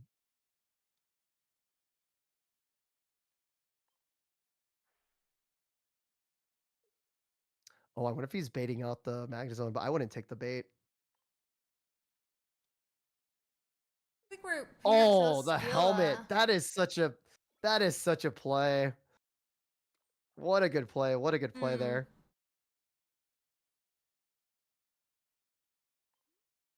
Yeah, because now it forces. I mean, maybe Gentle Slap comes out. Oh, actually, no. Gentle Slap doesn't KO. Sorry, I was flipping it over. Just One gently, card just left. gently. Thank you. Yeah, one card. So you do take the one shot, but then your biggest attacker gets KO'd. Huh. This is pocket. I have no idea what these two players are gonna do. We're trying to see Um, if Wind Up Bird. They have a Sabrina and they have a Cyrus, so we could see potentially like, already. I don't think we've seen Sabrina already from Wind Up not on the Bird. side of not on the side of Wind Up Bird. That would be a good play though, actually. Um, Sabrina, but then they could just send out the other Celesteela, and that's cool and all. But then, like you said, it just kind of retreat back. So, um, I mean, maybe the gentle slaps come out for positioning here. I feel, there's Oh, hey, Sabrina. Ursi. I do think they I'm put up just the gonna other be quiet this whole Celesteela, time. and then they're probably gonna like try to coin flip. Not like you do the coin flip attacks. There's no reason not to. But Yeah, yeah. Plus, you still survive. Well, also too timeout. I mean, if they do retreat into Magnezone, which they do. ooh, Oh man. no reason not to, Oh I wait, guess. no. Magnezone's full HP. It can take one Yeah, shot from. Oh wow. Actually, I don't know if that was the. I think it's a great play by Wind Up Bird for sure. Yeah, yeah, yeah. No, that was. I felt like that. Yeah. Problem is once you know they only have one card left in their deck, if you put any damage on one of these like buzz walls, then Cyrus is Cyrus assured is to coming. appear. Right. There's Any hand disruption Pheromosa. played yet? Ooh, this would be the play though, actually, because then you KO the bird too. But the thing is you just gets KO'd by the Magnezone, and they're at 2 points, so they win Oh the yeah, he game. only has 1 point. Yeah. I mean, this is this is the play. Uh, The Buzzwole for the 120. I mean, we could see a 2 KO now, I guess, for Dot. And the interesting thing here is that normally, like, you would be just like set up the new oh Magnemite, but yeah. Shiinotic, I mean, with the whole board filled, like, Shiinotic doesn't really have that concern. Wait, Not and Shiinotic, no but healing on the side of. Wait a minute. Wait a minute.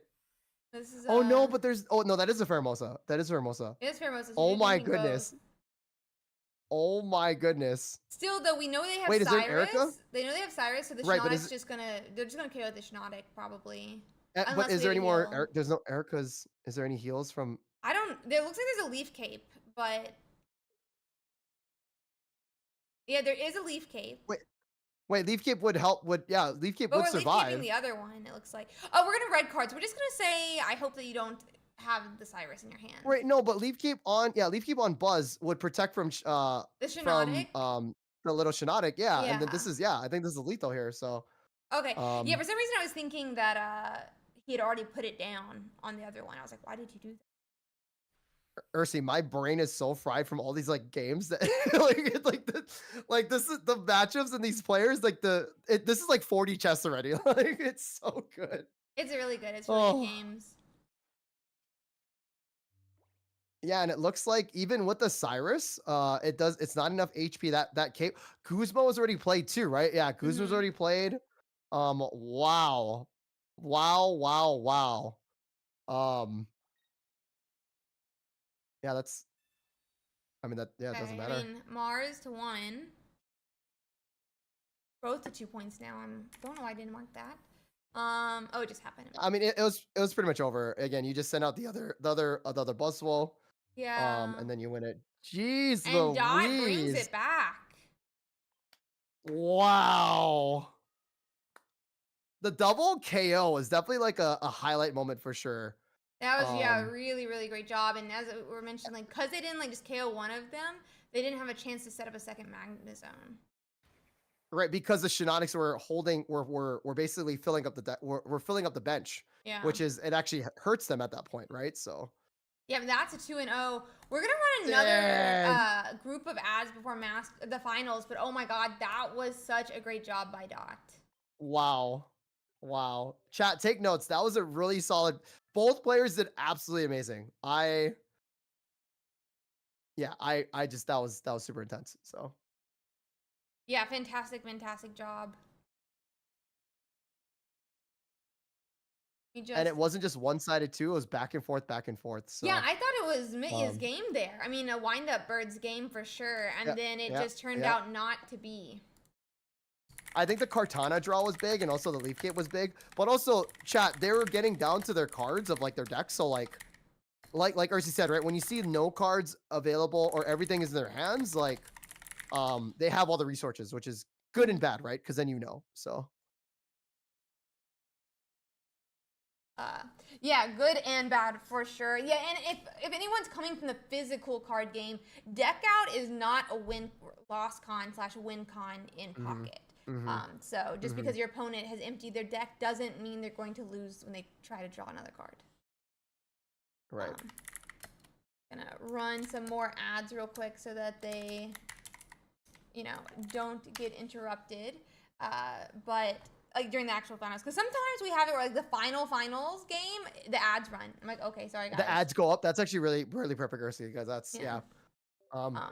But also, chat, if anybody does hear me, if you guys are not subscribed to Ursiiday, if you guys have Prime, if you guys have Turbo, feel free to support the homie by throwing your Prime sub towards Ursiiday. So Oh, yeah, no, it was a great game though. Really awesome to watch. There. And it's gonna be Sugar Water versus Dot. Do you have preference? Because I want to watch honestly both, but I don't know how. So, do you have preference? So I would say because they're both using the same deck, and again, I'm not gonna, I think we do Sugar Water because of the repel tech. You know what I Let's do mean? it So then. like, I I think that'll be also too. I think it streamed a little bit better on that side of things. Okay. But seeing again Dot's like also we did just watch Dot's perspective. So but again, it is a mirror matchup. However, again the differences is right. Sugar Water is running one Repel and one Cyrus, and I think honestly, yeah, I think they're literally running the same exact deck, but then Dot is running Cyrus and Sabrina. So Yeah, I'm so we'll have pretty to see how it sure plays out here. Because that's literally the only differences between the two of them. Like that's it. It's literally yeah, it's gonna be interesting to see because the one thing is definitely I think there are turns where repel will like actually matter that it's not Sabrina, but we didn't actually have to use a supporter the turn that we saw repel, right? true, but it gives So you that slight option tech. yeah, I'm saying it gives you the So option, right? But I'm right. both of them. If you don't need to use, because you could Lusamine, right? Set up a second buzz wall, repel out the other Hmm. card you need, and there. Right. I'm Right. interested to see like how much the difference actually makes when you see like these two players Right. both using it. Will we need Lusamine? Because the other thing is, a lot of these players they can tell that oh, I'm gonna need to Lusamine next turn, but I don't need to use a supporter this turn, so I'm gonna notice Lusamine this turn instead. So we're just gonna have to see how it actually Right. does play out if Yeah. the Yeah. Sabrina or the Repel have any specific help or harm. Because Hmm. it definitely can harm. Like I wanted to be like Guzma, Sabrina, or like Guzma, Lusamine, same turn all the time, and it's not possible. You can only use Right. one. Right. Right. And again, what would be sick though, right? Is that say they need to Lusamine and then Guzma, right? Because Guzma is such a big card now too, right? Get rid of your opponent's tools and then kind of going there too. So are we gonna stay? Are we gonna Let's switch, or hop are we up gonna to Sugar switch to sugar Waters. I'm water? trying to figure out where Okay, it is. cool. 25. 25, right? Yep, I'll see you Okay, there. see you there. Okay, game is not up yet, but again, chat. If you guys are wondering, this is the finals of Ursiiday's Pocket Weekly. Again, Ursi, thank you so much for the opportunity. This is really fun. I had a blast. I'm definitely gonna attend next week, so I'm excited for that. I'm excited to get And to watch you Pocket Weekly play. 31 and Sugar Water versus Dot. Now Sugar Water is 13-0 and Dot is 10-0 and 2 ties. So um again they're running both. Again, it's guys, it's Buzz Celesteela, like Jody said. Again, it's one of the most strongest decks because it has so many options against every other deck, even against the mirrors. So it'll be exciting to see how these two players kind of match up in this mirror match. And again, keep in mind, deck lists are open, so they do have all this information there too. And they're both using the same exact deck list, the same exact Pokemon.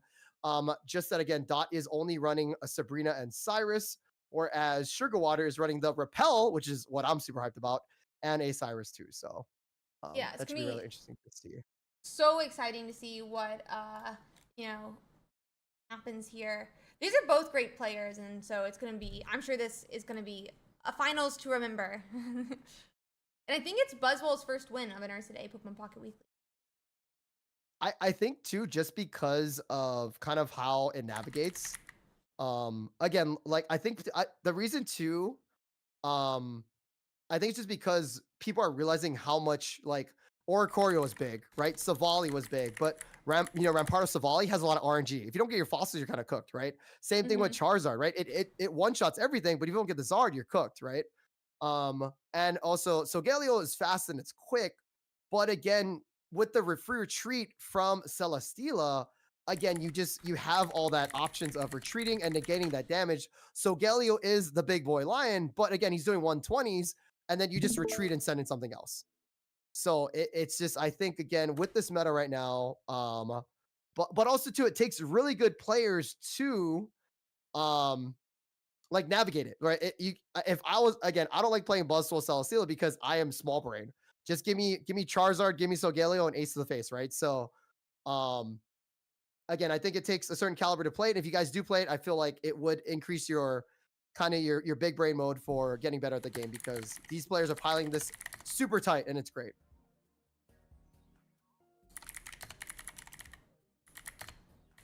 And yeah, I'm enjoying every second of this because this is wild for sure. So This is gonna be so much fun though to watch it. I agree.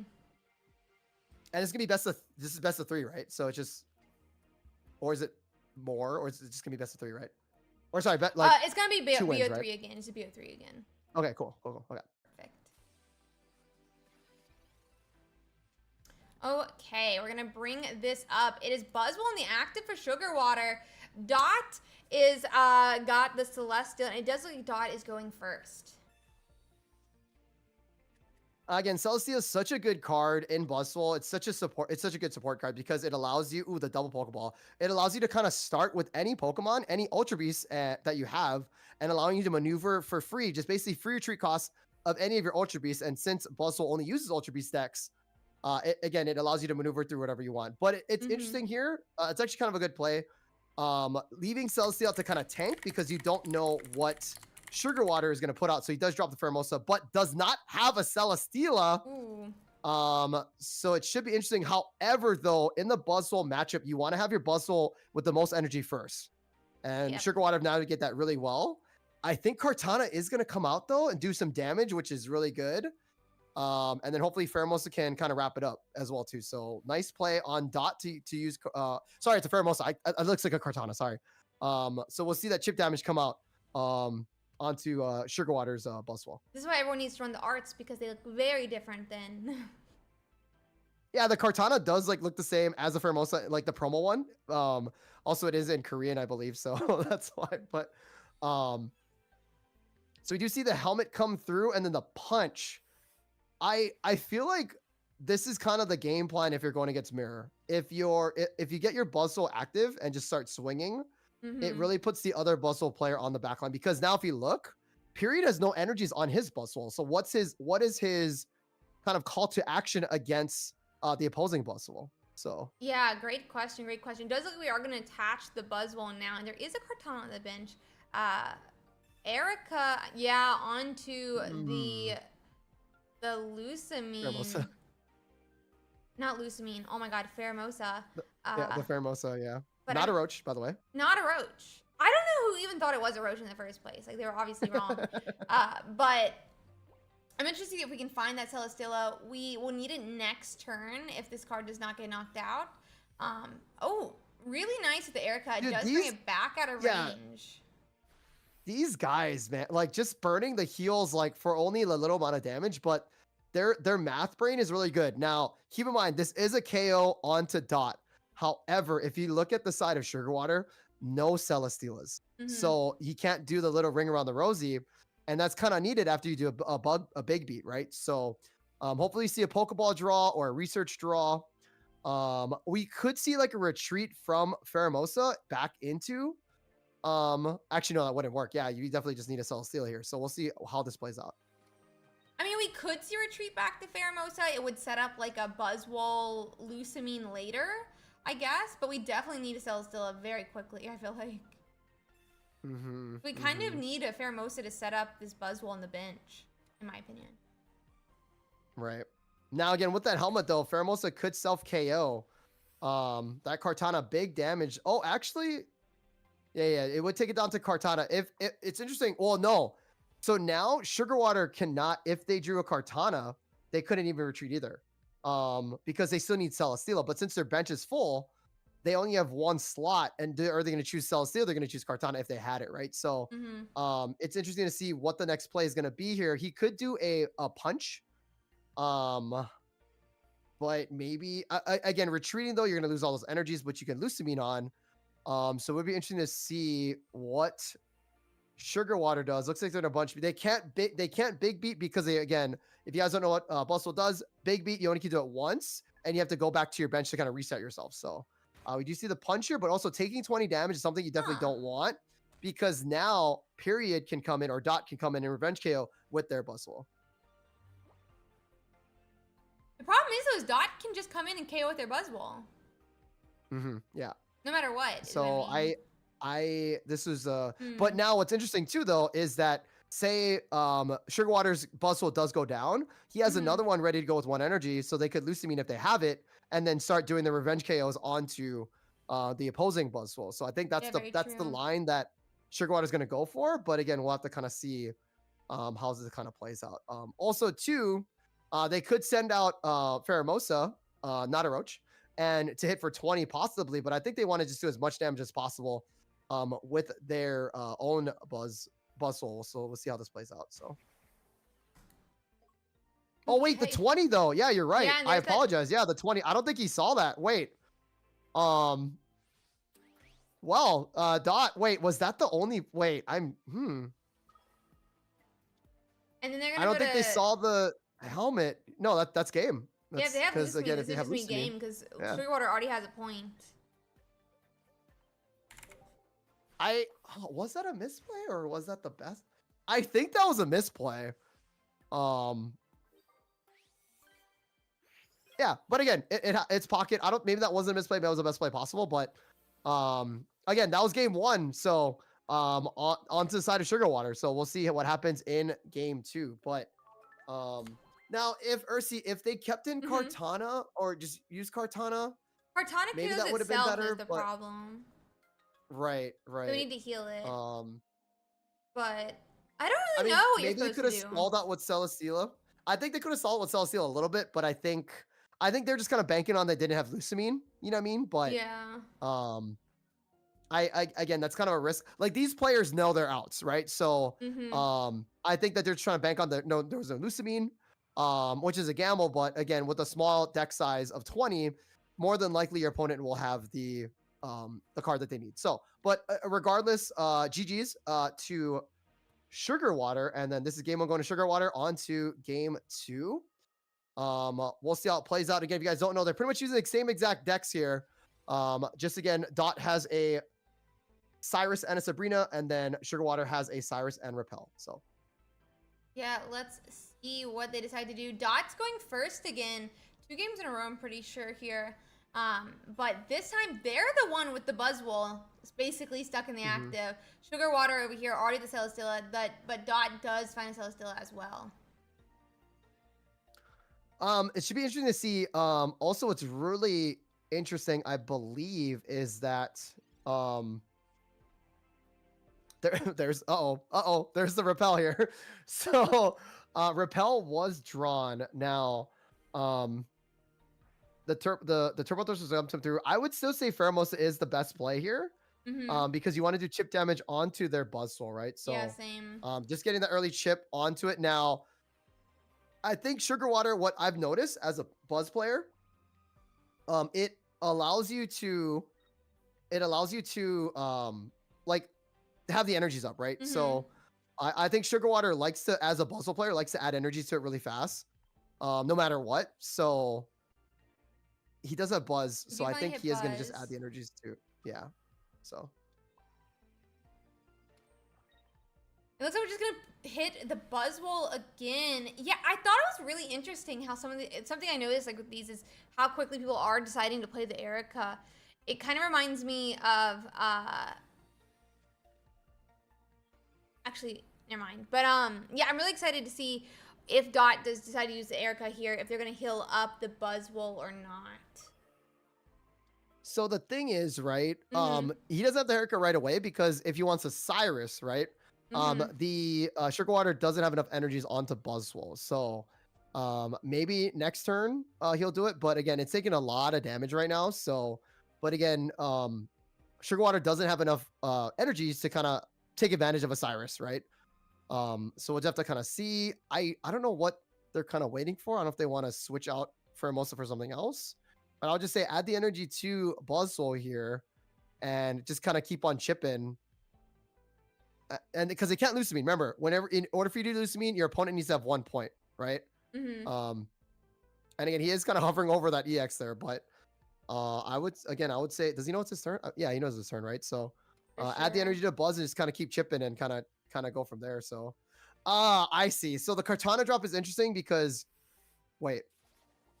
He's spreading it out so that he can't. That does make sense. Yeah, that does make sense. That's actually really, yeah, okay. Definitely playing though, right here that you have to like think as Dot. He must have a Cyrus because now I can only heal one of them. Right, and that's actually a big play here because say you KO the one with energies or the one that fully heals. Now, if Sugarwater wants to, he can get the KO on that other Buzz. But now here's the thing: if he does that, then the active Buzz can hit him for a big 142. So we're kind of an interesting spot here because I don't know what Sugarwater's going to do. He sends out the Kartana, trying to chip down as much as possible. The red card is drawn. Dot has 5 cards. There's I mean, red yeah, card. yeah, lowers the amount. But like the question is, does he just add it to Kartana and get one shot? But then also too, I mean, he already had the energy, so he is gonna swing there. Now again, Dot still has Leaf Cape and an Erica too, I believe. So this turn could be negated, and then we're kind of just stuck with Buzzwole versus a healthy Buzzwole. So Yeah, and I guess to note here, actually, Dot would love to be the one to repel, I feel like, right now. Because, like, you could KO the Kartana, they knock out your Buzzwole, and then you would Lusamine the second Buzzwole and repel. But they can't because they're running the Sabrina. Just to note here. But now also, this one can't be KO'd. Yeah. And that's kind of the hard part about only having one Celesteela. Is that now you have to actually retreat actively with the Pokemon, but he did it beautifully with the Pheromosa, right? Yeah, with only one retreat. Here's the Leaf Cape on the so Okay. now that Pokemon cannot get KO'd from the Big Beat from Sugar Water. So 2 points on the side of Dot versus Sugar Water here. In game 2, we're gonna have to see what Sugar Water does to kind of come back from this. Yeah, for sure. I would definitely be concerned with the Sabrina right now on the side of Sugar Water. Oh yeah, wait. Dot does run a Sabrina. You're right. Yeah, Ursi, you're right. Yeah, having the 1-2 is so powerful, right? Having one Sabrina, one Cyrus, it's just so powerful in this game. No helmet though, sadly. I think this is game, unless because retreat into Sabrina.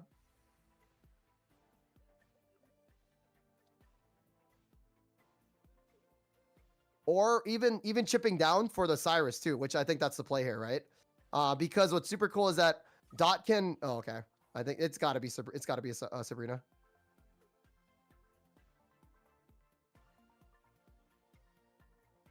Because I'll say you can prep for the Cyrus draw, so you have both outs. No, okay. I mean, this does make sense too, right? Now Buzzwole can't stay in there, and that's why Moonbaton is locked and loaded per se. Oh, I guess there's the Erica. So worth it. Okay, so we just swing for 30 here, and then we say have the Lusamine. They're hoping, right. Which they're hoping that they don't. Actually, that's kind of a good gamble, I guess I would say. Dot's pretty confident though, putting in. So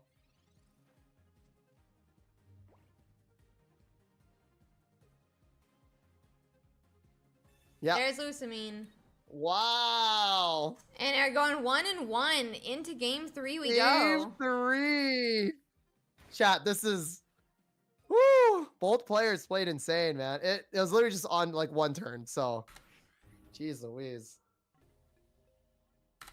Let's see here. Yeah, Ursi, that was sick. We're at a game 3 really now, awesome. and jeez. Let them get set up for game 2 now. 3 now. They're 1-1. Whoever wins this takes it. Takes the whole tournament. Yeah, no, that was great. I don't know who's gonna win this. Again, both players playing super well, playing to their outs. Also, what's super interesting too, right, Ursi, is that they're playing. Yes, it's a gamble, right? But that's their best like out, if that makes sense. Hoping that your opponent doesn't have the Lusamine. Hoping that, you know what I mean? Like, hopefully they don't have an Erica or whatever too, right? So it's really interesting to see these players, even though if they're kind of taking a gamble, like that's still their best out in that kind of like moment, right? Yeah, for sure, for sure. No question about it. Versus just being like, versus being like, oh, I'm gonna lose, whatever. But like just playing that aggressive out, saying I'm gonna put this Pokemon that is vulnerable for me to lose, but if you don't have this right card, then I win next turn. So 100%, you got to keep playing to your outs, especially in the finals when there's always the chance they don't have the card they need. Right. Does look like we're finally going first as Sugar Water now. So energy advantage is on Dot's side. We were able to research draw a little bit further into our deck, and now we're gonna go back to Dot, who will be able to go in and start hitting with that Pheromosa. Now thinking though, with the playstyle of like Sugar Water, right? Do you just start pumping up your Buzz? You know what I mean? Because there is a helmet on there, right? Oh, there was a helmet on there. So, like, do you as Dot with the energy advantage ignore whatever I say and just hit with Pheromosa? Who knows? Yeah, it's a question for sure. Research does come through. We do see the Moombatan cannons, which is great. Thinking of a retreat. Actually, retreat doesn't matter. I guess if he has another Pokemon though, because it's still 2020. But yeah, okay. So he did have the Kartana. Interesting not to drop it though, but again, he wants to have the energy above the other Buzzwole. I think that's what Sugarwater really likes, is having his Buzzwole having more energy than the other. So Yeah. Yeah, it is research nice that comes we through. So does finally- Celesteela. Nice finally find the Buzzwole and Celesteela. If Dot didn't find that Buzz, they definitely been behind. But I mean, yeah, they have to start pumping it up. So Yeah. If Hermosa's going to go in and ping both of these. Next hit, that Buzzwole is in range. I mean, even with Guzma, it is currently there as well. right now, interesting thing though too is you see this aggressive play here. Like it's like I'm gonna use this thing no matter what. It's coming through. Interesting thing on the side of Dot, they have a Kartana and they have Celesteela, right? So it's like usually you want to have two Buzzes kind of ready to rock to kind of face each other off, and then like basically two Buzzes versus two Buzz. But now that Kartana, I mean, I guess you do want to pump up your other Buzzwole, but like, it's interesting to see that the bench is already full for Dot, right? And also having only one. I like how you clicked and showed what it was, right? Having the one, like having the one retreater versus having two is kind of like a hindrance too, right? So For sure. Oh. I like this play, but again, again, it's Kartana doing a bunch of damage, but it could just get air cut off. So, oh, that's actually really big too, though. So Let's see. just any extra chip is big onto Buzzwole. So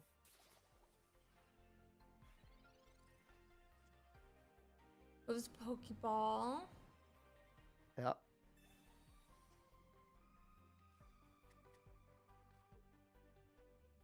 Erica. Out of range, but again, with the helmet though. Oh, this could be, wait. It has to be Kartana. Or sorry, Pheromosa. Yeah, that's actually big. Because now he doesn't take any damage from the Rocky helmet. Yeah, that's going to be huge here to keep us out of range of that Buzzwole. Because we will be activating a Lusamine here. What? I can't believe they actually gave up the Celesteela. But I mean, I guess Kartana and Pheromosa are set up to be able to like retreat, like hard retreat, but... Right, but now you just lost your one of your thrust. One of the engines is down. One of the engines is down. I mean, here's the thing. This is the finals, RC. I'm sure there is a reason. So we're gonna see how Dot kind of develops this. But again, Repel, insane, right? Seems really nice there for sure. Yeah. And I think Repel is only good in this meta per se. Like I feel like when Eevees come out, maybe not so much. But I think right now with all the Ultra Beasts kind of running through, definitely Repel kind of helps. So, but we'll have to see. It is Dot's turn. We're waiting on Dot right now. Also, keep in mind that Sugarwater only has one Celesteela. So if he wants to do Big Beat, he would have to find the second Celesteela or retreat with the Pheromosa. Yeah, we do have free energy to do that, though, essentially. Right. But also, they could want to start pumping up another Buzz. If that's the case, too. So, ooh. So now the option, what do you want to do? So they do drop the other one. So there goes red card. To thin the hand, yeah. Oh, maybe hoping for not a Lusamine, but okay, conserving. I mean, doing chip damage onto your opponent's Buzzwole is huge because that is your win con right there. So I like this play. Because if Buzzwole does come out and like they Cyrus the other Buzzwole, right? Then you have your Lusamine to power up your second Buzzwole to revenge KO. So I like this play for Sugarwater. Again, he's gonna he's just gonna do that. Okay. My bad. I would like to hit the Buzzwole, but okay. Looks like we're just gonna attack with Buzzwole, yeah. 120, we are going to 80, but it doesn't really matter now that we're already below 100. I mean, below 120. Second And point for Sugar Water does not have a. Yeah, Sugar Water does not have a Sabrina anymore. The only. Oh, but Cyrus. Oh, I didn't know. Fermos had damage on it. Okay, Cyrus just wins the game then. Yeah, Cyrus at that does win the sense. game here. Well, actually, well, no, but they also need energy with Lusamine. Oh, So yeah, you can't do both. I'm telling you, this is where Repel would be useful. double repel, Sugar Water. Yeah, run 2 Repel next time. My gosh. Run 2 repels next time. Come on, man. if you're running it, run it fully, right? So Jody did say this. Spraggles did also say this at AIC, right? Jody said that if you need a card, you need 2 of them in your deck, right?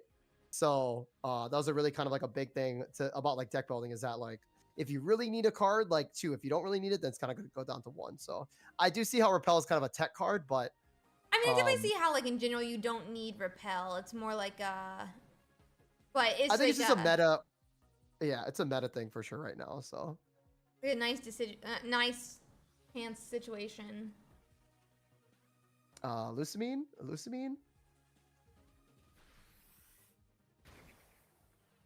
Okay, 2 points for Dot now.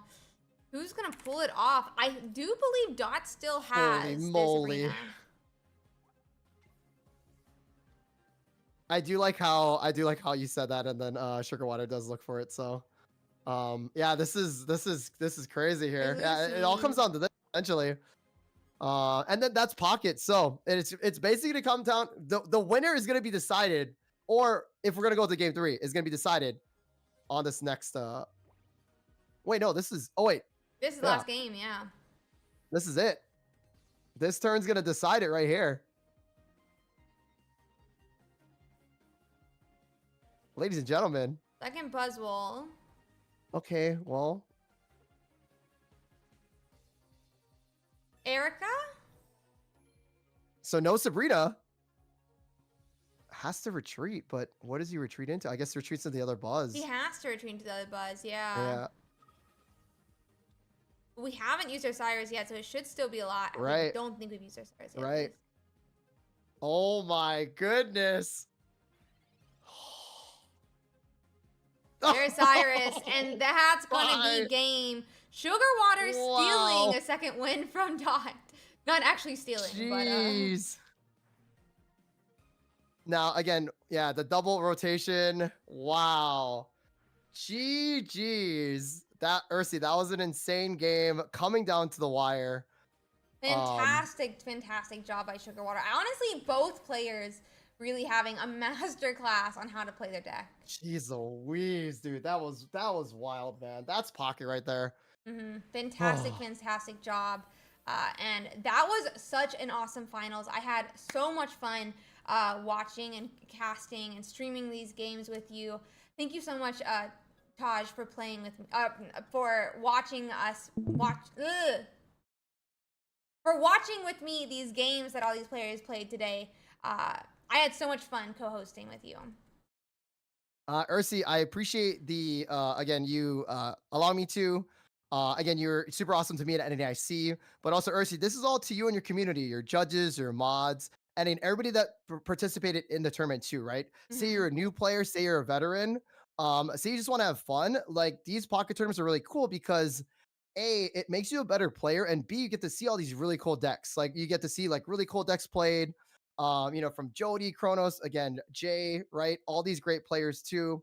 Dot, Sugar Water, was it Churros, Where's My Rice? Like, again, all these great players, and I'm excited to see the next week. But again, Ursi, it's been a pleasure. Again, thank you so much.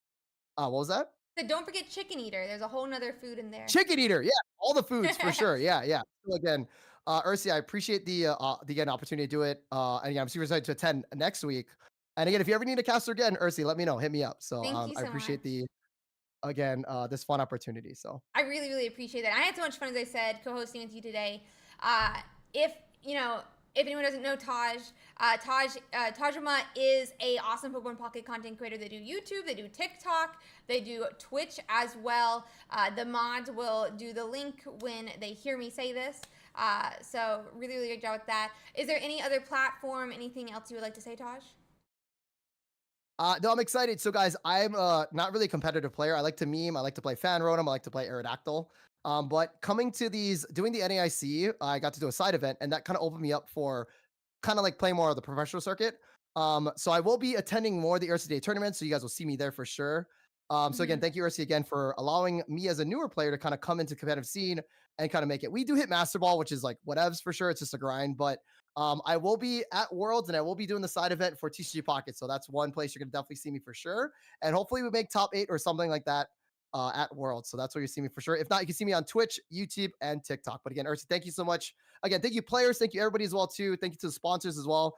Ursi, back to you. So thank you again. Thank you so much. Yeah, actually talk about Masters. I found out during the stream that Masters ends tonight, which means I'm about to do a 14-hour stream. This is going to be great. I'm totally not going to go insane right after this. So those who, You're gonna continue to be live right after this. I'm about to, yeah. Normally I rate a player. I try to like rate a player. Right. But what I'm gonna have to do here is because we have a delay. I'm going to end stream for a minute and a half. I'll reboot stream up for probably longer than normal waiting soon screen because I haven't eaten breakfast yet. I thought I was going to be eating dinner. So I'm going to do probably a little bit longer, like waiting or whatever screen than normal. So people are on Twitch willing to sit around. We will be doing a second stream shortly after this. And YouTube, I think like the mods can probably drop the new link in because we will have to make a new stream because of the delay that we have. But yeah, just the delay and whatnot. Yeah. Yeah, so we have to wipe the delay. But that's gonna be fun this evening since I thought Masters ended tomorrow night. So I just thought I would do like a stream I thought it was tomorrow too. I have to grind as well too. It so ends at 2 a.m. tonight or whatever time reset tonight. So that is gonna be an interesting stream where I lose my insanity. Good thing I have more energy drinks because I thought I was going to bed directly after this stream, if I'm being completely honest. I was going to go sleep. But instead we're gonna stream longer. So that being said, thank you again. More pocket. Hey. More pocket. So if you're interested in Taj's stuff, once again, the mods will link all of his things: Twitch, YouTube, and X. Thank you so much for co-hosting. I had so much fun with you today. So thank you so much. I do want to give also after giving a huge shout out to Taj because huge shout out for him sitting here with me. I had like this 15 minutes where I feel like I did not talk as I found out that I was gonna have to do a 14-hour stream over here. I saw the little blip and I was like, I'm just gonna continue. Yeah, I was sitting here like, what do you mean? And then I was sitting here like, how do I do this? I was having like a huge freak out. It's fine. Because I'm like 3 hours of sleep and I did 3 hours the night before. It's fine. I've been playing T2R. That being said, huge shout out to all of our players, all 500, 600 players who played this weekend. Thank you guys so much. We've made such an awesome thing with this community. 600 players, the final week of a set is absolutely huge, especially after a whole week skipped. So thank you guys so much for playing in it. It is you guys have made this competitive scene what it is. So I always want to remind you guys, especially at the end of a set when I know that people's morale gets low with like lower numbers and things like that, that you guys have done such a fantastic thing creating this competitive. I really do appreciate you, Taj, for co-hosting with us today, and all of our players. Also, huge shout out to Sugar Water and Dot for doing an absolute masterclass with their games. They really showed how strong Buzzwole can be and just how much skill expression there is in that deck and that mirror match. I do also want to give a huge shout out to all of our viewers today because it is only because of you guys that Taj and I get to co-host this tournament and stream to you guys. We have so much fun streaming these games every weekend and getting the co-hosts on. It's so much fun getting to talk about this game that we really enjoy and have such a passion for with you guys. Some of you guys played yesterday or didn't even play yesterday and you're still here watching, so thank you so much. And it's because of you guys as well that we get our awesome sponsor, XP Collect. They're a card shop in New Jersey, so if you're interested in them, they do have a website. Make sure to check them out, and you can order cards through them. They even have a TCG player, but you can really do pre-orders through them as well. They have not had to cancel a pre-order in 8 years. I think it's 9 years now, since because when John told me that, it was almost 7 months ago. But so I think it may be 9 years now. But make sure to send a text to that phone number. It really does help in showing them that you really do enjoy these tournaments and that you appreciate them. So thank you guys so much for being here. Thank you so much to XP Collect. They really went out on a limb to support us when this was a really budding scene. So huge shout out to XP Collect. With that being said, once again, huge shout out to Taj for being